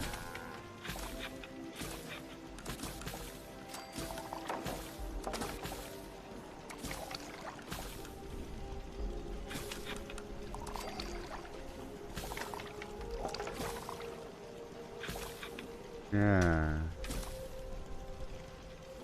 Francois, you're asking why I need so much water? Because you're stupid. That's why, Francois. Because you are stupid.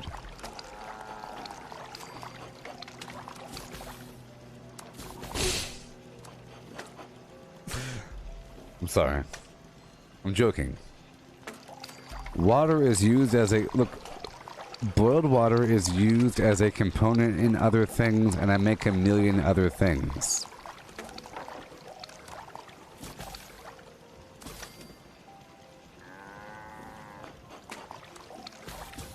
Okay.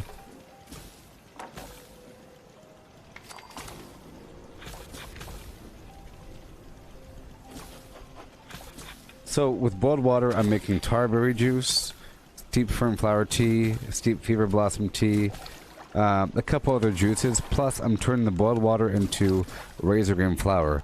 In just a bit, I plan on making a lot of razor grain flour. It's sort of my whole purpose during this session. Just a second ago, I made a bunch of berry mentats, and I was farming it for like an hour and a half. Now, I'm transitioning. I made my razor grain farm at Dolly Sods. I'm about to go there with a bunch of turbo fertilizer grenades. I'm going to multiply that stack of razor grain flour, of razor grain, until I get about 4,000 or so.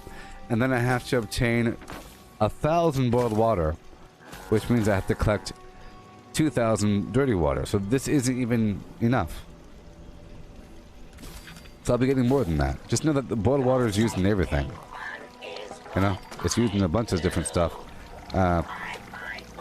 In foods, you know, all these different foods use boiled water. Anything that involves a soup or like a stew involves water. Like even this dog meat steak involves water. I guess they involve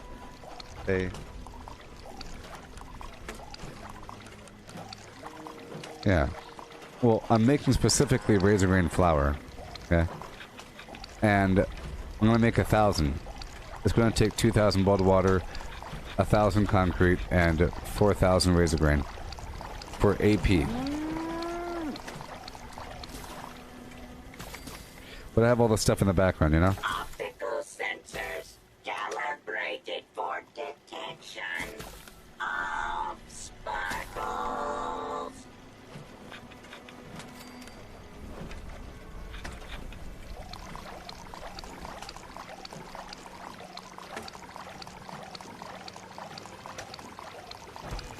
A few of these.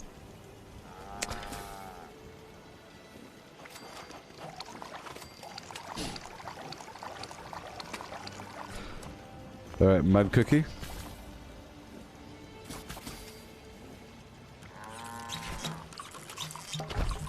Hey, please peruse my wares and spend your money.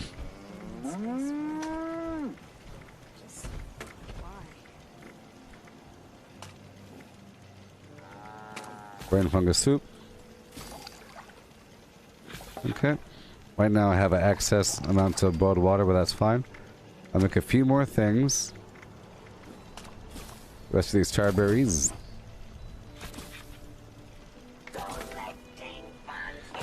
Paying it forward, because tonight or tomorrow I plan on bombing. Probably tomorrow morning, to be honest. If there is a morning, which I don't think there will be, because I'll be playing late night, so I don't even know anymore. Steep Fever Blossom Tea gives me AP plus 5 AP regen.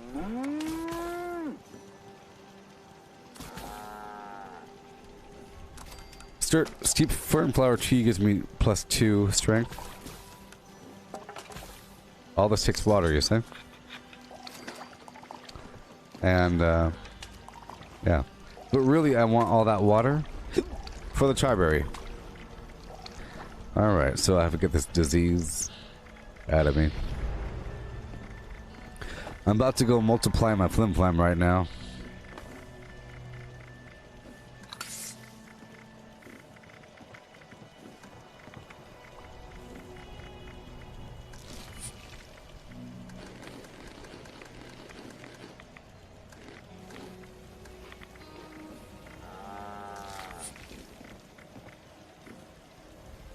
There we go.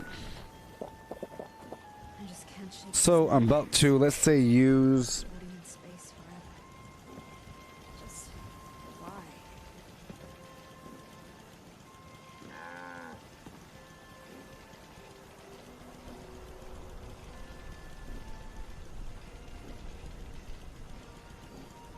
Optical sensors calibrated for detection of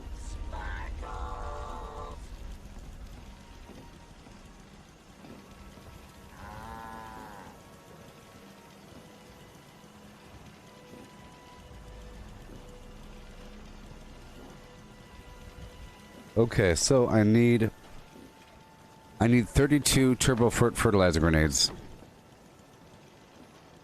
Hey there, Kylo. How's it going? No. So I need 32 turbo fertilizer grenades.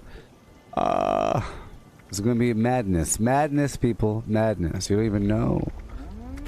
I'm about to make myself 1,000 people. 1,000 razor gun flour. Perhaps more. It's all about how much water I really have. That's why I was trying to boil some. Because I don't want to sit there boiling water forever.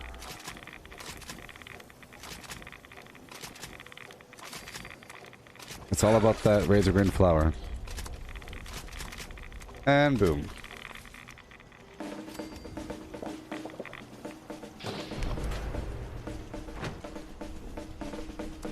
Get everything away. I don't want to become over encumbered too soon.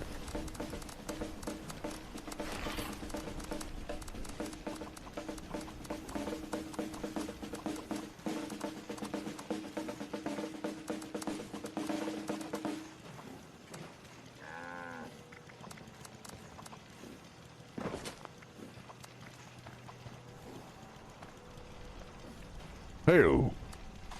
I just can't shake these And hail. nightmares.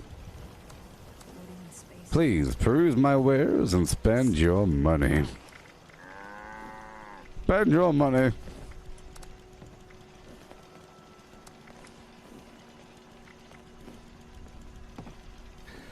Sort by weight. Collecting fun is what I do.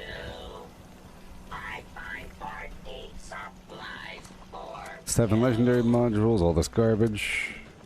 Don't need gunpowder. Put these legendaries away. Chef hat.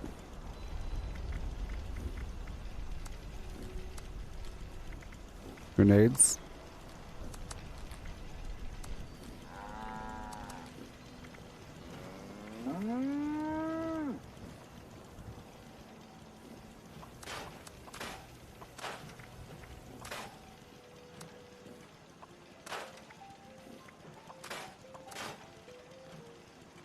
collecting fun Okay. is what I do. 307. Lovely. Supplies for you. Lovely. Put Marathoner back on. And put Serendipity on as well.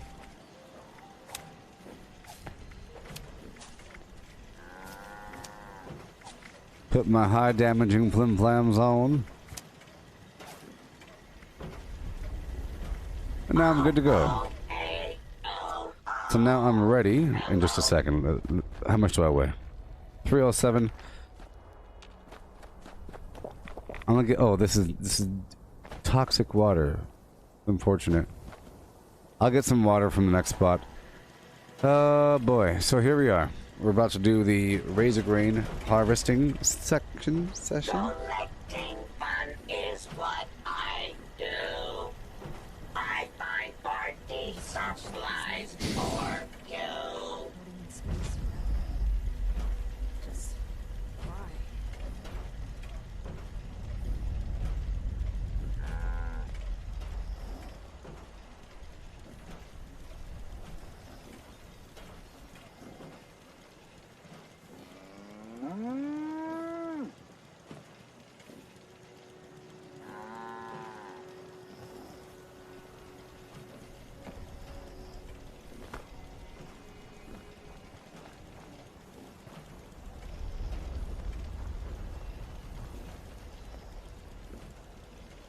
Hello, hello. Hope you're having a merry day. Initiating scan for fattening. Sugary treats of delight.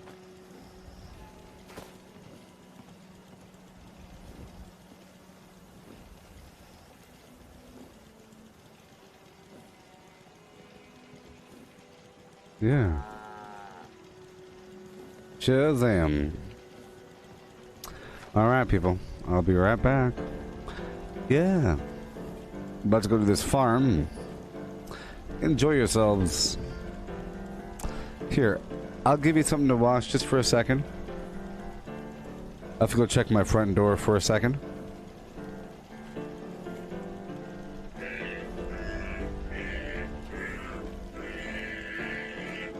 I just love songs. Don't you? Yeah. Yeah, yeah, yeah, yeah, yeah, yeah, yeah, yeah, yeah, yeah, yeah, yeah, yeah, yeah, yeah, yeah, yeah, yeah, yeah.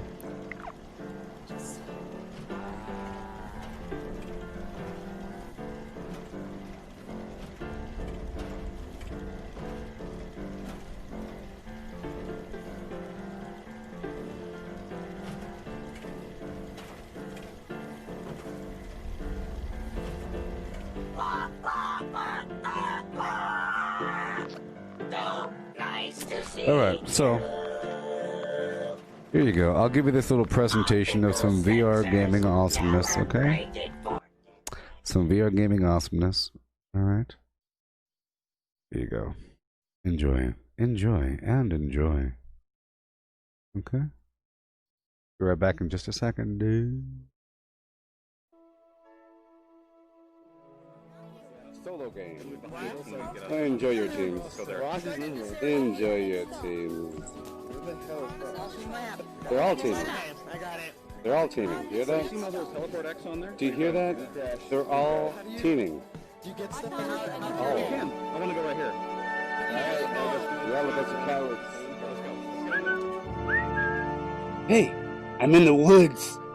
I'm about to kill you. You're teeming humans. You hear this? I'm coming with the wave of bees. Oh, yes.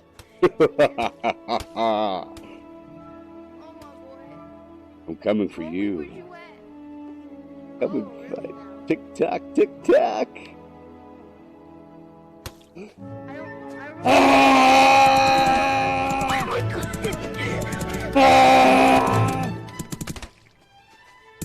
Just get this shit out of me.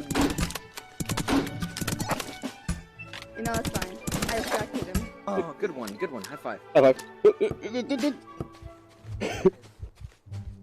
This one? Yes. Why is it there? Ah. Get him, get him.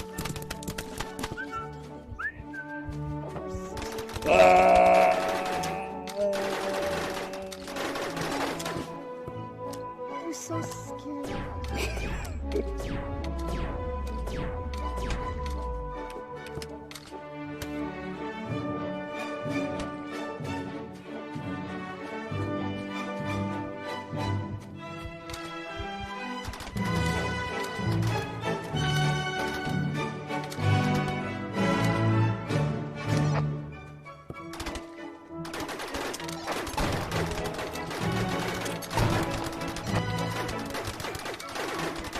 You have the largest shield in the damn planet. How many times do I gotta hit you?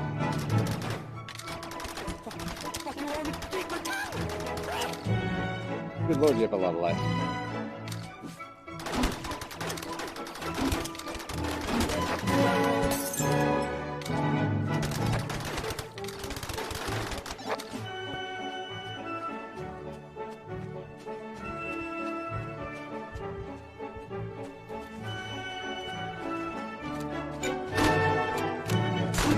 Ooh, I see you.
Good job.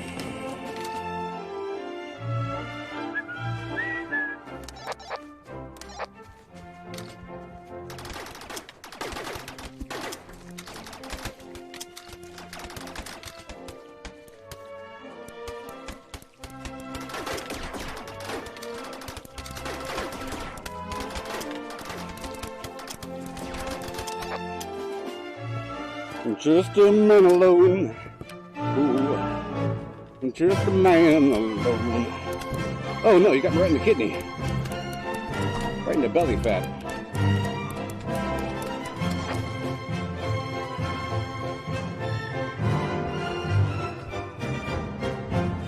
Your pickups sure are loud.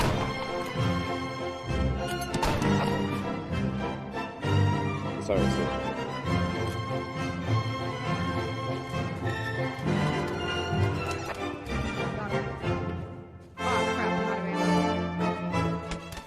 Buddy, how's your day? Ow. That's out of ammo. Why is everything I pick up out of ammo? Why are you so good at the game? Whoop, out of ammo. Whoop, whoop, whoop. Whoop, whoop, whoop, whoop, whoop.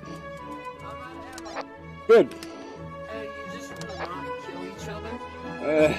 First come, first serve, pure freaking weapon with ammo. Ammo. Ammo. Yo, let's just not kill each other.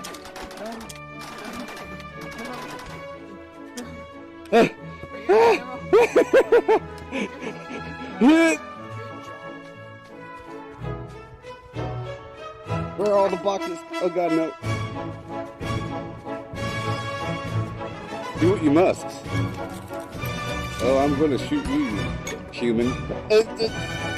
Just you wait and see.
Doom, doom, doom, doom, doom, doom, doom, doom, doom. Hard to match a beat with a ball. Anyways, thank you for watching. Please like and subscribe. The Gooboberti way. If you can say it, you can spell it. Come on and find me on that Twitch and the YouTube and the Facebook and the Twitter and in the future Instagram and other services before they combine to become one thing. So I guess I have to do Instagram or something. I guess I have to do some Instagram, huh? So far it's accurate.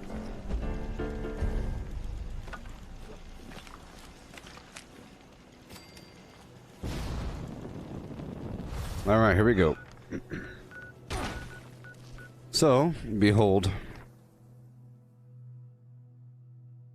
I'll be reading you a book, okay?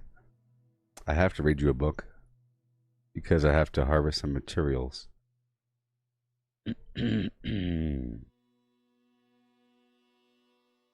I'll be reading you a book today.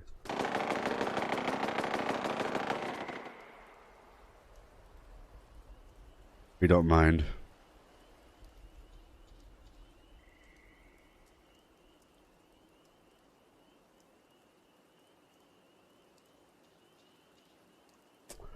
Yeah.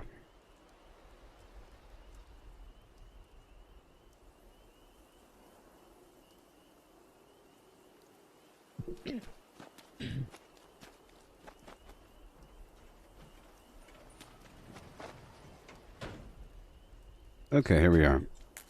This is my maze.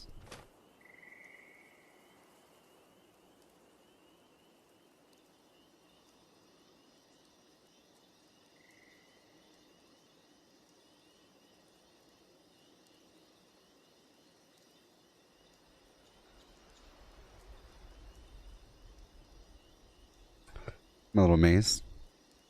Okay. I have myself a big ton of these fertilizer grenades. So in essence, the theory is to move through. If you do it just right, you can collect it pretty quickly. All right. Follow the route. Throw the grenade. Boom, boom. Rinse and repeat.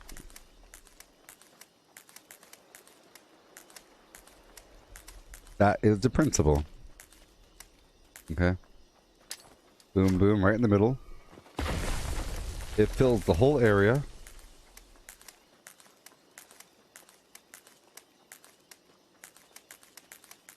And you see, if I keep myself in the outer lane, I can sort of angle myself in towards the middle.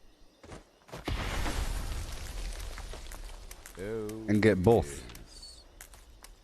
And that's the general principle behind the whole farming.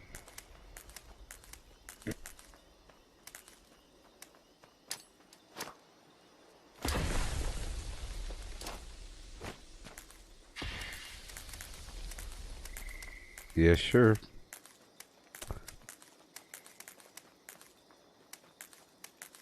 Got the hiccups.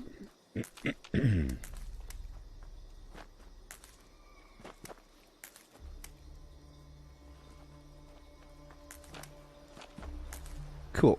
Let's go down to the river first. A little further away, as you see. I have these turrets all around the outer edge. On these platforms. I'll get some water first.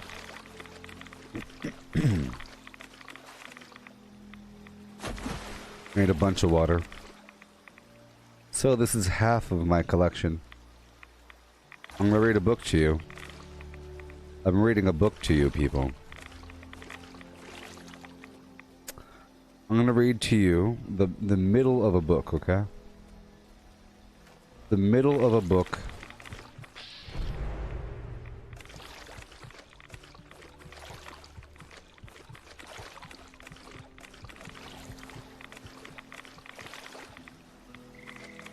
Okay.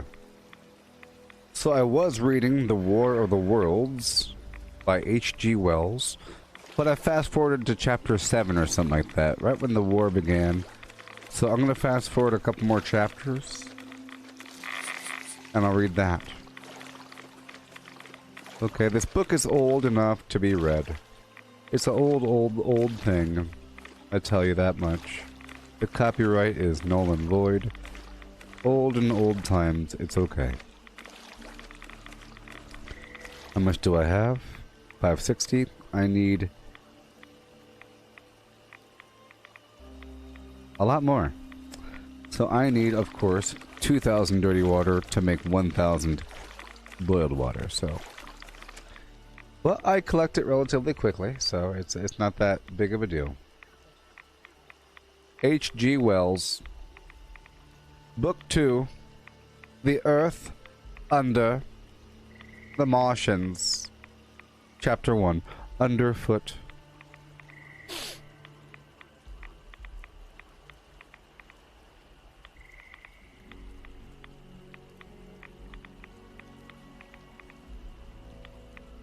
Or whatever. Chapter whatever.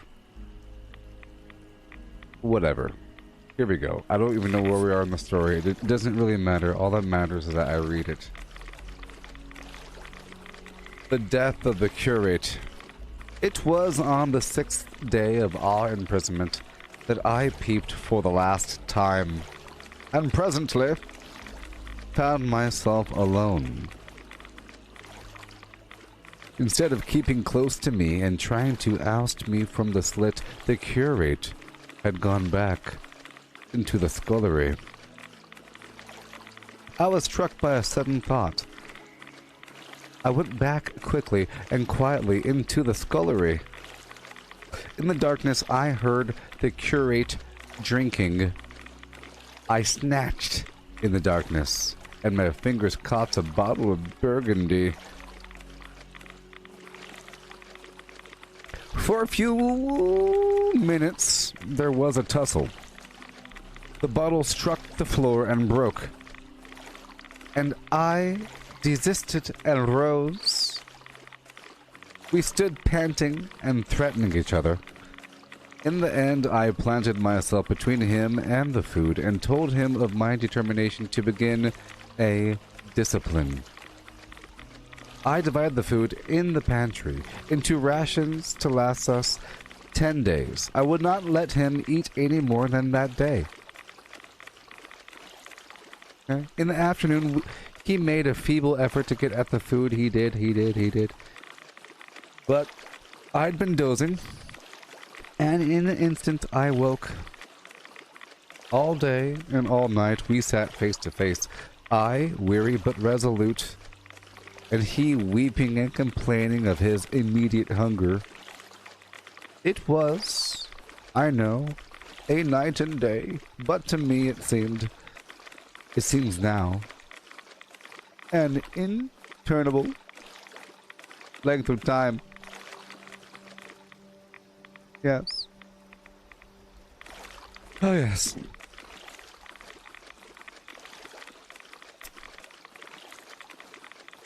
Francois, you're asking me if I'm using a crossbow? Do I use a real crossbow? You're gonna buy a real crossbow? No. The answer is no. And so our widened incompatibility ended at last in open conflict. For 2 vast days we struggled in undertones and wrestling contests. There were times when I beat and kicked him madly, times when I cajoled and persuaded him, and once I tried to bribe him with the last bottle of Burgundy. For there was a rainwater pump from which I could get water, you see, but neither force nor kindness availed. He was indeed beyond reason. He would neither desist from his attacks on the food, nor from his noisy babbling to himself. The rudimentary precautions to keep our imprisonment endurable he would not observe. Slowly, I began to realize the complete overthrow of his intelligence. to perceive that my sole companion in this close and sickly darkness was a man insane. From certain vague memories, I am inclined to think my own mind wandered at times. Yes. I had strange and hideous dreams whenever I slept. It sounds paradoxical, but I am inclined to think that the weakness and insanity of the curate warned me, braced me, and kept me a sane man. On the 8th day, he began to talk aloud instead of whispering, and nothing I could do would moderate his speech. It is just, oh God, he would say over and over again, it is just on me and mine be the punishment laid. We have sinned, we have fallen short. There was poverty, sorrow. The poor were trodden in the dust, and I held my peace. I preached acceptable folly. My God, what folly! When I should have stood up, though I died for it, and called upon them to repent. Repent, oppressors of the poor and needy, the winepress of God.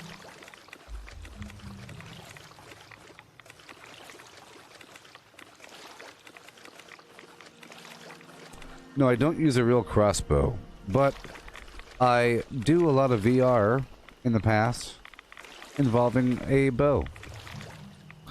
And I think it should be about the same thing, right? Crossbow is different because that involves just shooting.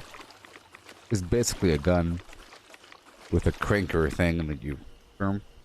But a bow involves two hands and all kinds of accuracy and follow through and stance, and it's really wonderful for VR.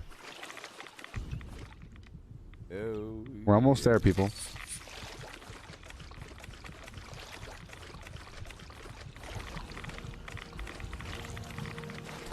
Okay, almost there. A bit more. A bit more. I'll read one more paragraph from this book, okay? I don't know if I like it that much. Then he would suddenly revert to the matter of the food I withheld from him, praying, begging, weeping, at last threatening. He began to raise his voice. I prayed him not to.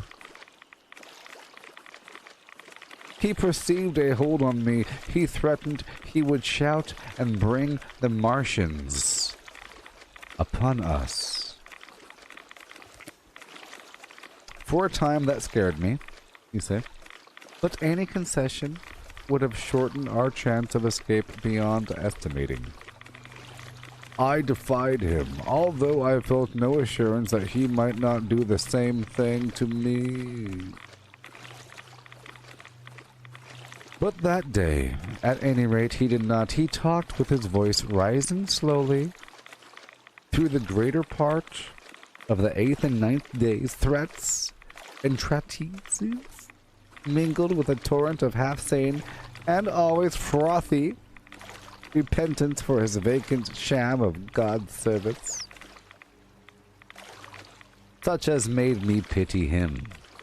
Yes. Then he slept a while and began again with renewed strength so loudly that I must needs make him desist. Be still, I implored. Be still. I am weary. He rose to his knees, for he had been sitting in the darkness near the copper. I have been still too long, he said in a tone that must have reached the pit. And now I must bear witness. Woe unto this unfaithful city! Woe! Woe! Woe! Woe! Woe! To the inhabitants of earth, by reason of the other voices of the trumpet. Shut up, I said, rising to my feet, and in a terror lest the Martians should hear us. For God's sake. Nay! shouted the curate at the top of his voice, standing likewise and extending his arms. Speak! The word of the Lord is upon me! He was screaming. In 3 strides, he was at the door leading into the kitchen. I must bear witness. I go. It has already been too long delayed. I don't remember this part of the movie. I put out my hand and felt the meat chopper hanging to the wall. Oh my gosh. In a flash, I was after him. I was fierce with fear. Before he was halfway across the kitchen, I had overtaken him. With one last touch of humanity, I turned the blade back and struck him with the butt. Bonk. He went headlong forward and lay stretched on the ground. I stumbled over him and stood panting. He lay still. Suddenly, I heard a noise without. The run and smash of the slipping plaster and the triangular aperture in the wall was darkened. Oh my gosh. I looked up and saw the lower surface of a handling machine coming slowly across the hole. One of its gripping limbs curled amid the debris. Another limb appeared, feeling its way across the fallen beams. I stood petrified, staring. Then I saw through a sort of a glass plate near the edge of the body of the face, as we might call it, and the large dark eyes of a Martian peering. And then a long metallic snake of a tentacle came feeling slowly along through the hole. Terrible, terrible. Martians. I turned by an effort, you see. Stumbled over to the curate and stopped at the scullery door. The tentacle was now some ways away, 2 yards or more in the room and twisting and turning with queer sudden movements this way and that. For a while I stood fascinated by that slow, fitful advance.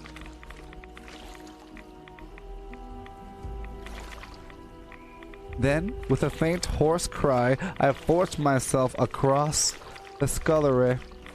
I trembled violently, I did.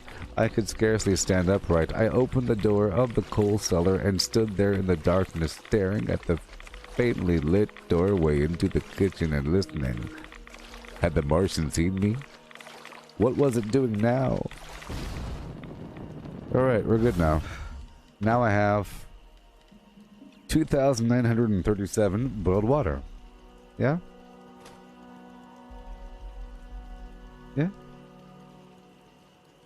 This is War of the Worlds I'm reading, by the way.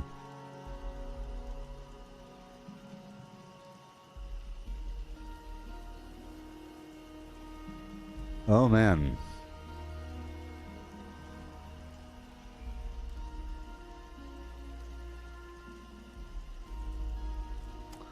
Alright, so now I get my my razor grain. Let's first eat some. Oh my gosh, look how much I weigh.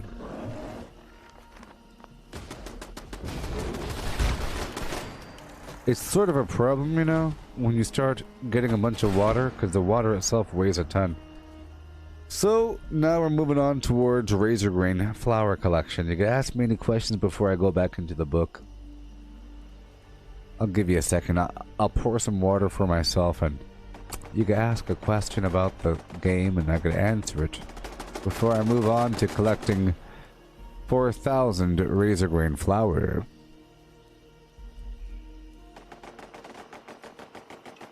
I'll give you a second.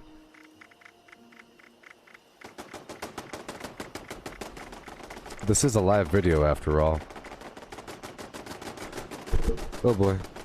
Live on Facebook, YouTube, and Twitch. You ask a question and I will talk to you. Like a person. Perhaps.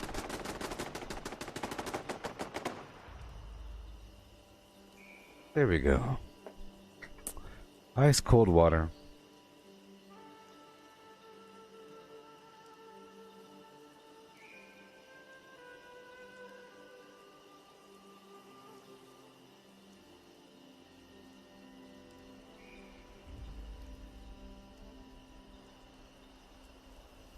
Yes. Alright, here we go. This is in my way. Gonna move forward. I have to move this over. There it is. Perfect. Perfect. Perfect. Now I could read things. Now, truth be told, I'm able to read things. Perfect.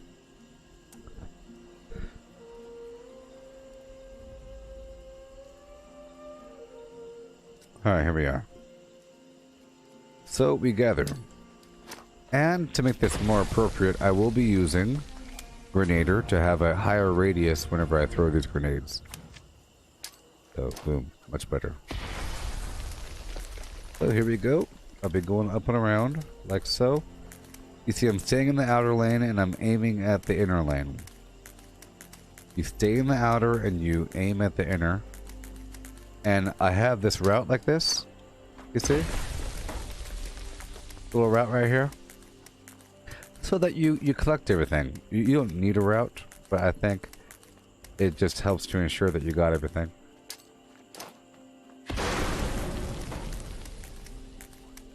Yeah, before I wasn't using Grenader and I was kind of missing a couple scraps of razor grain along the way. Yep.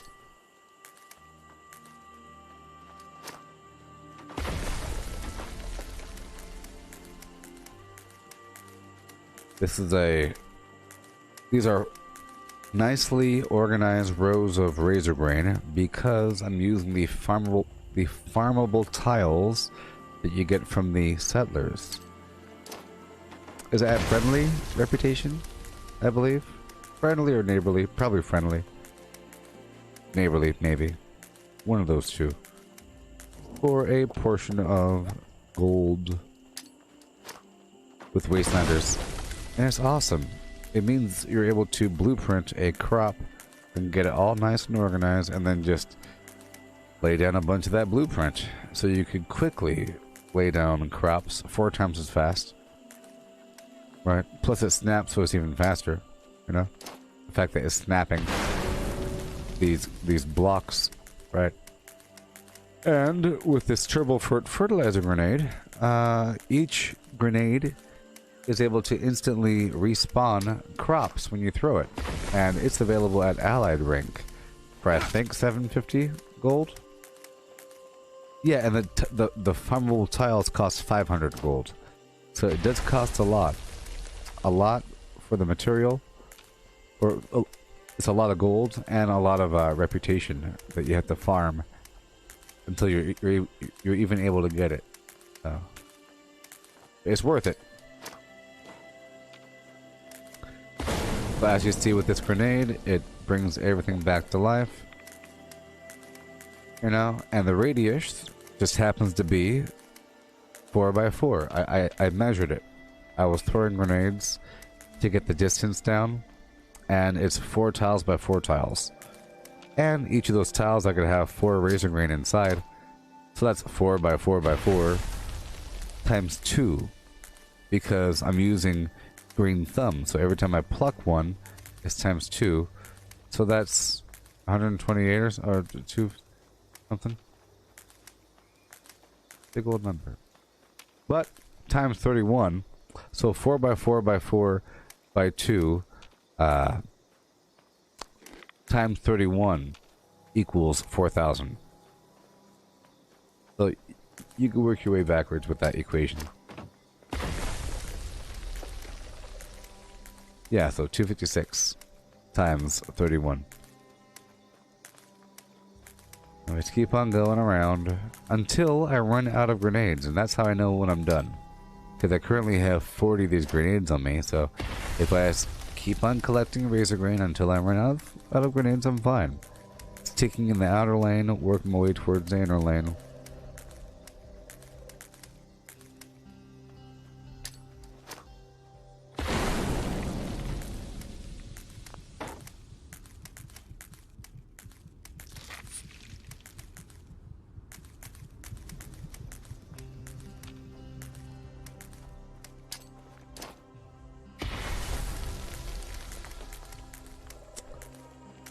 Yes, sirree. See, I'm aiming off to the right so I can get the lane that I'm in and the inner lane at the same time.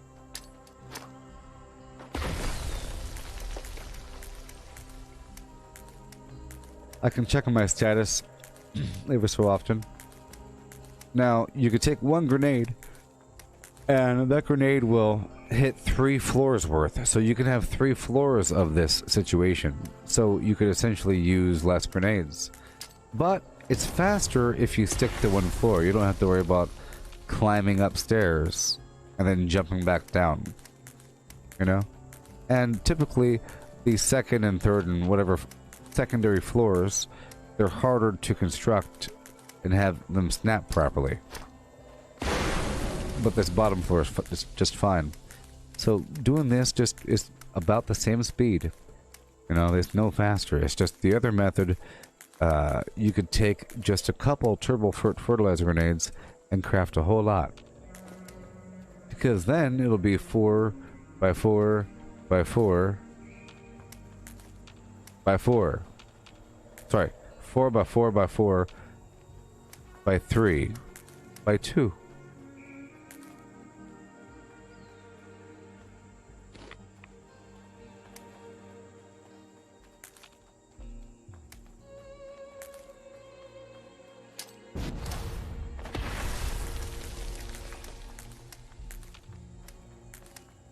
Check the map.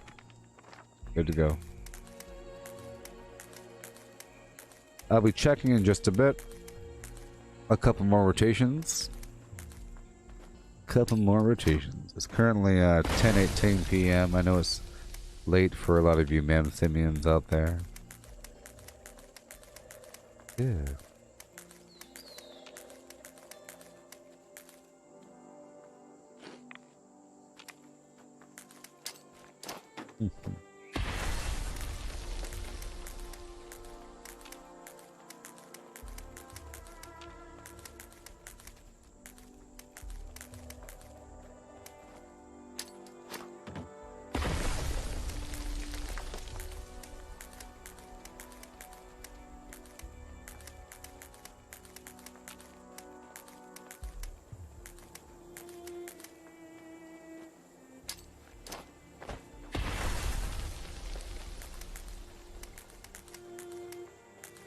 Hey there, Lisa.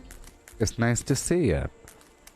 It was all quiet for a couple seconds in the chat box. I'm over here doing my long, hard work of collecting that delicious razor grain. Explaining the whole principle of the turbo fertilizer and how much it takes to produce 4,000 razor grain. So I can then produce 1,000 flour.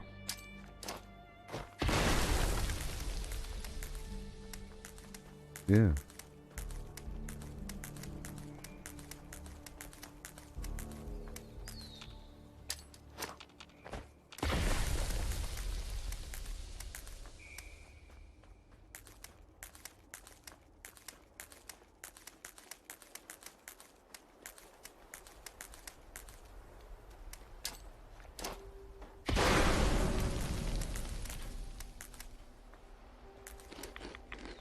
What am I eating? Honey, that's fine. I can get more.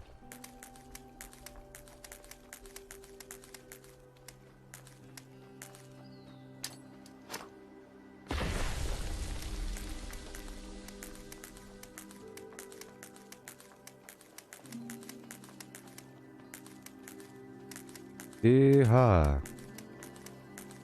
Facebook didn't tell you I was live? Oh no.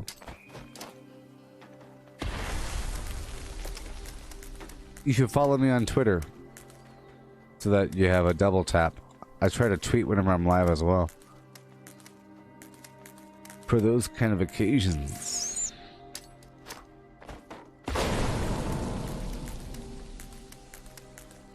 You don't even have to use it, you just have to, you know, follow.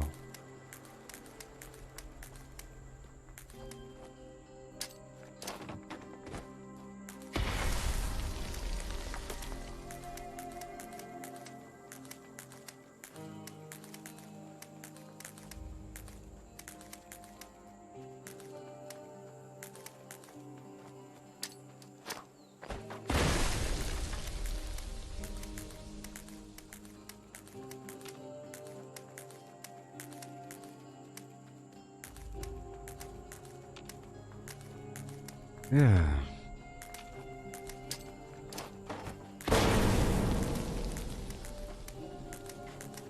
Ten more rotations. Almost done.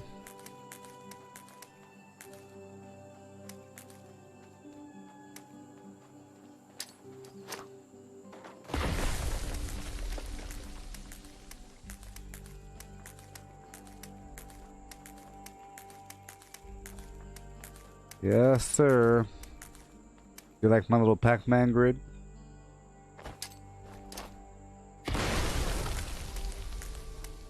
I was saying I do this so that I don't double tap areas, and if I just have a big old open field, it's easy to try to quickly run through the whole thing, and you end up missing a big bunch, like 7 or so or something. But here I could stay in a lane and just run around.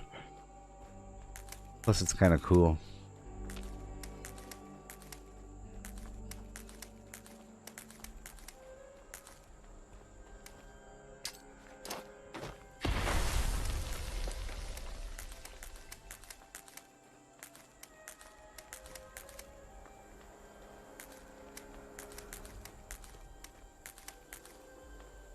Yeah.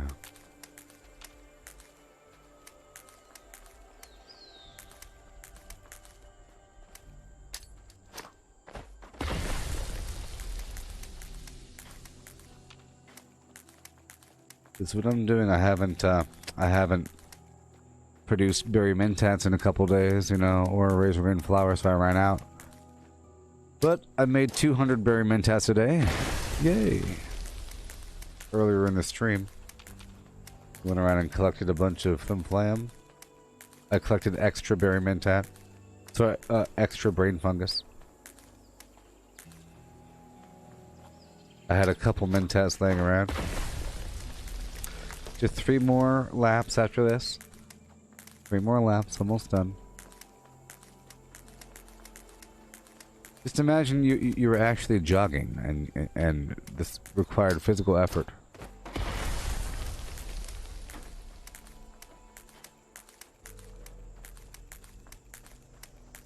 You'd be getting such a good workout right now.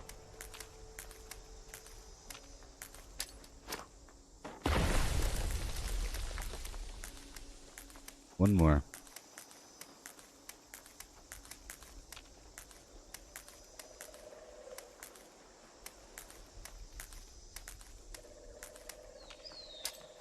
Boom.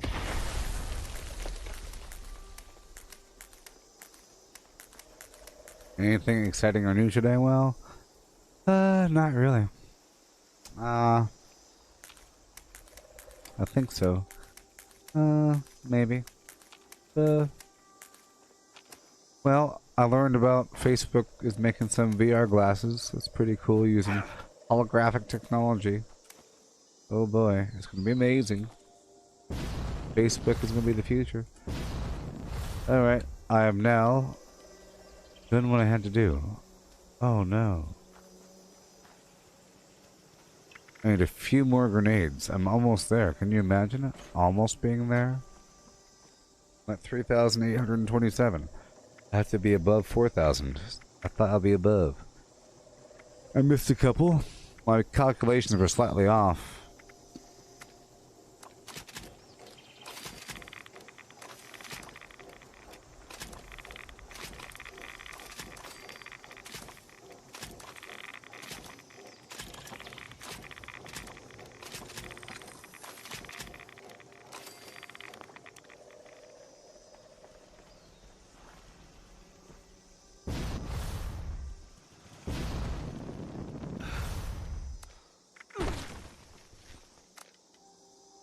Alright. Yeah, there's nothing new really in the store. Well, I think there's something new in the store. We could check that out for a second. Yeah, okay. Yeah. They have the Revolutionary Free States bundle. The bundle. I don't think they were selling the bundle before. The bundle has that.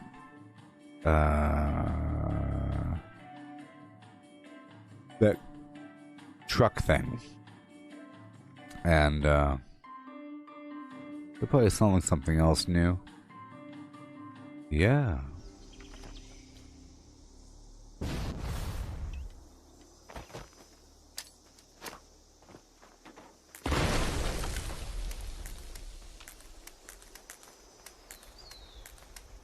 But apparently, the update is coming tomorrow. Is the update coming tomorrow? Is it? I mean, that's awesome. Update 20? Or is it on the 1st? Oh, it is tomorrow, huh? On the 30th. It's not on the 1st. Yeah, it's tomorrow. I wasn't even... I thought it was like totally on the 1st. Probably around lunchtime. And do you think there's going to be downtime? Probably. Because it's update 20. And I think they probably wrapped up a bunch of bug fixes in that update. You know, there's still a couple issues. Like not being able to run or something. If your weapon isn't put away. That thing. Some sound issue. Well, there it is. So, I'm over encumbered, and I'll do what I have to do here at this workshop. I'm going to craft a bunch of razor green flour. It's going to take forever as well. Sure. Here we go. Here we go.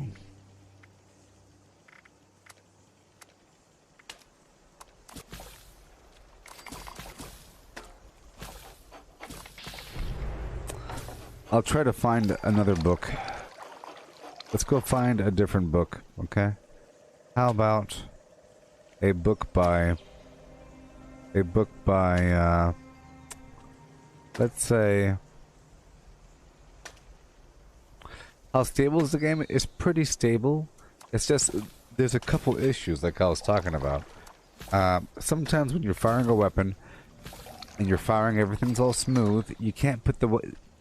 You can't change weapons. You're pressing a button, you're like, what the heck is wrong?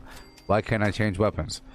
And then you put away your own weapon, and then you can swap out weapons.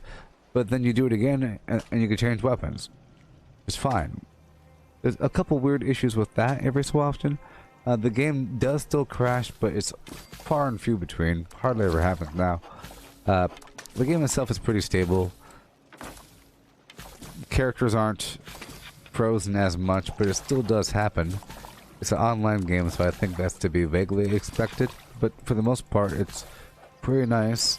There is no apparent lag typically when you're fighting enemies, which would be something that's very annoying if you're in a multiplayer environment and you're accustomed to a single player environment. You know, it's really annoying when you're trying to do some melee or some anything and you know that you died only because of some weird lag.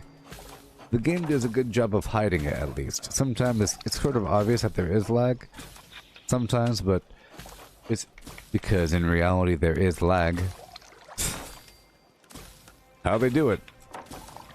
Antimatter photons. But I'd say it's pretty stable, you know. Like this right here. It's sort of annoying. See, it's sort of inconsistent. I'm spamming it, you know. But it's doing it when it wants to do it. It's sort of annoying, you know, but for the most part the game is pretty awesome and does what you want it to do when you want it to do it, and there's a lot that you can do. Lots of depth to your character and all that garbage.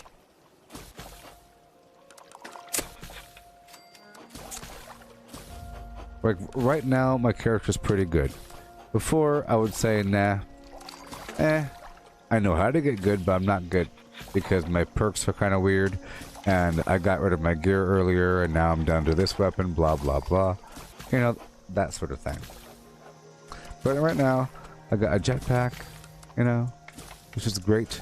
I have a bunch of mutations, and I'm able to swap out the mutations when I need to.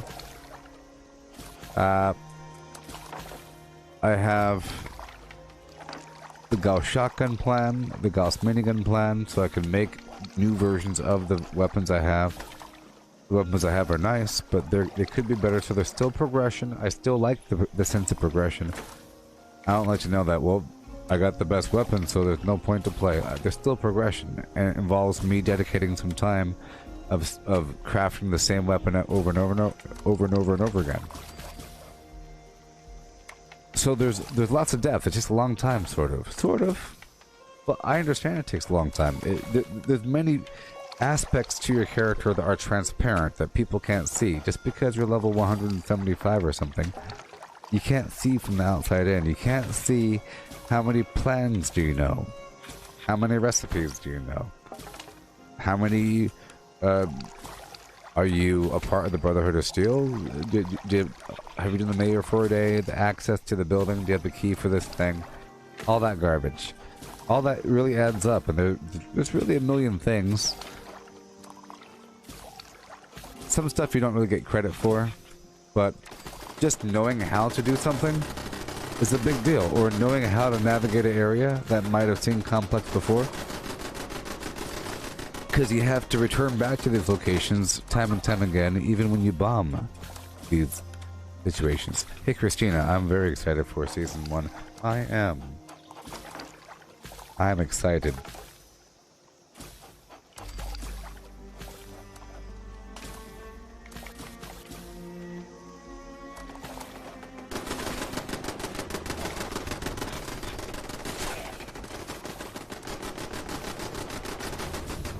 I think we got company.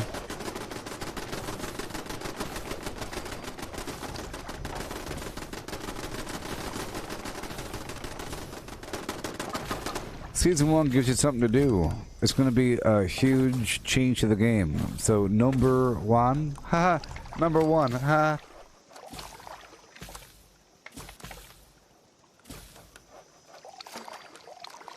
Hilarious. The game's gonna... There's a big update coming in tomorrow. And then I would say maybe around July 14th, we could expect another update. Maybe longer. But there's going to be another update, and that's going to involve the legendary weapon. The legendary perks. Remember? They pushed it back?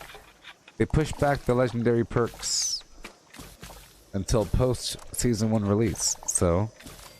I think around the 14th, maybe? Maybe?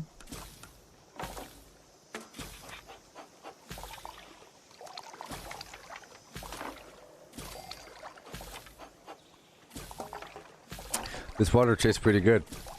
Even though it's in this carton here, this dirty old carton, the water is pure, pure, pure, boiled. Ain't no parasites in here, and if they are in here, they're dead. It's safe to ingest dead parasites. Okay? You get it? You dig? So let's read this book right here. Well, the bugs are fine.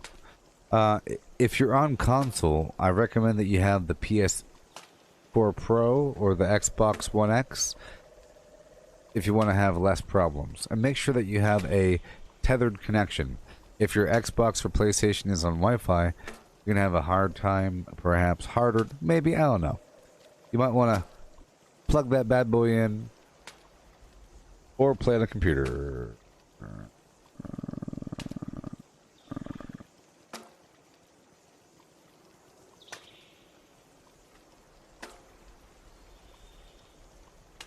Alright, well, I'm going to read the middle of Alice in Wonderland.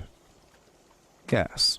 So if you play on PC, you're fine. So just so you know, number 1, many of the bugs were just perceived bugs. As people with the inferior system and poor internet connection seeing artifacts. You know, things aren't loading properly, or things are taking too long to load, or it crashes and times out. And then there's exploits. There were a bunch of exploits, and those exploits would tend to affect other people and affect the server. But then Bethesda fixes them, and then people are hard on the case to find more exploits, you know, and then they find more, and Bethesda fixes them, and then find more. Right now, there are none, which is why the vendors are open. Right now, there's player vendors in the game, right, and they're open. For a while, Bethesda shut them down because there's a way to duplicate items and buy stuff that people weren't selling through the vendor system. It was exploitable. So Bethesda took it out, but right now we're sort of okay. I'm sure there's a way to do something somewhere. And people are always trying to break the game, but don't let them be the ones to talk about how the game is. They're the ones, just so you know, the ones that are purposely breaking the game are the ones that are announcing, "Hey, guess what, people? The game's broken," because they're trying to break it. You know, they're trying to break it on purpose, and then they break it. But it's fine. Here, I'll show you. I'm gonna do a lap around the area. Here, I'll do a lap. Shoo-ba-doo, shoo-ba-doo, shoo-ba-doo, shoo-da-doo, shoo-da-doo, shoo-da-doo, shoo-da-doo-doo-doo. Look at this game. Look at this thing. I can't run right now because I'm over encumbered because I have a lot of water on me, but I'm working on it. See, I have this workshop here. Bunch of crazy turrets set up and everything. And the graphics are pretty nice. Metal and everything, with metal and things happening. I have this billboard set up so that people can find my camp. Camp near the purveyor. Spend your money. In here I have this robot. Welcome, friend. Collecting fun is what I do. I find party supplies for you. And, you know, there might be a bad guy out there. Is there a bear out there?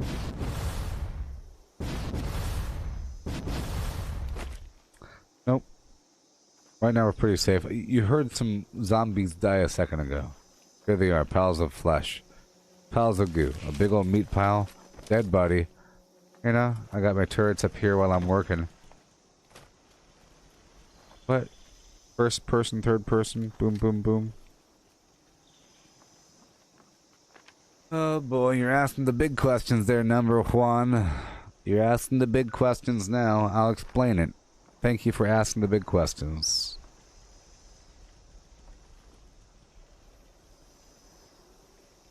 Thank you for asking the big questions. I'll call you Big Question Jones. That's what I'll call ya. So,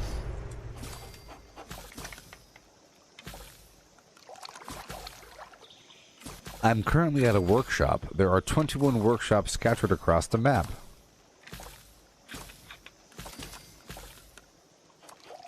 You can base build at a workshop. You could build a base. You can build in most other areas, but you have to build a camp. You can only have one camp. And it can't overlap somebody else's camp. If you try to log on to a game and somebody has your camp where your camp was, it'll say, sorry, your camp couldn't be placed. Do you want to stay or go to another server? And then you do that until you have your camp open, and then you log on, you have your camp, and there it is. You can build within your camp. You can't build anywhere else. In nuclear winter mode, which is the Battle Royale, you could build anywhere. We're not talking about that. Here, only in certain locations. There is a membership service that costs a certain amount of money, but it's completely worth it. I'll just say that it does have the chance to have a private server. Okay, through that service. That's how you have a private server, by becoming a Fallout First member for $100 a year, $8.33 a month, or $12.99 a month if you pay per month, Boom, boom, boom. You get a bunch of atoms. You get a tent, private server, infinite scrap capacity, and some other garbage, okay? It's very nice. But just so you know, it gives you a survival tent, okay? So if you didn't have that and you're out there in the field, you couldn't dump your stuff safely, you couldn't break anything down, and you couldn't sleep or anything like that. You have to find a bed out there. It'd be your camp location. You have a camp, survival tent, if you're a Fallout First member, and the workshops. I'm from California, America.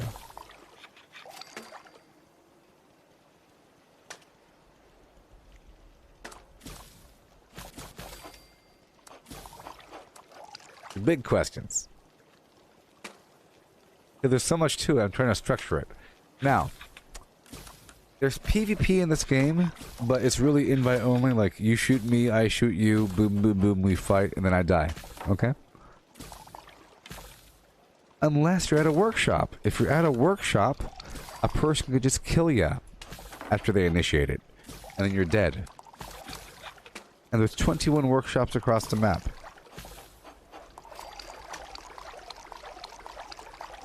Okay? Okay? And you can build at them. Now.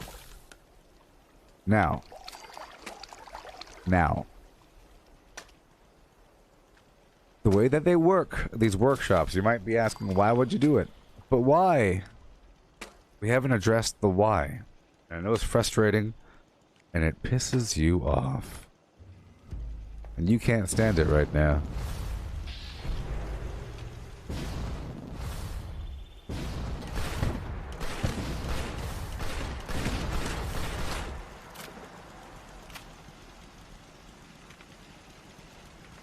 There's some ghouls out here. Here, I'll show you the AI. Do you want to see the AI? Check it out. Hello? What do we have here? A brand new member of the Inner Circle. Welcome. Thank you for becoming a supporter of the channel.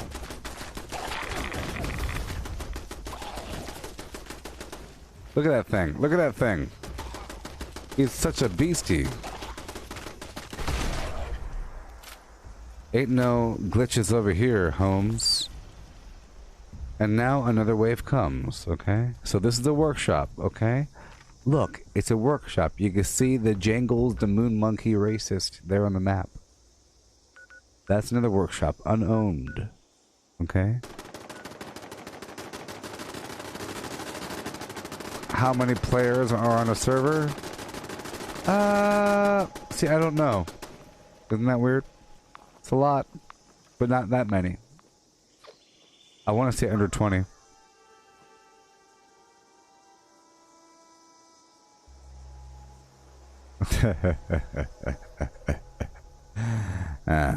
Number one, I'm currently live streaming on Facebook, YouTube, and Twitch. You're on the Twitch. No one else is down there in the pits. You have to come down to Facebook. That's where all the good stuff is. So check this out. Whenever it wants to come up, I'll show you. I'm still doing what I gotta do. The ghouls are coming.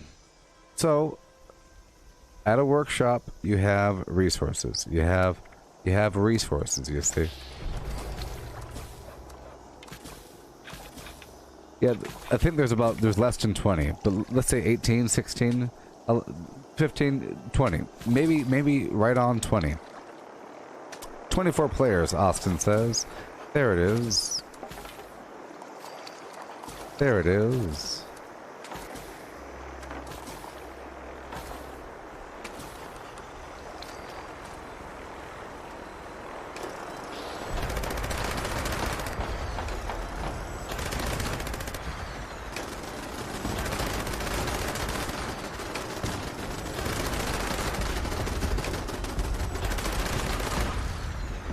And the rockets red glare. The bomb bursting in your face.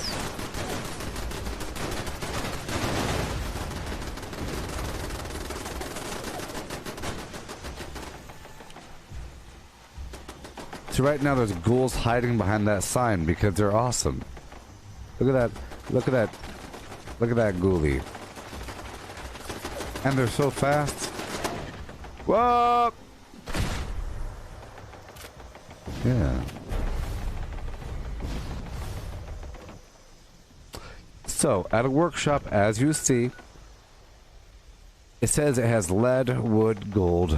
You mouse over it, it tells you what it has. See, this one has a whole lot. Alright? Boom, boom, boom. It tells you what they have. Concrete 3, acid 1, oil 1, gold 1, then flam. Nice work.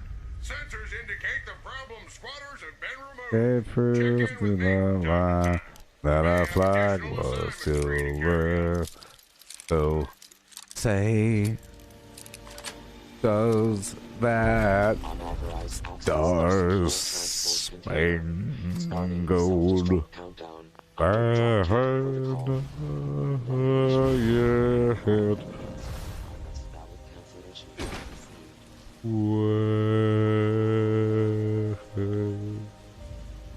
for the land of the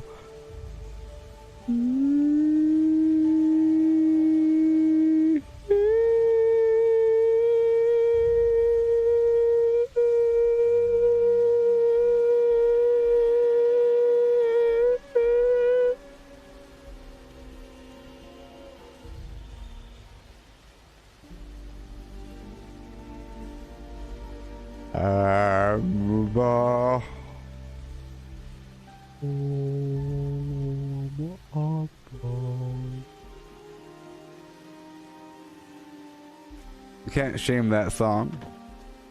It's America. Self-destruct countdown in progress. Detonation in 4 minutes. Unless valid cancellation code received. Who cares? Did you know that the person who wrote that song used to own slaves? Who gives any garbage attention to that nonsense? You can't eat Butterfingers because the person that invented them had political opinions. Nonsense.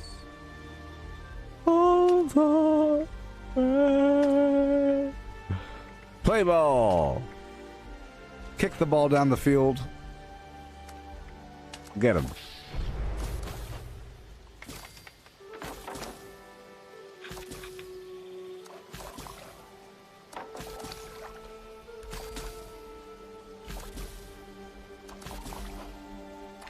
Okay.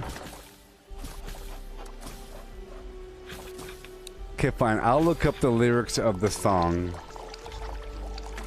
If you say it's so racist, I'll look it up. I'll look it up. The Star Spangled Banner. It gets weird, huh? You're saying it gets weird? So, let's see here. Oh, this song keeps on going. What the heck, man? And the rocket's bigger. Flag was still there. Say doesn't.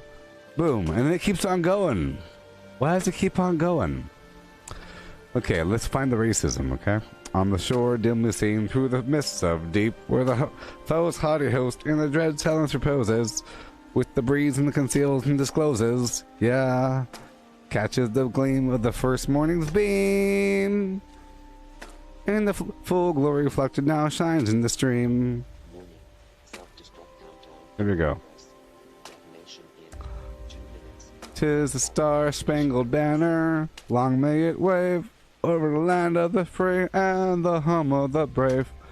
Where is the band that did the racism? Where is it? Where their blood has been washed out, the footsteps pollution, home of the country, leave us no aha, there, we found it. Yes. And where is that band who so vauntingly swore at the havoc of war and the battle's confusion, a home and a country should leave us no more? The blood was washed out of the foul footsteps pollution. No refugee could save. The hireling and the slave. From the terror of flight and the gloom of the grave, and the sparse with transit wave, where lands are free, ever between the loved home, the words desolate. What are you even talking about? The loved home. Oh, thus be it ever when freemen shall stand between their loved home and war's desolation, blessed with victory and peace. May the heaven-rescued land praise the power that has made and preserved us as a nation. Then conquer we must, when our cause it is just. And this be our motto, in God is our trust. Wow. That's some war music right there. Man, oh man, this is very American. I like it. All right.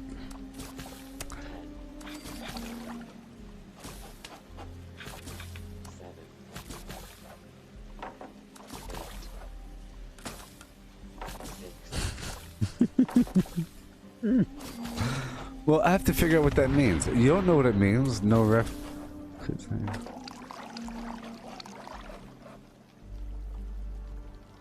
Hireling. I'm a hireling. Yes, my lord. Can I carry your hat, my lord? The hireling is like a person that works for a big person, and you carry their hat. And you have to grease up their mustache with your earwax. You curl their mustache with your own earwax. You kind of stand there in the back. You hold their hat for them. And you run on over with the plate. You run back to the corner. It's kind of like the ball boy in tennis. They just stand there. Like a squire. Or an apprentice. That has no destination but to always be an apprentice. Like a really good apprentice that's good at being an apprentice. To the point where that's your job. And you get to live in the house in the lower quarters by the barn. With the pigs.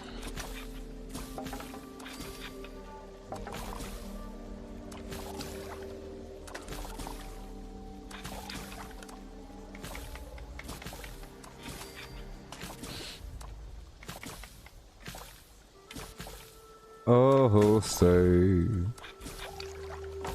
Well, I tell you what. All that we care about is that paragraph, because that paragraph is nice. The rest of it, who cares? The paragraph is good, okay? Paragraph is good. Good. It's a good paragraph, okay? That first paragraph is money that you sing at the ball games. It's a good paragraph.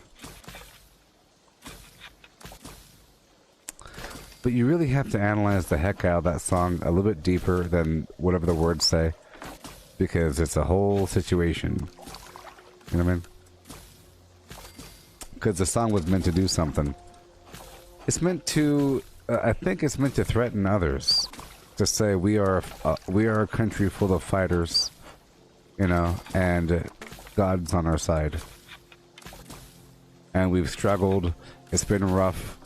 And you've struggled too, but we're stronger than ever. And in the end, when the bombs are bursting, the flag will still be waving, and blah blah blah blah blah blah blah.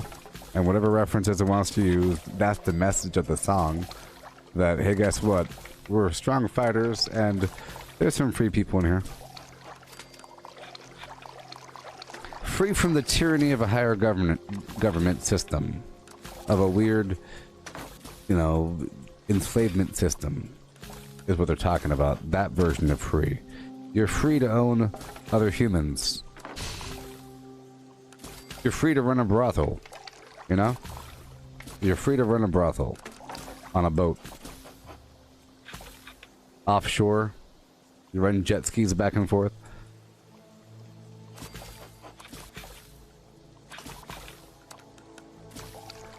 Hey there, X from Halo. Are you still here? You're asking me how I'm carrying so many items. Am I? Right now, I have a bunch of this dirty water, and I'm making a bunch of boiled water, and that does weigh a lot. But by the time I'm done processing it, it's not going to weigh that much. I had to collect 2,000 something dirty water to produce 1,000 boiled water, and then I have to collect 4,000, which I just did, razor grain to produce 1,000 razor grain flour.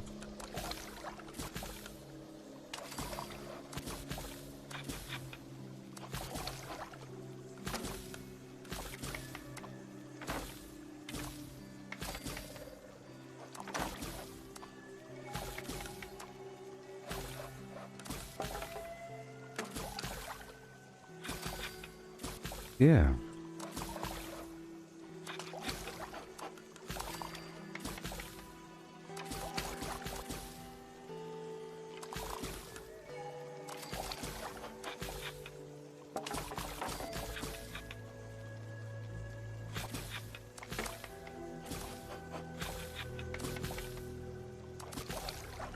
Oh yeah.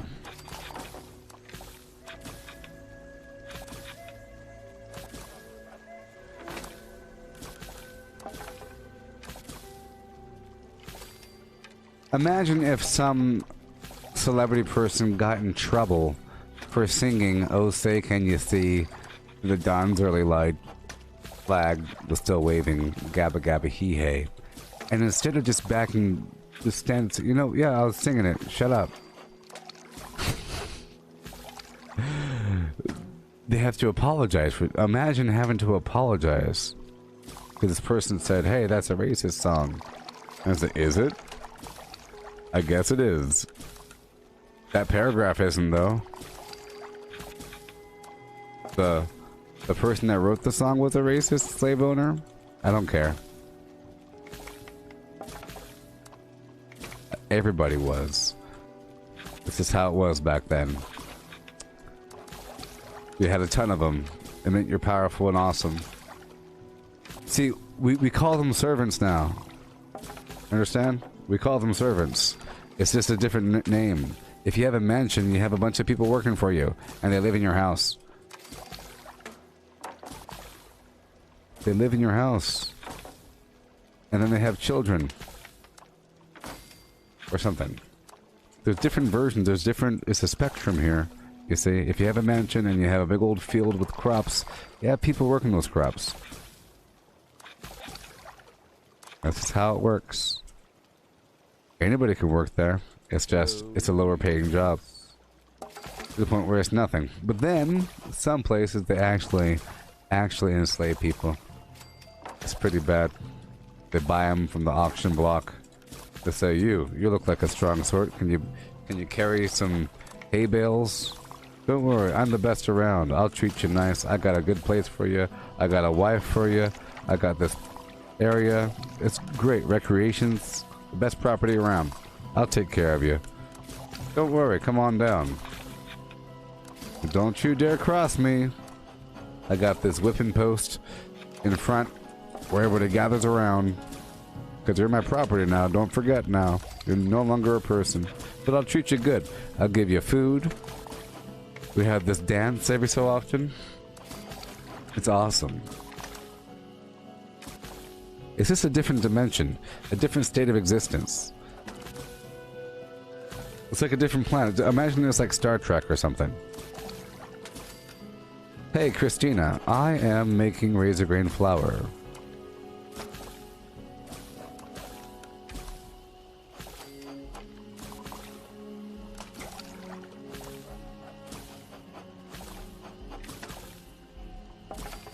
You know, some people worked in a potato farm for the king and was not related to the king in any way.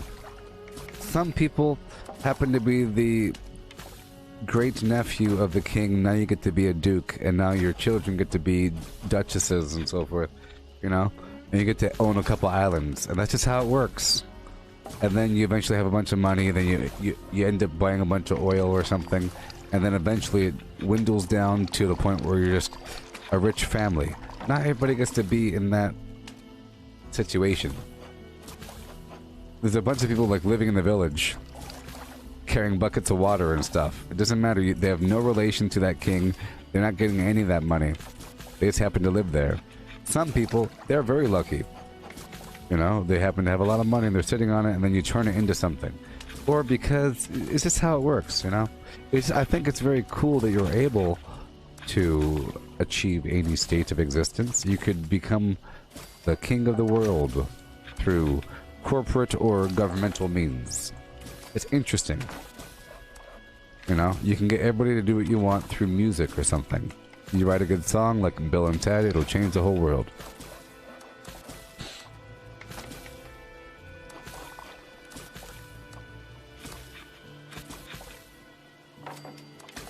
Like, if you fast forward the way I see it, because look, this is my job right now. The way I see it, I can really see robots taking over so many jobs. And in the context of knowing that robots are taking over jobs, and then you look at what people do in a standard quote-unquote job, depending what the job is. Some jobs, you're basically a robot. Your job is to take the things, go boom, boom, boom, boom, boom, boom, boom. Like, you know, I Love Lucy episode where your job is to take the things off the conveyor belt. And that's your existence. And without that, your children will die. But that's not being a slave.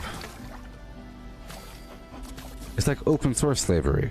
So come on down. Who wants to be a part of the system? You'll stay in for life. It's sort of like people in a coal town. You needed it because that's the whole.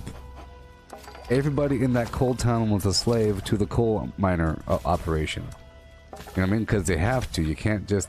And then there's some minor consequences. It's just they weren't treated as direct property with the dogs and get them, and they escaped. Get him that way. Find where he went. You know, the whole get you and bring you back situation. Get you and bring you back. That's the main problem. But if you volunteer, so here's the thing: what if you thought that your only option was to go to the plantation and work in the field? There's no getting you, is there? There's no need to waste the money on the dogs. You know, hey, boss! I thought of a great way to save us money. We don't have to buy those dogs and those horses to go catch down the runaway slaves. What if we convince the slaves to stay here because it's their best option? Because they'll never be like us. They'll never be like us. So let's just convince them. Yeah, and then they'll be banging on the door. They'll say, "Give us, let us work in your plantation, please. I heard that you have the best barns. You have the best. You have dances and stuff. I heard you have dances and a buffet." And like free food? That's awesome. Awesome. All I gotta do is this for a bit? Cool, I'll do that. Cool, and you have a wife for me? You got a house and a what? Awesome. You know? But that's how it works now, by the way. That's how it works now. The way it works now is you'll have Coca-Cola or Nestle or something go to a third world country and go bloop. And then offer to help build up their infrastructure. They'll help out their water and whatever, their roads. They'll give them a school or something. They might even build a movie theater. They might build a shopping complex or something else, okay? And they're helping them out. They're giving them all kinds of cutbacks and taxes and stuff like that. And they say, we'll give you 10,000 jobs. And the person in the middle of nowhere says, but my people are doing just fine. No, but they'll have jobs. Think about it. Jobs. But they're doing just fine. Yeah, but you got the land, so eventually they say yes, and all of a sudden people start getting funneled into this building to do this for 10 hours. You know?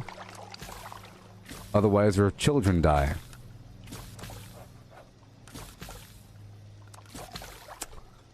It's just if you fast forward it 1,000 years, that's how it's going to be seen. You know, so it's...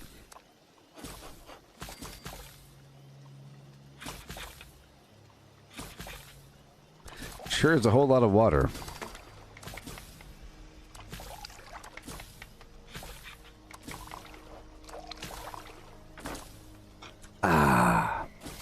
You know, I haven't opened up this thing yet. One day I will. But I really think it's becoming one solid mass. You see, when I turn it, it doesn't really shuffle all that much. I'm concerned. Will it become one solid mass inside of my body? So speaking of one solid mass, I was playing Star Wars Battlefront 2. It's really awesome.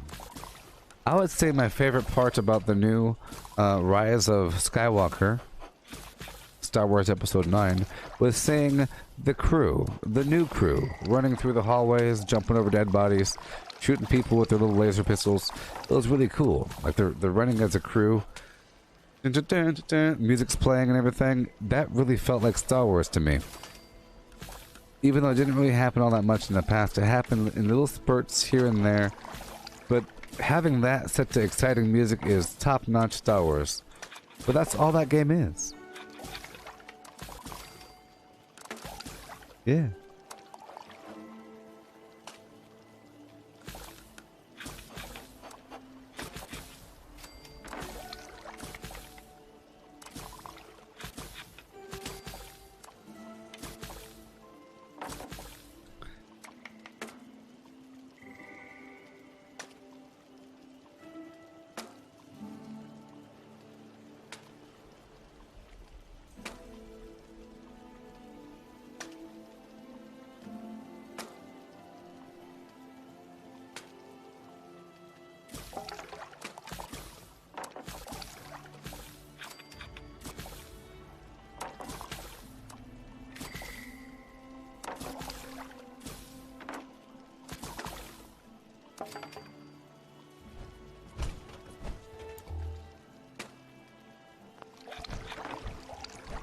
Who?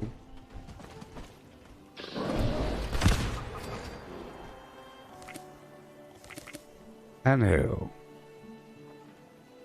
Help yourself to my crops. Check it out. Check out my crops. Yeah. Help yourself.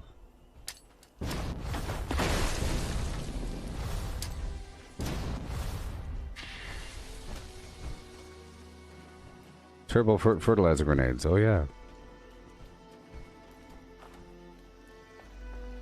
I don't want to be shot in the back, people.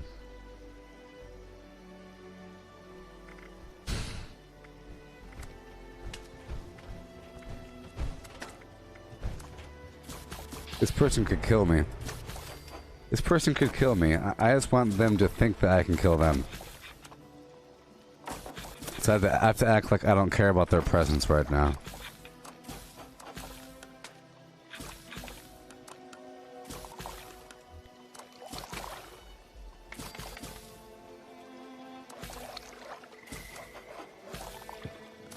Just so you know, as slow as this theme seems like it's going, the next phase is going to be slower.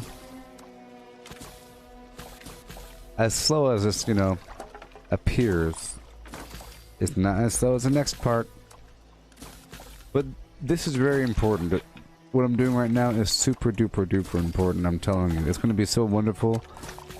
It's so great. So tomorrow's the big day, huh? Season 1. Season 1 of the scoreboard journey.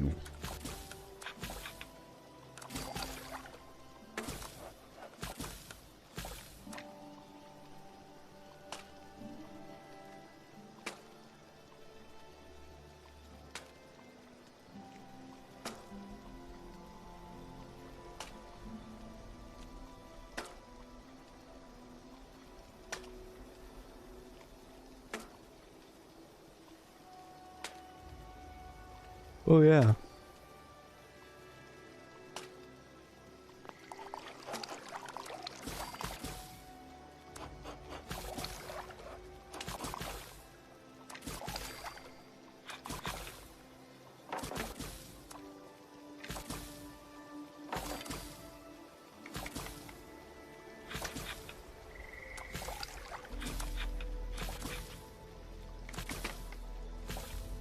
Alright, all the water's gone. Isn't that wonderful? All the water's gone. And now we have to move on to Razor Green Flower. Yes. I have 2,116 boiled water, 1,403 concretia, and 4,103 Razor Grenade. Yes, I am looking forward to the rewards coming up for that season journey. I think I took a picture of... No, I didn't. I thought I did. I thought I took a picture of all of the items I care about. But yeah, there's a couple things. Of course, the ammo changer. There's that... A tree with the body hanging from it, like in a cage. That's pretty cool. A bunch of stuff, like that wallpaper is interesting, but I don't know how I could really work that out. The light's cool, but you know. Just the whole concept of some sense of progression is always pretty cool. With the ammo machine, but at least you get it really, really early. There's a bunch of stuff on that progression. That I forget. I'll try to bring it up right now. Okay, let's look at it really quick, okay? Ammo changer, oh yeah. The lunchboxes are pretty cool. That whole lunchbox concept. Random weird Buffy rewards and everything. The fireworks are interesting, but I wish you got more than that. The flying saucer, playscape. That might be pretty cool. That might be an ideal bunker situation. I don't know. You can probably use that quite well in some sort of cosmetic manner. That's pretty cool. Oh yes, the giant sheep squatch plushie. I bet you this sheep squatch plushie is actually giant. I bet you it fills up the entire corner of the room. Wow. Right? The ghillie backpack ain't bad. Yeah, the hanging raider cage is interesting. Fireworks, of course. The glow-in-the-dark wallpaper. Oh yes, the fireflies in a jar ceiling lamp. It might make a noise, which might be really annoying, but it might make a slightly moving green light, so that's kind of cool.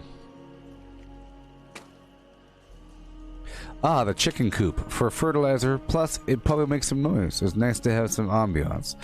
You'll hear the occasional chicken.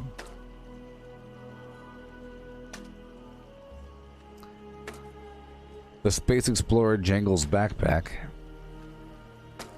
Captain Cosmos jetpack. Now, this looks like it's not for power armor. It might be. It really might be. But I'm kind of hoping that it's a non-power armor jetpack skin, if that even exists. We have this fireplace secret door, which is pretty awesome. Pretty cool. Oh yeah. And coming up in the future, they're going to have those instanced interiors for your camps.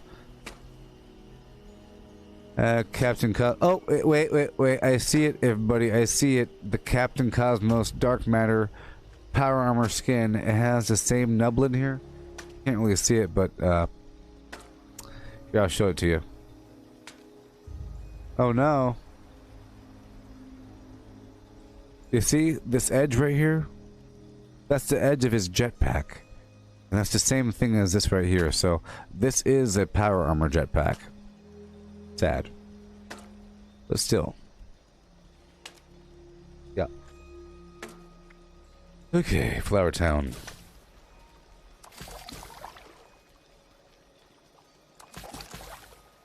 Oh, it's gonna take a long time.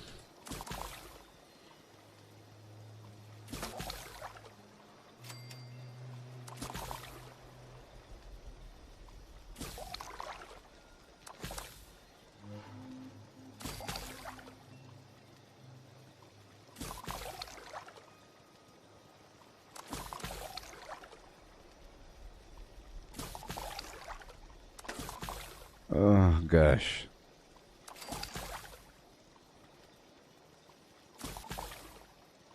Yep. I'm telling you, tomorrow with the public team thing, I think I'm more excited about the public teams than the scoreboard, actually. Because the public team will redefine how gameplay is conducted. Because you'll be joining some team oriented toward one of several different themes, like building. I'll be building. More intelligence, which means more XP. A little bit. There's also the legendary farming, the hunting, more XP for killing legendaries. You go down to the burrows. Alright? Role-playing is kind of weird, but it'll help if you're still going through the main storyline.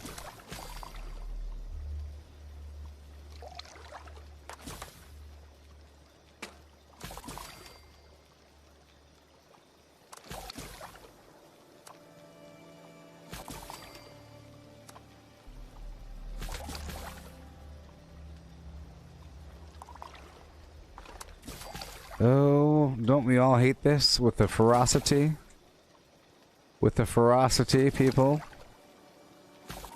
Maddening.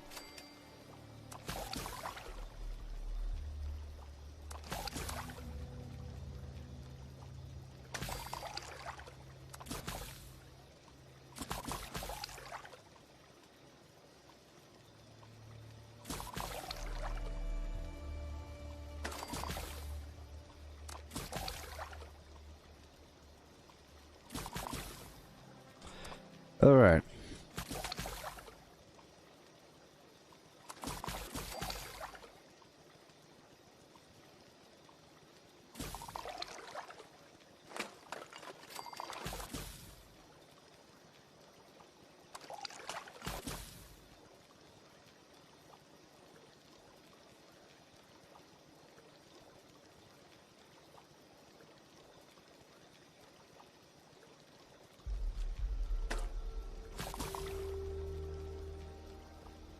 Okay, so I'm gonna do this over here in the boonies. Okay, I'm gonna walk over here into the boonies and do it from my survival tent because I feel like it might be a bit slower if I'm at the workshop.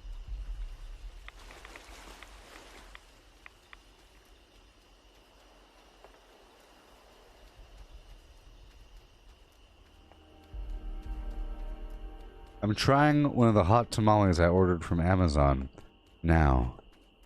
A big deal. I ruptured the seal. This eternal packaging.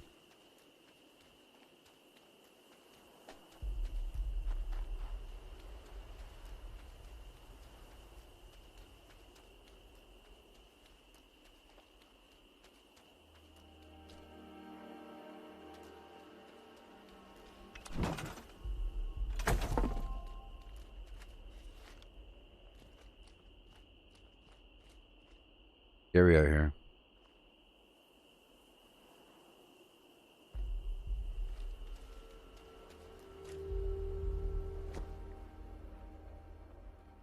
David, I'm crafting razor grain flour because it gives you 60 AP per time.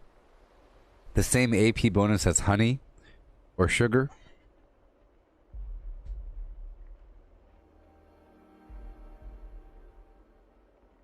Yeah, unyielding with +1 intelligence will give you the best AP again, yes. Yes, experience. Yes, indeed. But, razor green flour for 60 AP. It gives you the same XP, or AP, as sugar or honey. Sugar, you get it from the Snaptail Reed. There's only so much per map. Same thing with the honey, only so much. You can get a lot, but it's only so much. If you want to produce thousands, you can't produce it. You can't get it, you know? You can farm it, you can buy it from wherever. But if you have the time, you can sit there and produce thousands of razor green flour, which does the same thing. It just takes forever. Because this crafting portion takes a bit longer. You see there's a weird delay whenever I hit the button. Sort of, I have to keep spamming it. I'm hitting spacebar and enter really, really quickly, and then it goes boom, boom, boom, boom, boom, boom, boom, boom, boom, boom, boom. It's like a weird staggered thing. But yeah, 60 AP over time. So if you're also, if you also have high agility, if you're eating food for max AP and for AP regen, you know, and if you're Nerd Rage for more AP regen, Lone Wanderer, and all the other garbage that you have to do to get AP regen, plus the armor, you know. Having the flower on top of that means you can fly for as long as you want to fly. I like to have 1,000 because I like to see some gigantic number. I like for it to last for a couple days. you know. And whenever I have a ton of flour, I like to eat the flour along with, I like to eat razor green flour along with Halloween candy and some sort of alcohol on top of that. And a juice on top of that, because I could spam the juice. So tarberry juice with Halloween candy. So tarberry juice gives you AP regen, I think, but a whole lot of it. But it stacks with the other source. So that's pretty, isn't overright, it stacks. And the, it's great. So yeah. AP regen. Razor grain flour, I like to make a ton of it. Yep.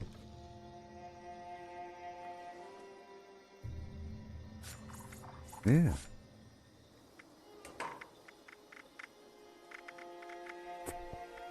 So I'm crafting back out here.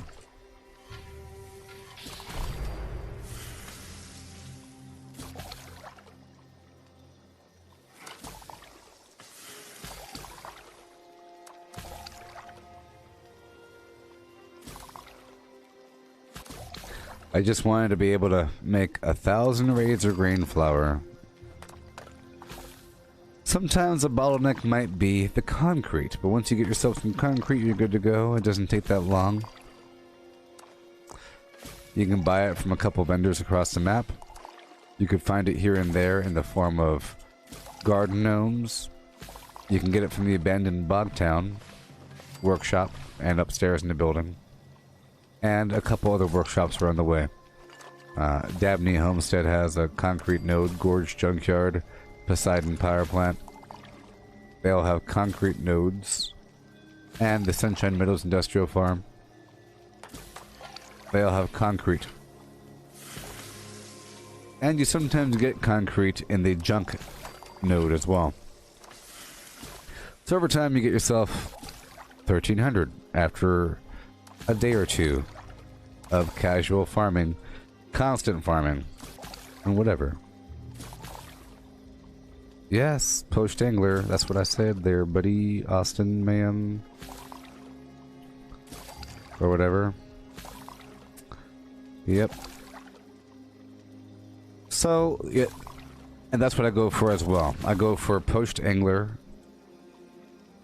flesh for the plus 20 AP regen. All these things stack, by the way. Okay. And for the juice, I go for the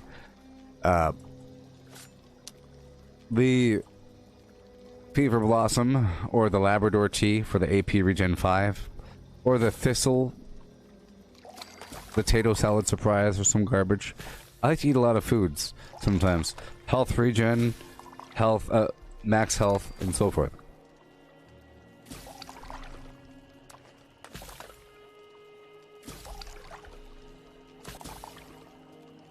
So, if you're doing all those things you have to do, this helps. On top of that, it gives you the opportunity to fly a bit more. Depends on how you play. Some people don't move around that much, so, you know, I move around a lot. Hey there, Mansour. Yeah.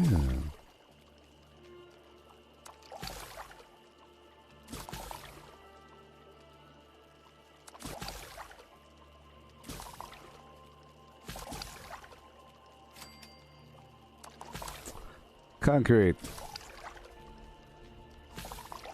It just takes us, you know, mild dedication to do what you gotta do.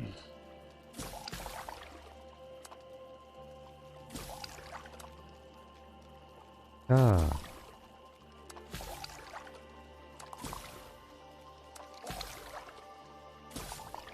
I don't know why Austin feels the need to tell me how to get XP.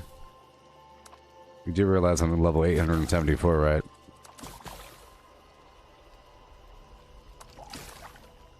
Flim Flam.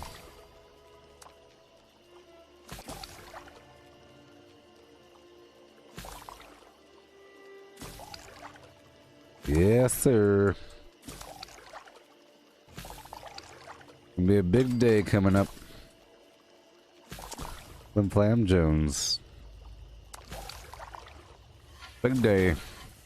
The building theme for the public groups gives you more intelligence. I plan on being builder because I plan on taking over all the workshops.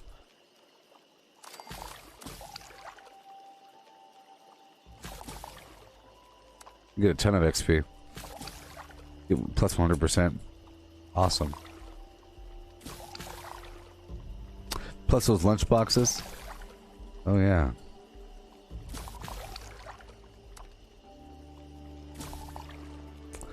Well, I might have to read a book. This might be kind of boring, just sitting here for another... I would say at least... It's going to take another half an hour, at least, to do this whole thing. But you gotta pay it forward sometimes, you know?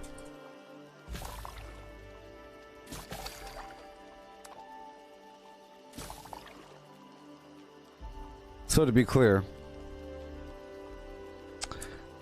Post Angler gives you plus 20% AP regen for like an hour, right? Razor Green Flower lasts just for like 30 seconds or something, okay? It lasts for less than a minute. It's over a certain amount of time. Oh, sorry, it lasts for 20 seconds because you get 3 AP per second for 20 seconds, I think. Or 4 AP. So it lasts for 15 seconds.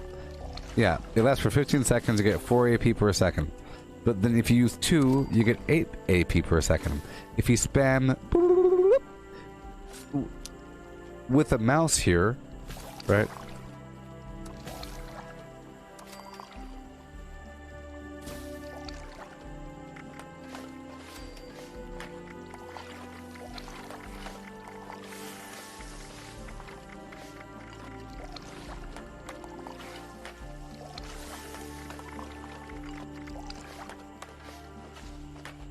Well, Mansfer is asking how easy is it to farm for sunshine oil. Not the easiest because it's reliant on sugar bombs. I thought it was under food, but it's under the chem station. Doesn't it rely on sugar bombs? Pre-war sugar bombs, so there's a limit. You can't have like thousands, you know? And I deal in the big numbers.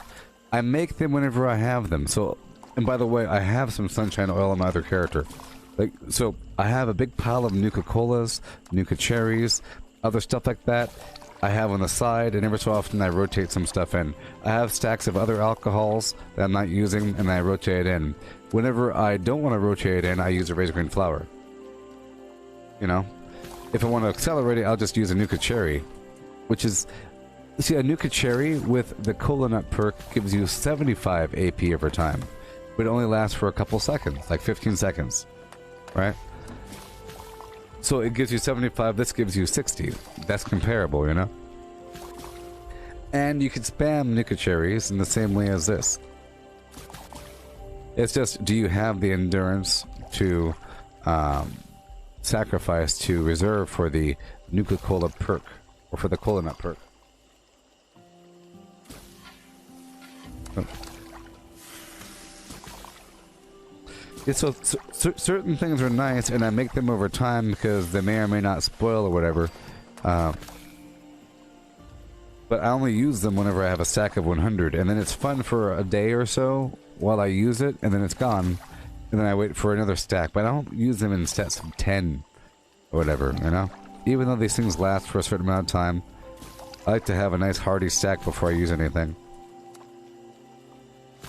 Because you could essentially work with just a stack of 100 Razor Grain Flour. Because sometimes, let's say I run out of Razor Grain Flour and I have a stack of 60 gumdrops, which does the same thing, or cotton candy bites, which does the same thing.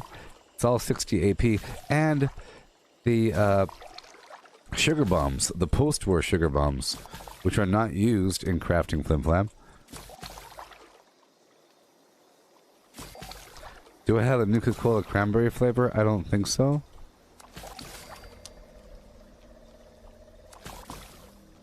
Christina?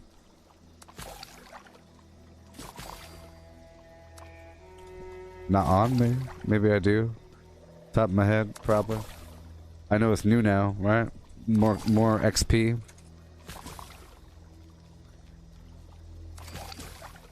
You can find it in vending machines now. I believe it's available, right? I'm sure I have some stuff on me. But I don't think the XP sources stack. I don't think if you have the Nuka-Cola Cranberry, if that gives you XP, I don't think that stacks with Cranberry Relish. You know? And I think it's only 5%. So I think it's only 5% XP. Right? Off the top of my head. Let's see if I have any on me. I might not have any on me because I haven't farmed it in a while. But it's found in vending machines ordinarily.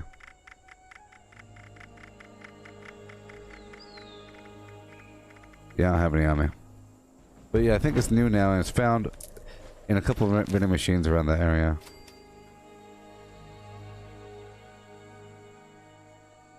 How many flour per AP bar do I burn when flying? Well, the way it works is if I already have a full AP bar, I don't have to spend anything. If I have no AP because I just spent a lot, then I have to use, let's say, about that many. This many. 1, 2, 3, 4, 5. I use about 5, and then that'll fill up my bar. Like 5 razor green flour will go because it's, you know, 60 AP. How much AP do you have? It fills up a certain amount, and then you go boom, boom, boom, and it stacks, and it goes, goes, goes, and then to supplement, I'll use candy. So I go flour, flour, flour, flour, flour, or flour, flour, flour, like 3 or 5, and then I do candy, candy, candy, candy, candy, candy, flour, flour, flour, flour, like that. But then that's only if I want to like fly from the top of the church, from the top of the cliff where the Snallygasters are at Toxie Larry's Meet and Go, all the way across to the Berkeley Springs Castle, all the way across to where Chloe is. At that point, I'm trying to keep myself up in the air, so I end up spamming it. But you don't really have to spam it that much. If you have all these combined sources, the more... Here's the thing. If you're not using Poached Angler and the Steep Fever Blossom tea or whatever, and if you're not using Nerd Rage, if you're not in the Nerd Rage zone, if you're not using Lone Wanderer, if you're not using Action Boy, then you end up having, if you have a lower agility, then you end up having to use more flour. But the better AP regen you naturally have, your AP starts to refill itself while you're flying. And if you fly in spurts, if you go spurt, spurt, spurt, during the mid-spurts, your AP is refilling, if your AP is high enough. But if you're flying the whole time, your AP doesn't really have time to fill up, and then it'll run out. So you have to kind of go bloop, bloop, bloop, which is a much better and more conservative way. You should just jump up in the air and then use almost all of your bird bones and whatever nature to float down, and then at the right time you float back up again. And then you land on stuff. So as long as you're landing on stuff and you're going bloop, bloop, bloop, on occasion you don't have to use that much. But if you want to like fly and everything and more, and it gives you the freedom of doing it. Plus, it frees up the need, and if you're using VATS on occasion, you end up running out of AP, and at the wrong time, they get you, and you have to have that extra AP.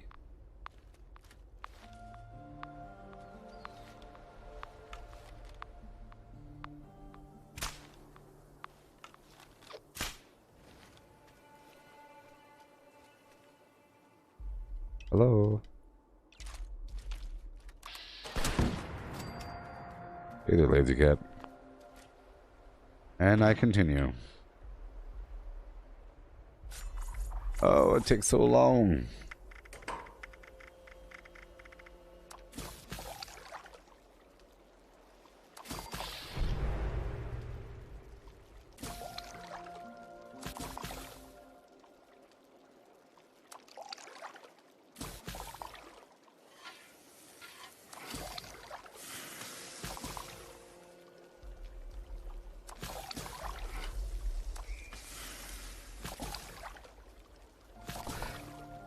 Mansoor, I could tell that your question, you said how many razor grain, how many flour per AP bar do I burn while flying?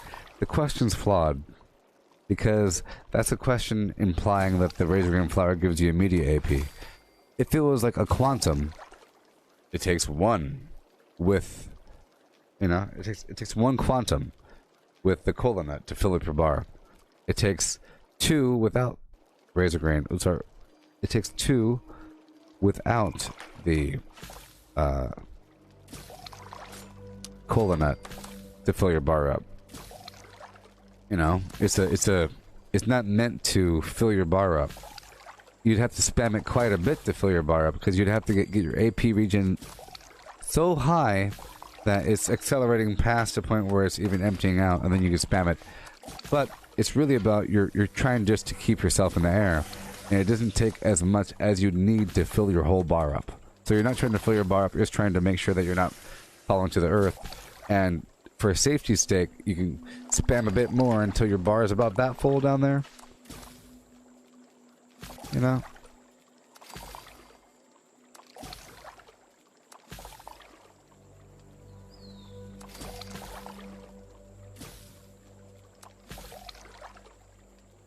My problem is that my numbers got all screwed up here.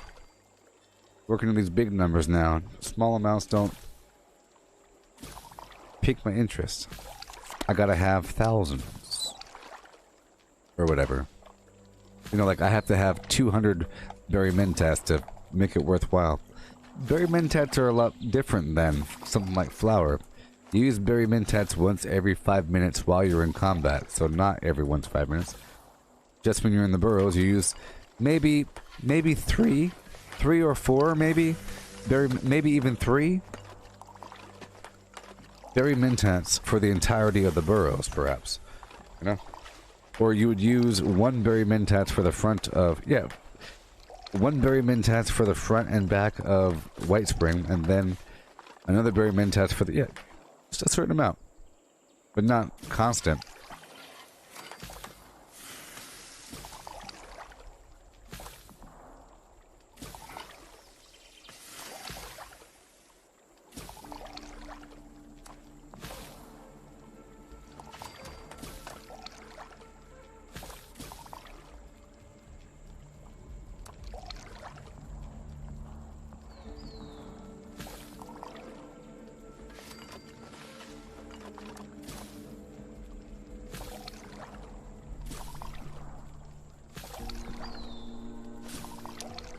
Yes.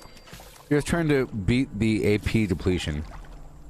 If you do it correctly and you have the right amount of AP regen, if all of your armor said it had AP regen on it, you know, then you'd be fine. You'd be able to jump up in the air, and then in that time span of jumping in the air, your AP filled up, and then you use a jetpack and it used some of your AP, but then you don't hold it the whole time. You're not holding it. You use it enough to go really high in the air, then you let go, and then it fills back up. Then you go boom, boom, and you let go a bit, and then boom, boom. But you do need a bit to keep yourself in the air, to keep yourself going across. But if you have enough, it just fills up.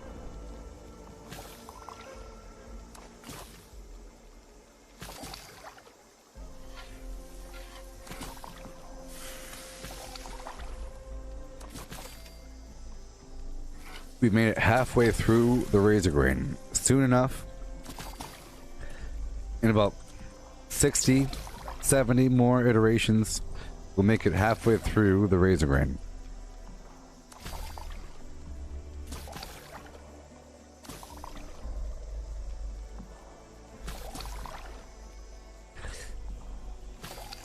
I just find it pretty sustainable, this whole principle. I was doing this before, by the way.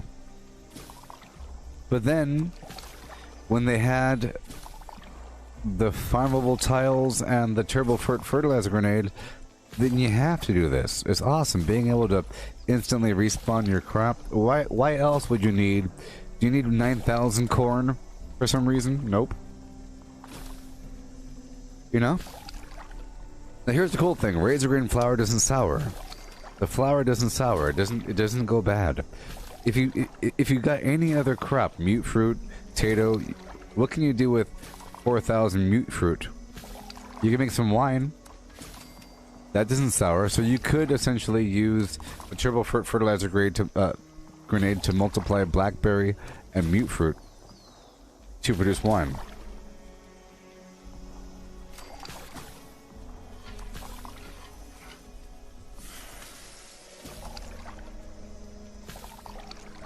That's what you want to do. You're paying it forward, because even whenever you make alcohol, the game makes you wait with the fertilization period or whatever, the fermentation period. Oh, I know this is agonizing, people. I know how it is. I know how it is. The fact that it's sporadic like this, you know, it'd be nice if you could have this, a bar fill up and you say, I want to craft this many, and thing just fills out over time.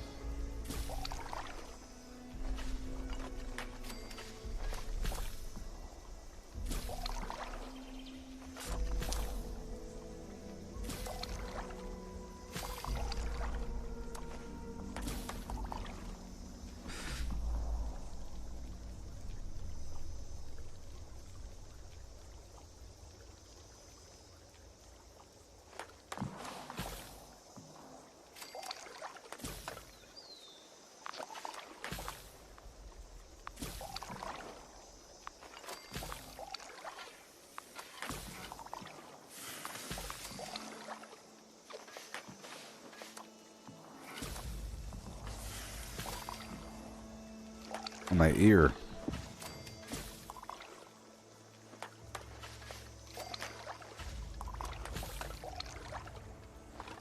It's getting pinched the whole time.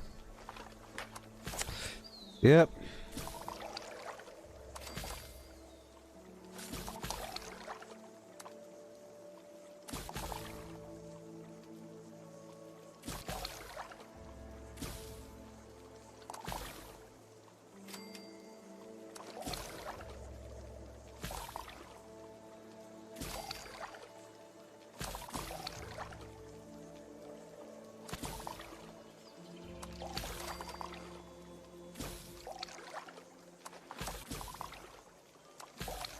Yeah.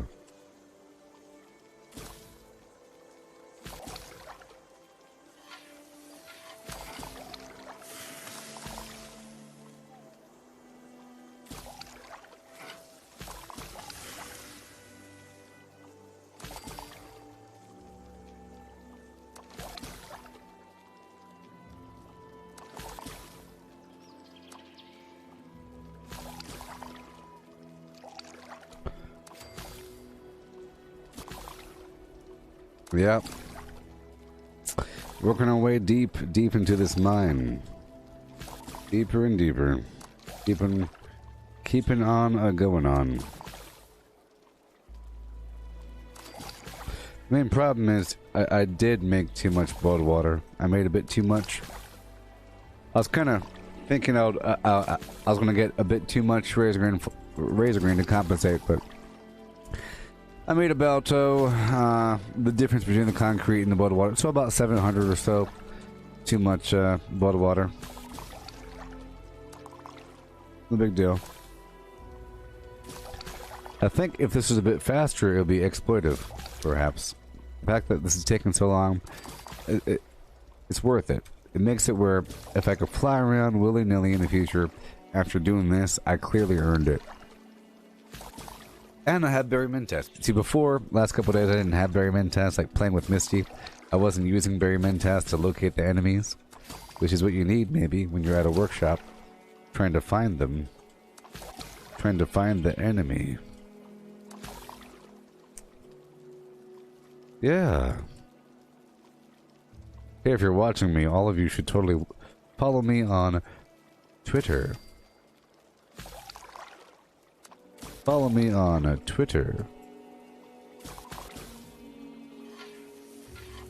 Oh me, oh may, oh, I tell you what.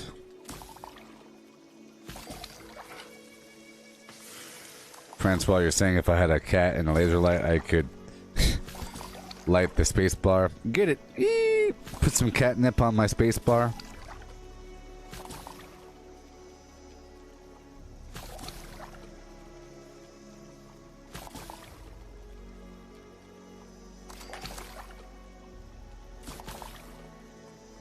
I just think it'll be so much slower in reality. I should be thankful that it's this quick.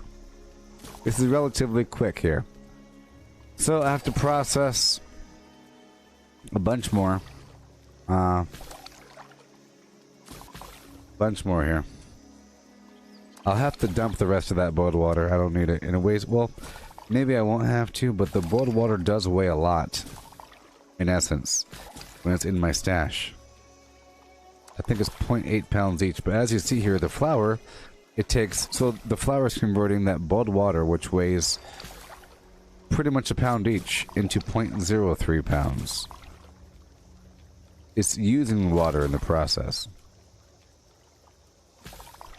I'm not quite sure how I'm making flour out of concrete, razor grain, and boiled water, but I am. Trust me, I am.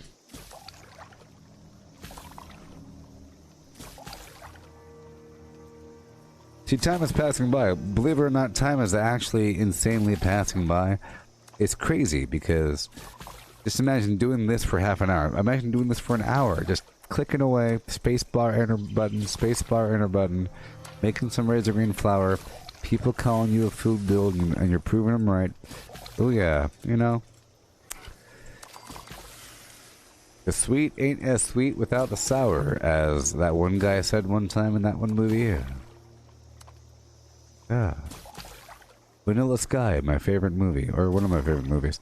I like Dark City, 12 Monkeys, The Matrix Part 1. Hail, Melissa. Good morning or something. I'm in this vortex of madness here. It's terrible. I'm having to really do this garbage. We've already dug through quite a bit. I've already dug through about 3,000 razor grain. I only have 1,000 left. So not that bad. Until this stuff happens. You inconsistent limbag. So, since you're here, I will now read chapter whatever of Alice in Wonderland. Let's read way on down here. Chapter 12. Alice's Evidence. Oh my gosh.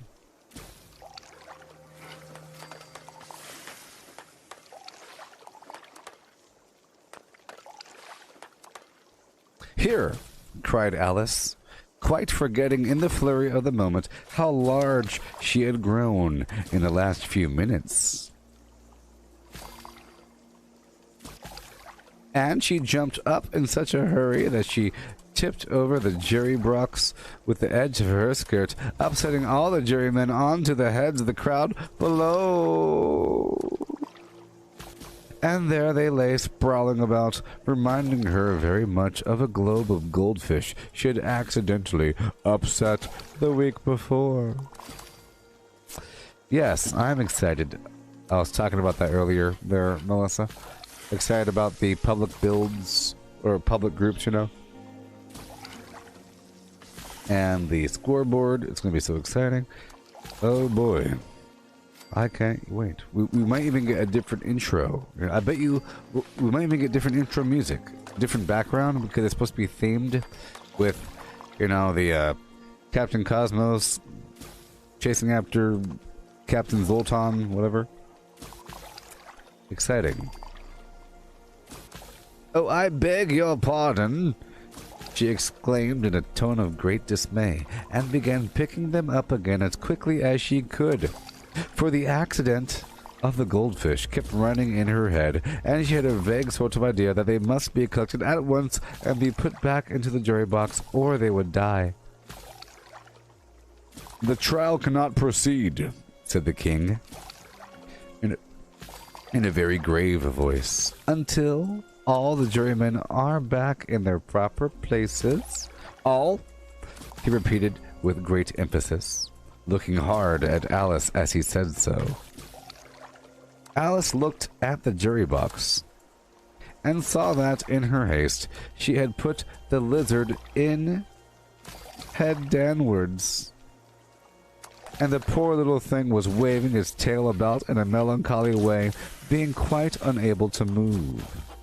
You hear that, Elmadine? She's... oh no.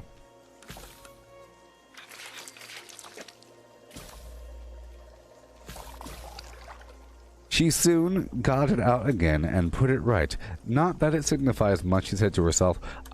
I should think that I would be, quite as much as used in the trial, oh my gosh, as, oh my man, those people, man, those guys.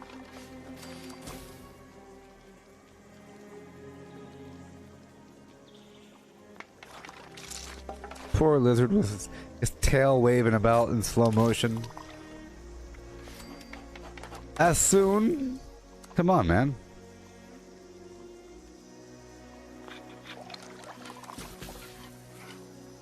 As soon as the jury had a little boy recovered from the shock of being upset, and their slates and pencils had been found and handed back to them, they set to work very diligently to write out a history of the accident. All except the lizard, who seemed too much overcome to do anything but sit with its mouth open, gazing up into the roof of the court.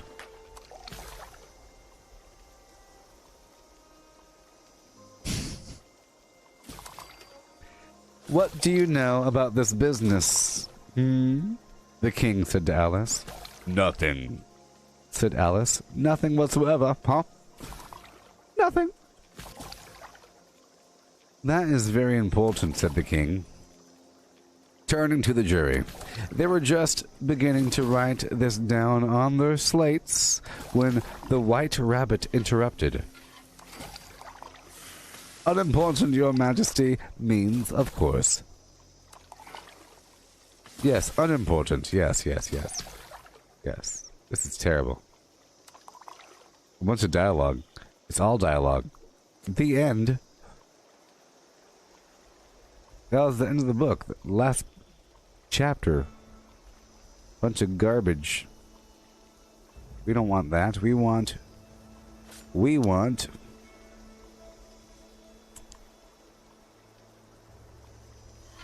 I'll read Dracula chapter 92. How about Dracula? Dracula chapter 21. Dr. Seward's diary. 3 October. Let me put down with exactness all that happened, as well as I can remember it. My mind. Since last I made an entry. Yes. A long time. My mind, not a detail that I can recall, must be forgotten, you see. In all calmness, I must proceed with this task. When I came to Renfield's room, I found him lying on the floor, on his left side, in a glittering pool of blood. Blood. People. Okay.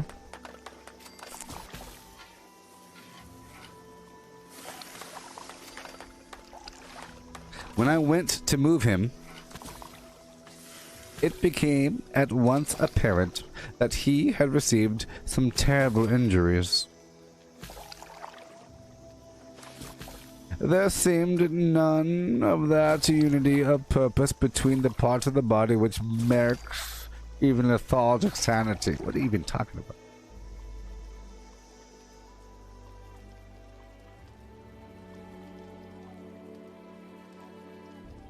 There seemed none of that unity of purpose between the parts of the body which marks even lethargic sanity. Let's ignore that sentence.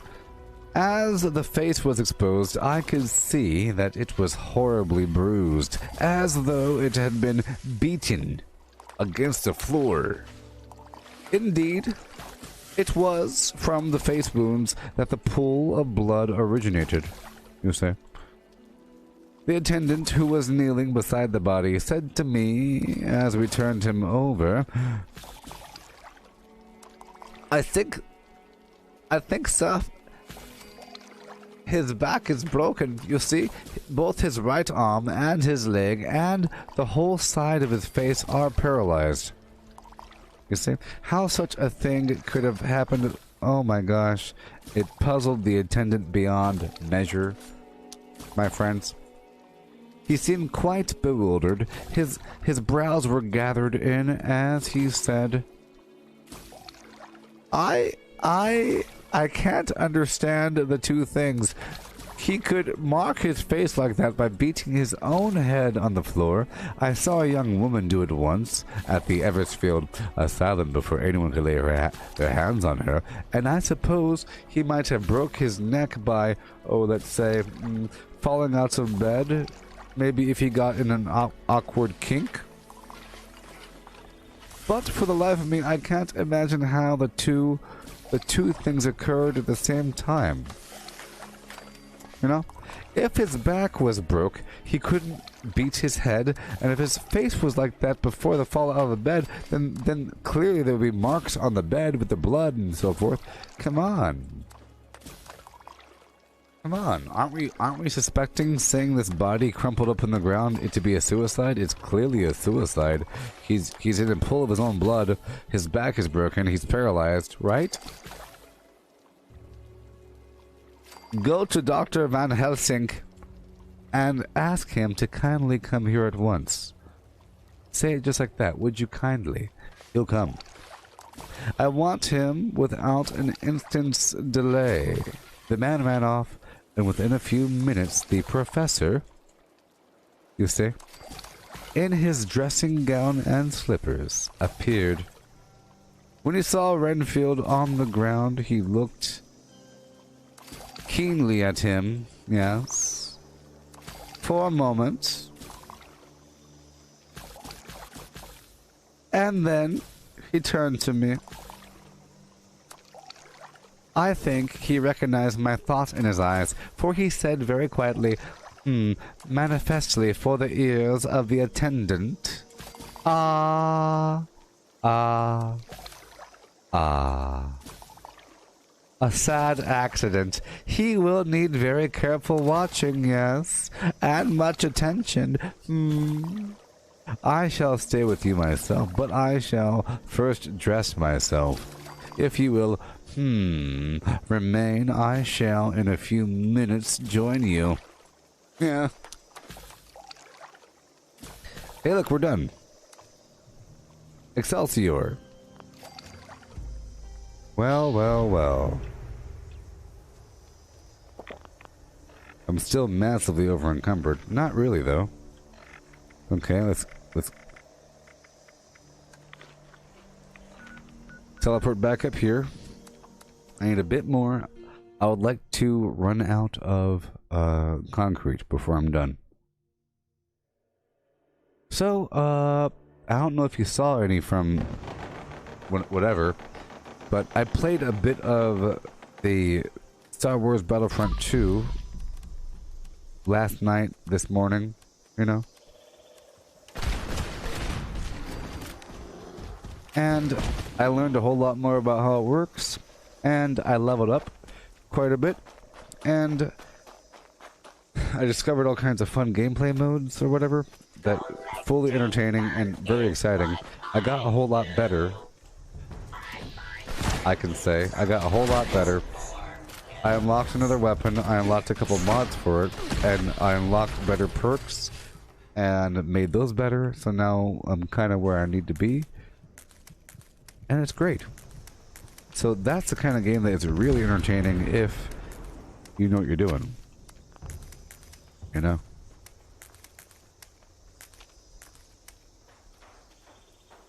The problem is the last stream was pretty nasty. It or the Star Wars Battlefront 2 stream was pretty bad. It was running quite slowly on the streaming end. I know how to fix that. I just didn't catch it until afterward. Normally I catch it. Like I was doing this on occasion just to see the frame rate, but it was pretty bad. The frame rate was really low, on the gameplay. So because there's so much happening, it's almost borderline unwatchable. You can get the gist of what's happening, and I'm sure that the bit rate was better at times, but it was really, really, really bad. Well, bad. So I'll be doing it again, but this time I'll do a slightly different option, and it should be just fine. Yeah, it'll be really fun. Super duper. Okay, let's go process the rest of this food here.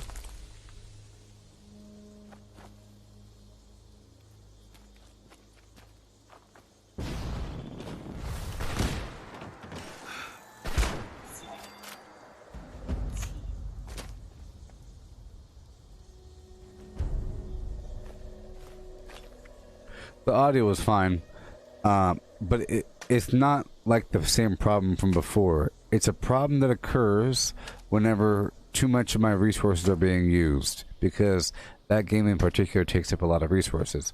So what happens is all the inputs and everything have a minor delay, and everything's bad except for the audio. But it's a different kind of problem. Other times where the picture's bad, it's completely fine on my side. I gotta look at my computer, I gotta look over here, I gotta look at the streaming software, and I gotta see what you see, and I see, oh look, it looks just fine. What are you talking about? Sometimes, like with Star Wars Battlefront, the gameplay is perfectly fine, perfectly smooth. But if I look over here at what you see, I see a massive reduction in the bitrate, in the frame rate, including my own video. So whenever I do like this, I do this just to determine if there's a CPU loss, some sort of resource dump, you know, which is different than the other thing. But I fix it by doing game capture instead of desktop capture. That's all. That fixes it. It's like a magic thing.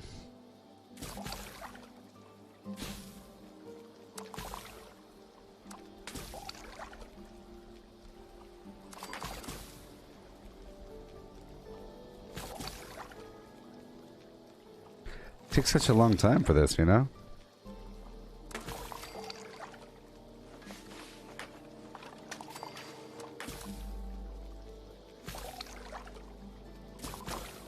Oh boy.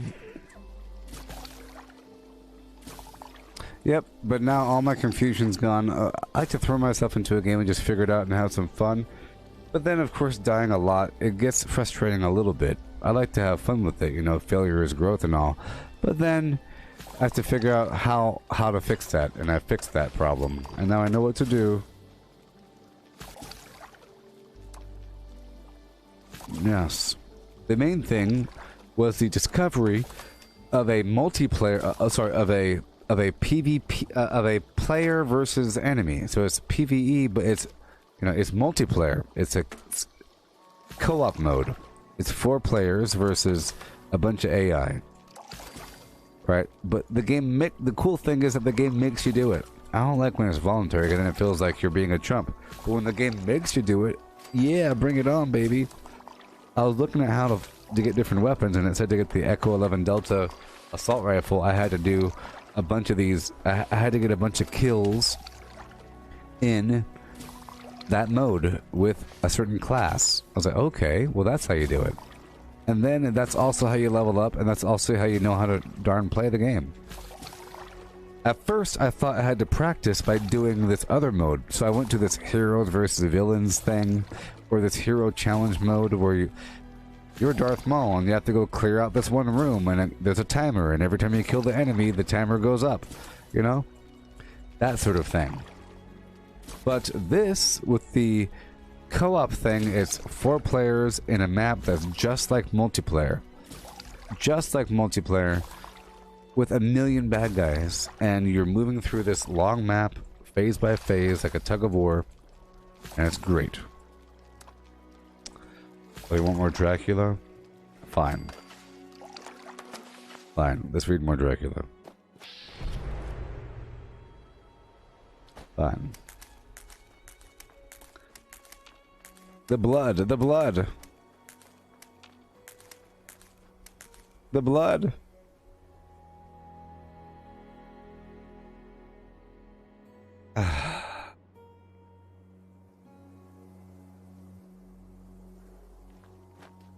The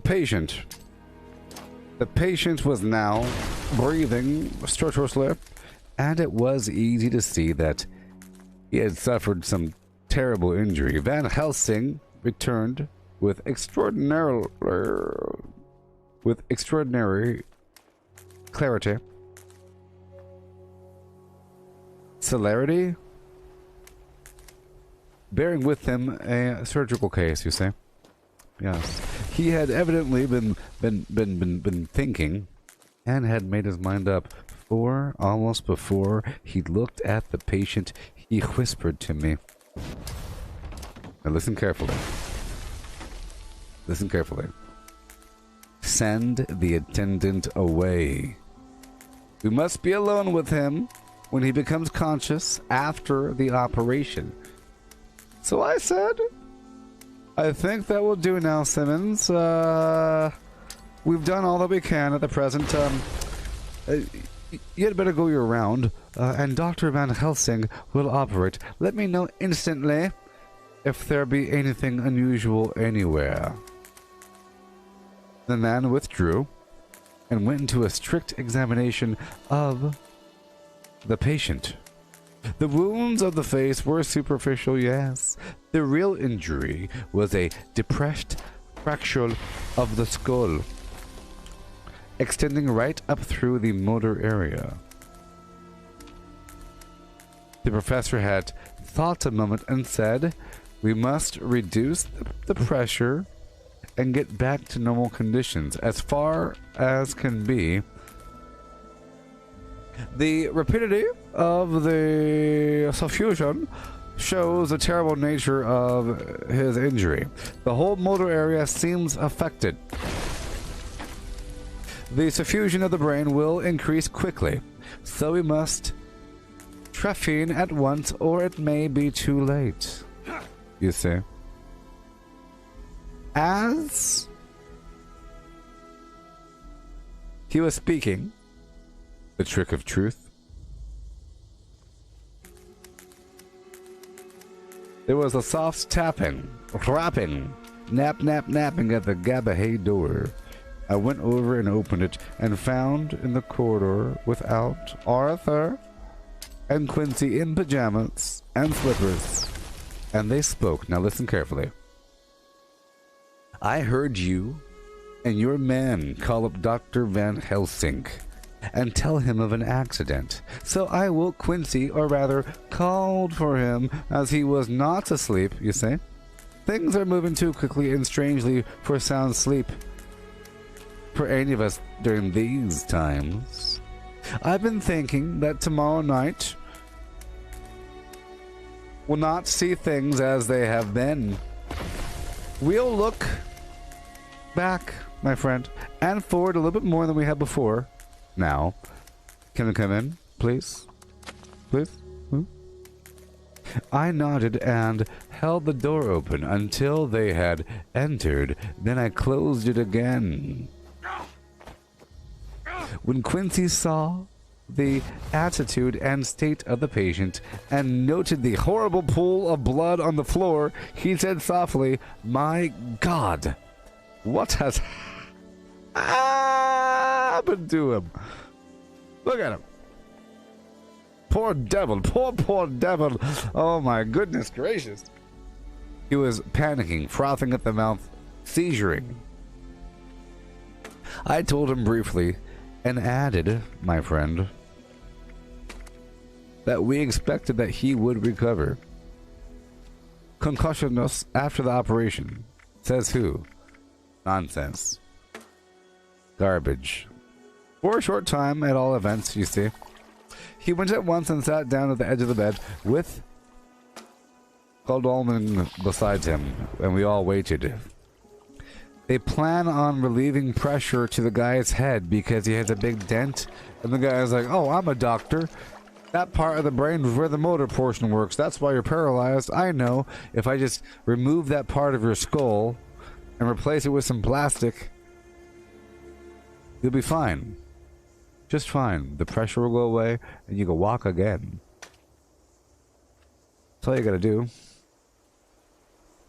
We shall wait, said Van Helsing, for just long enough to fix the best spot for trephining, so that we may most quickly and perfectly remove the blood clots.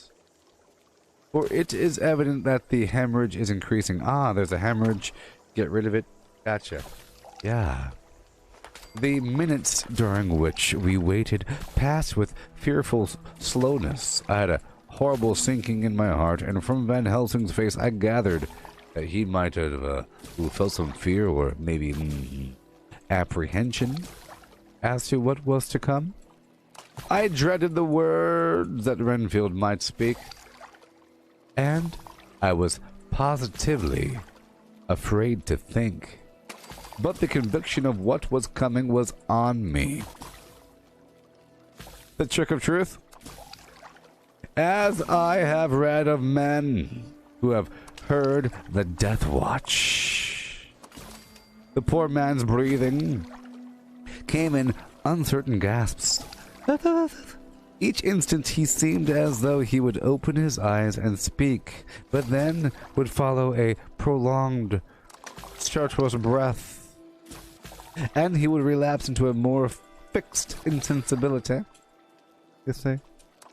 Inured as I was to sick beds and death, the suspense grew and grew upon me. I could almost hear the beating of mine own heart, and the blood surging through mine temples sounded like blows from a hammer. Yes. The silence finally became agonizing. I looked at my companions one after another and saw from their flushed faces and damp brows that they were enduring equal torture.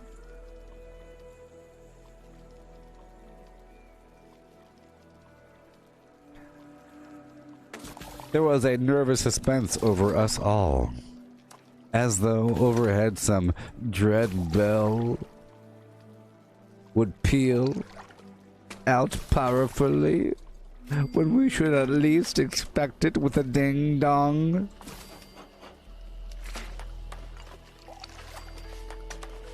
Ding. Dong. At last, there came a time, people, when it was evident that the patient was sinking fast. He might die. Ooh, hopefully, at any moment. It may be that there is a soul at stake. We shall operate just above the ear. Without another word, he made the operation. Snack, snack, snack, snack, snack, snack. For a few moments, the breathing continued to be stertorous. Then there came a breath so prolonged that it seemed as though it would tear open his chest.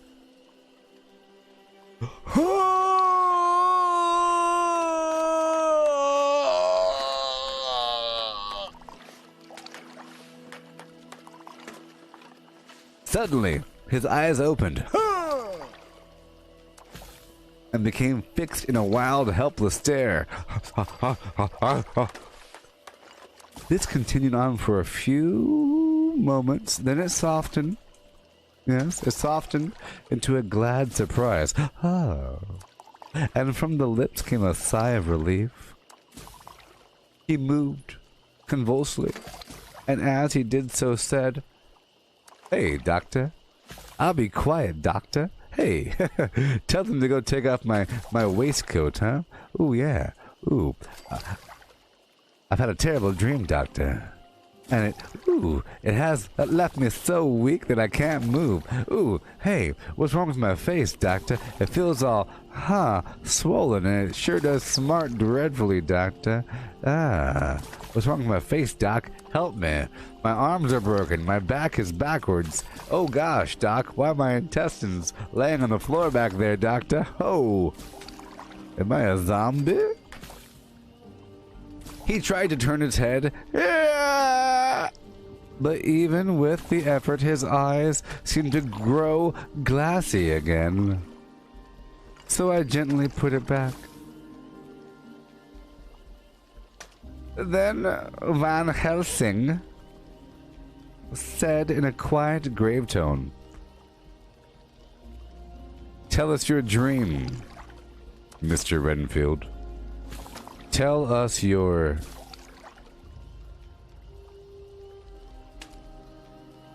dream."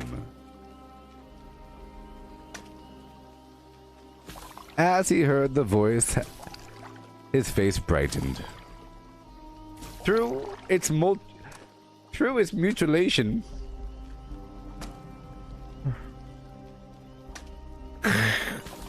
and he said, "That is Dr. Van Helsing." He had to mop up his drool as it came out from his mouth. "How good it is of you to be here. Please, give me some water. My lips are dry. And I shall try to tell you, dear doctor. I dreamed."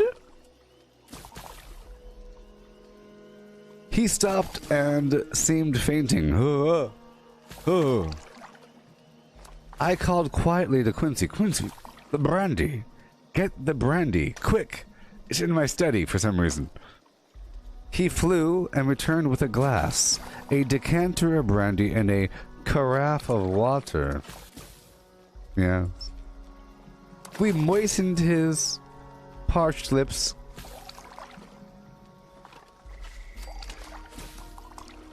And the patient quickly revived. It seemed, however, that his poor injured brain had been working in the interval, for when he was quite conscious he looked at me piercingly with an agonized confusion which I shall never forget, and said,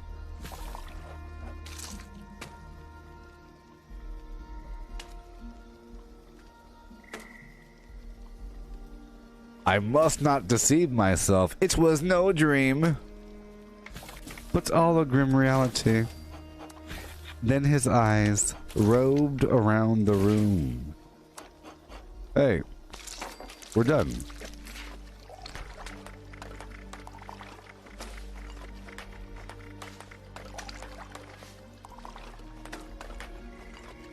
A bit more. A bit more, people.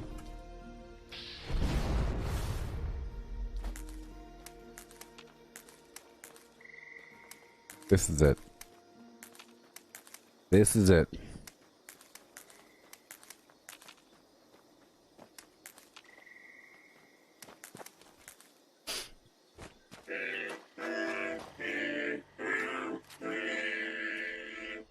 I just love don't you?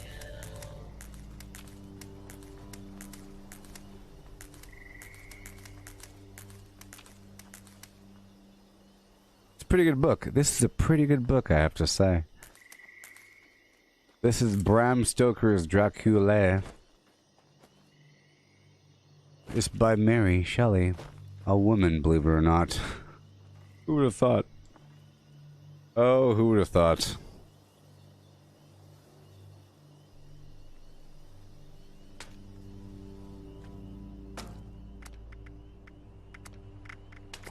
A woman of all things. Sitting there writing books. What's next? A president?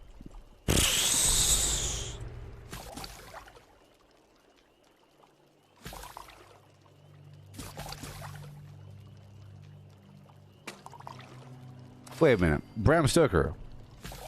You ain't no Mary Shelley. Mary Shelley's Dracula. Bram Stoker's Frankenstein. Bram is clearly a man. Bram the Broken.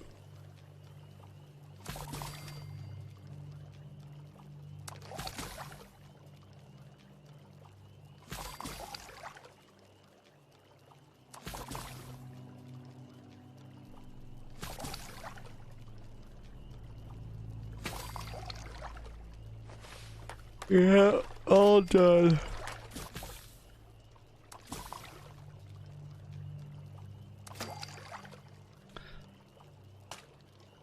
I wouldn't trust a woman of all things, to author a comic book. You might trust her to ink.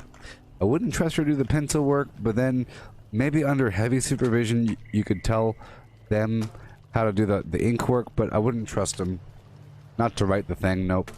Or pencil, but inking maybe. Too much responsibility. Too much responsibility in comics. It's our new mythology. We can't let that be taken over by them.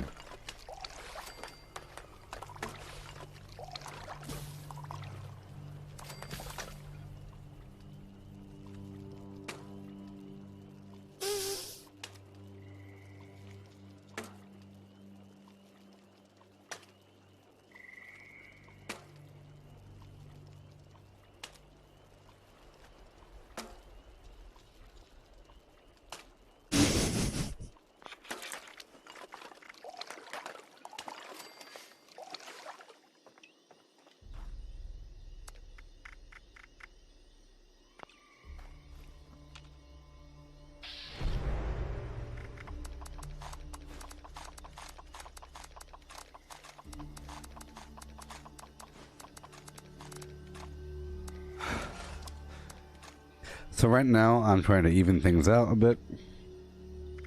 You'll see. I want to put the boiled water in here, but it weighs so much.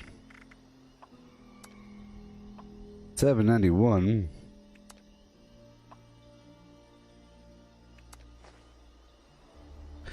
There's no Fine, I'll get rid of it. It's just so much time goes into the creation of this stuff.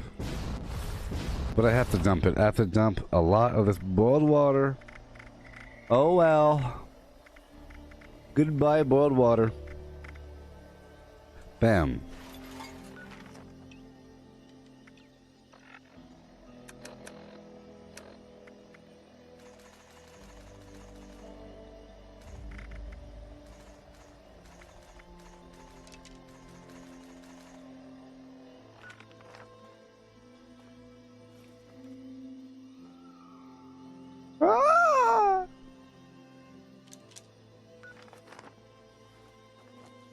Alright, so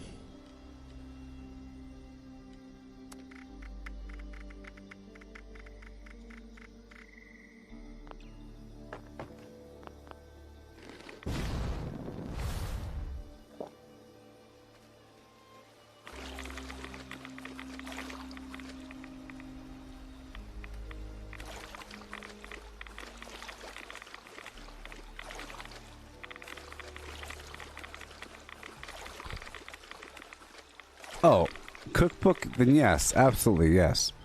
I thought, Melissa, I thought you wrote comic book. Of course not a comic. I wouldn't think that you're that crazy to write comic book. Of course, cookbook. Yes, absolutely. They're the best authors. It's just a listing of ingredients and a picture. Done. List the ingredients, put a picture, and then get a man to write the description. She can take 3 hours to describe what she wants in the recipe, and then he could condense that down to a paragraph. You put that in a book. I'm just joking.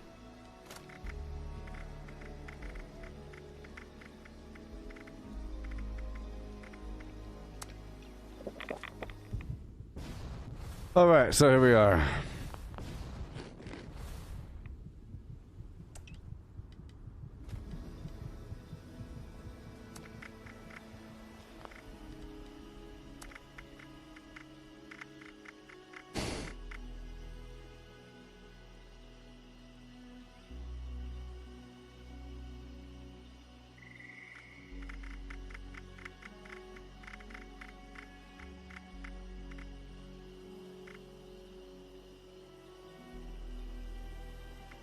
Yeah, well, Melissa, well, by picture, I didn't mean, of course, I didn't mean that she would actually take the picture. Cameras are too technical and sensitive in nature for, you know, those barbaric hands to just mess up. What's the aperture, ISO, numbers, math, numbers, dials, cameras, and no. What I meant was she sets up the plate and says ready, and then the guy comes over with the tripod and the ladders and stuff and the lights and the cables. There's a lot behind taking a picture. If you think it's just taking a picture, then you're a darn idiot. Hey there, games. Made for you. How's it going, buddy?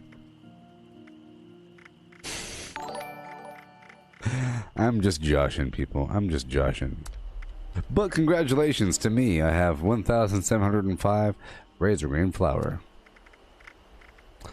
And I'll put the sugar over here. I like to have multiple items to stack. I'm not using just one thing.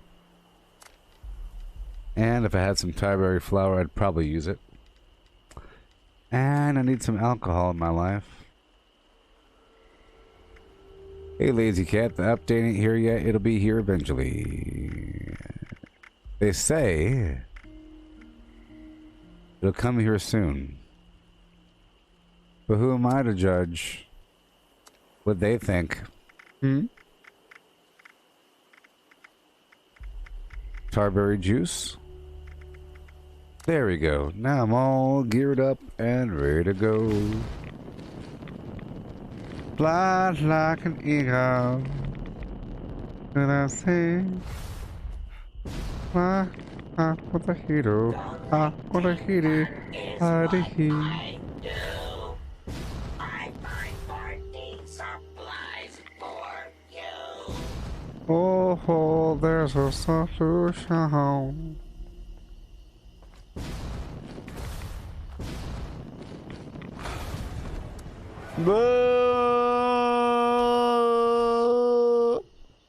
Well, I'm done.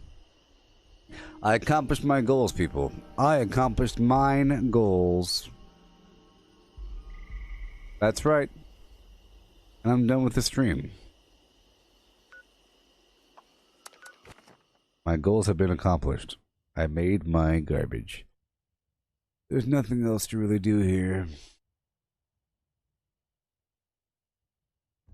It took a very long time. And now I'm released from these burdens. It took a very long time. Like an hour. It was an hour past the point when I said I was going to take. And I was saying, just imagine sitting here clicking on the button for an hour. And I did it for longer than an hour.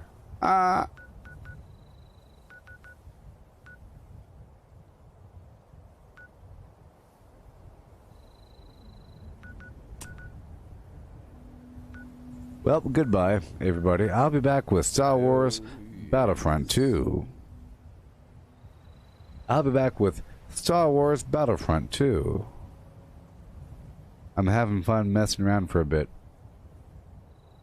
Hopefully I'll be live when the game hits update 20 tomorrow.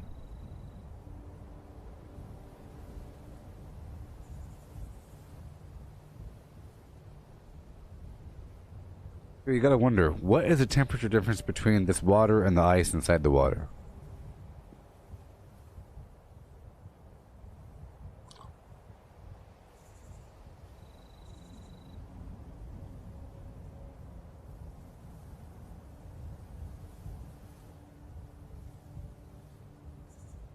Yeah.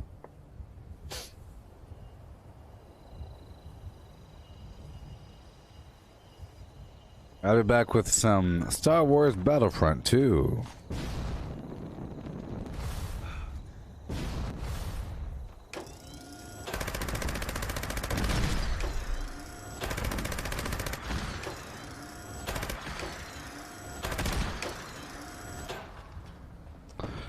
Goodbye. Right now it's 12:30 a.m., so I'll be live at 1 a.m. with Star Wars Battlefront 2. All that harvesting takes a lot out of me. A lot. It's like working in the orchard, picking the apples from the trees with my bare hands, putting it into a basket, you know, yelling at people, calling them forward, you know, like I'm working in some plantation, you know. Oiling up my whip. Takes a lot of work to oil up that whip. What the update starts at 6:30?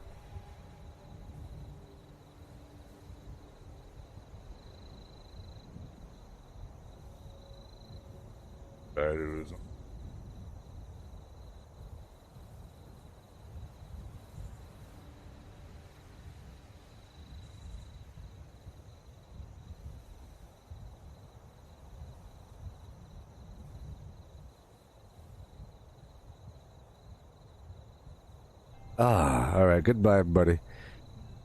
Yep. We're playing some Star Wars in just a bit. Goodbye. Ba-da-ba-ba-da-ba, goodbye.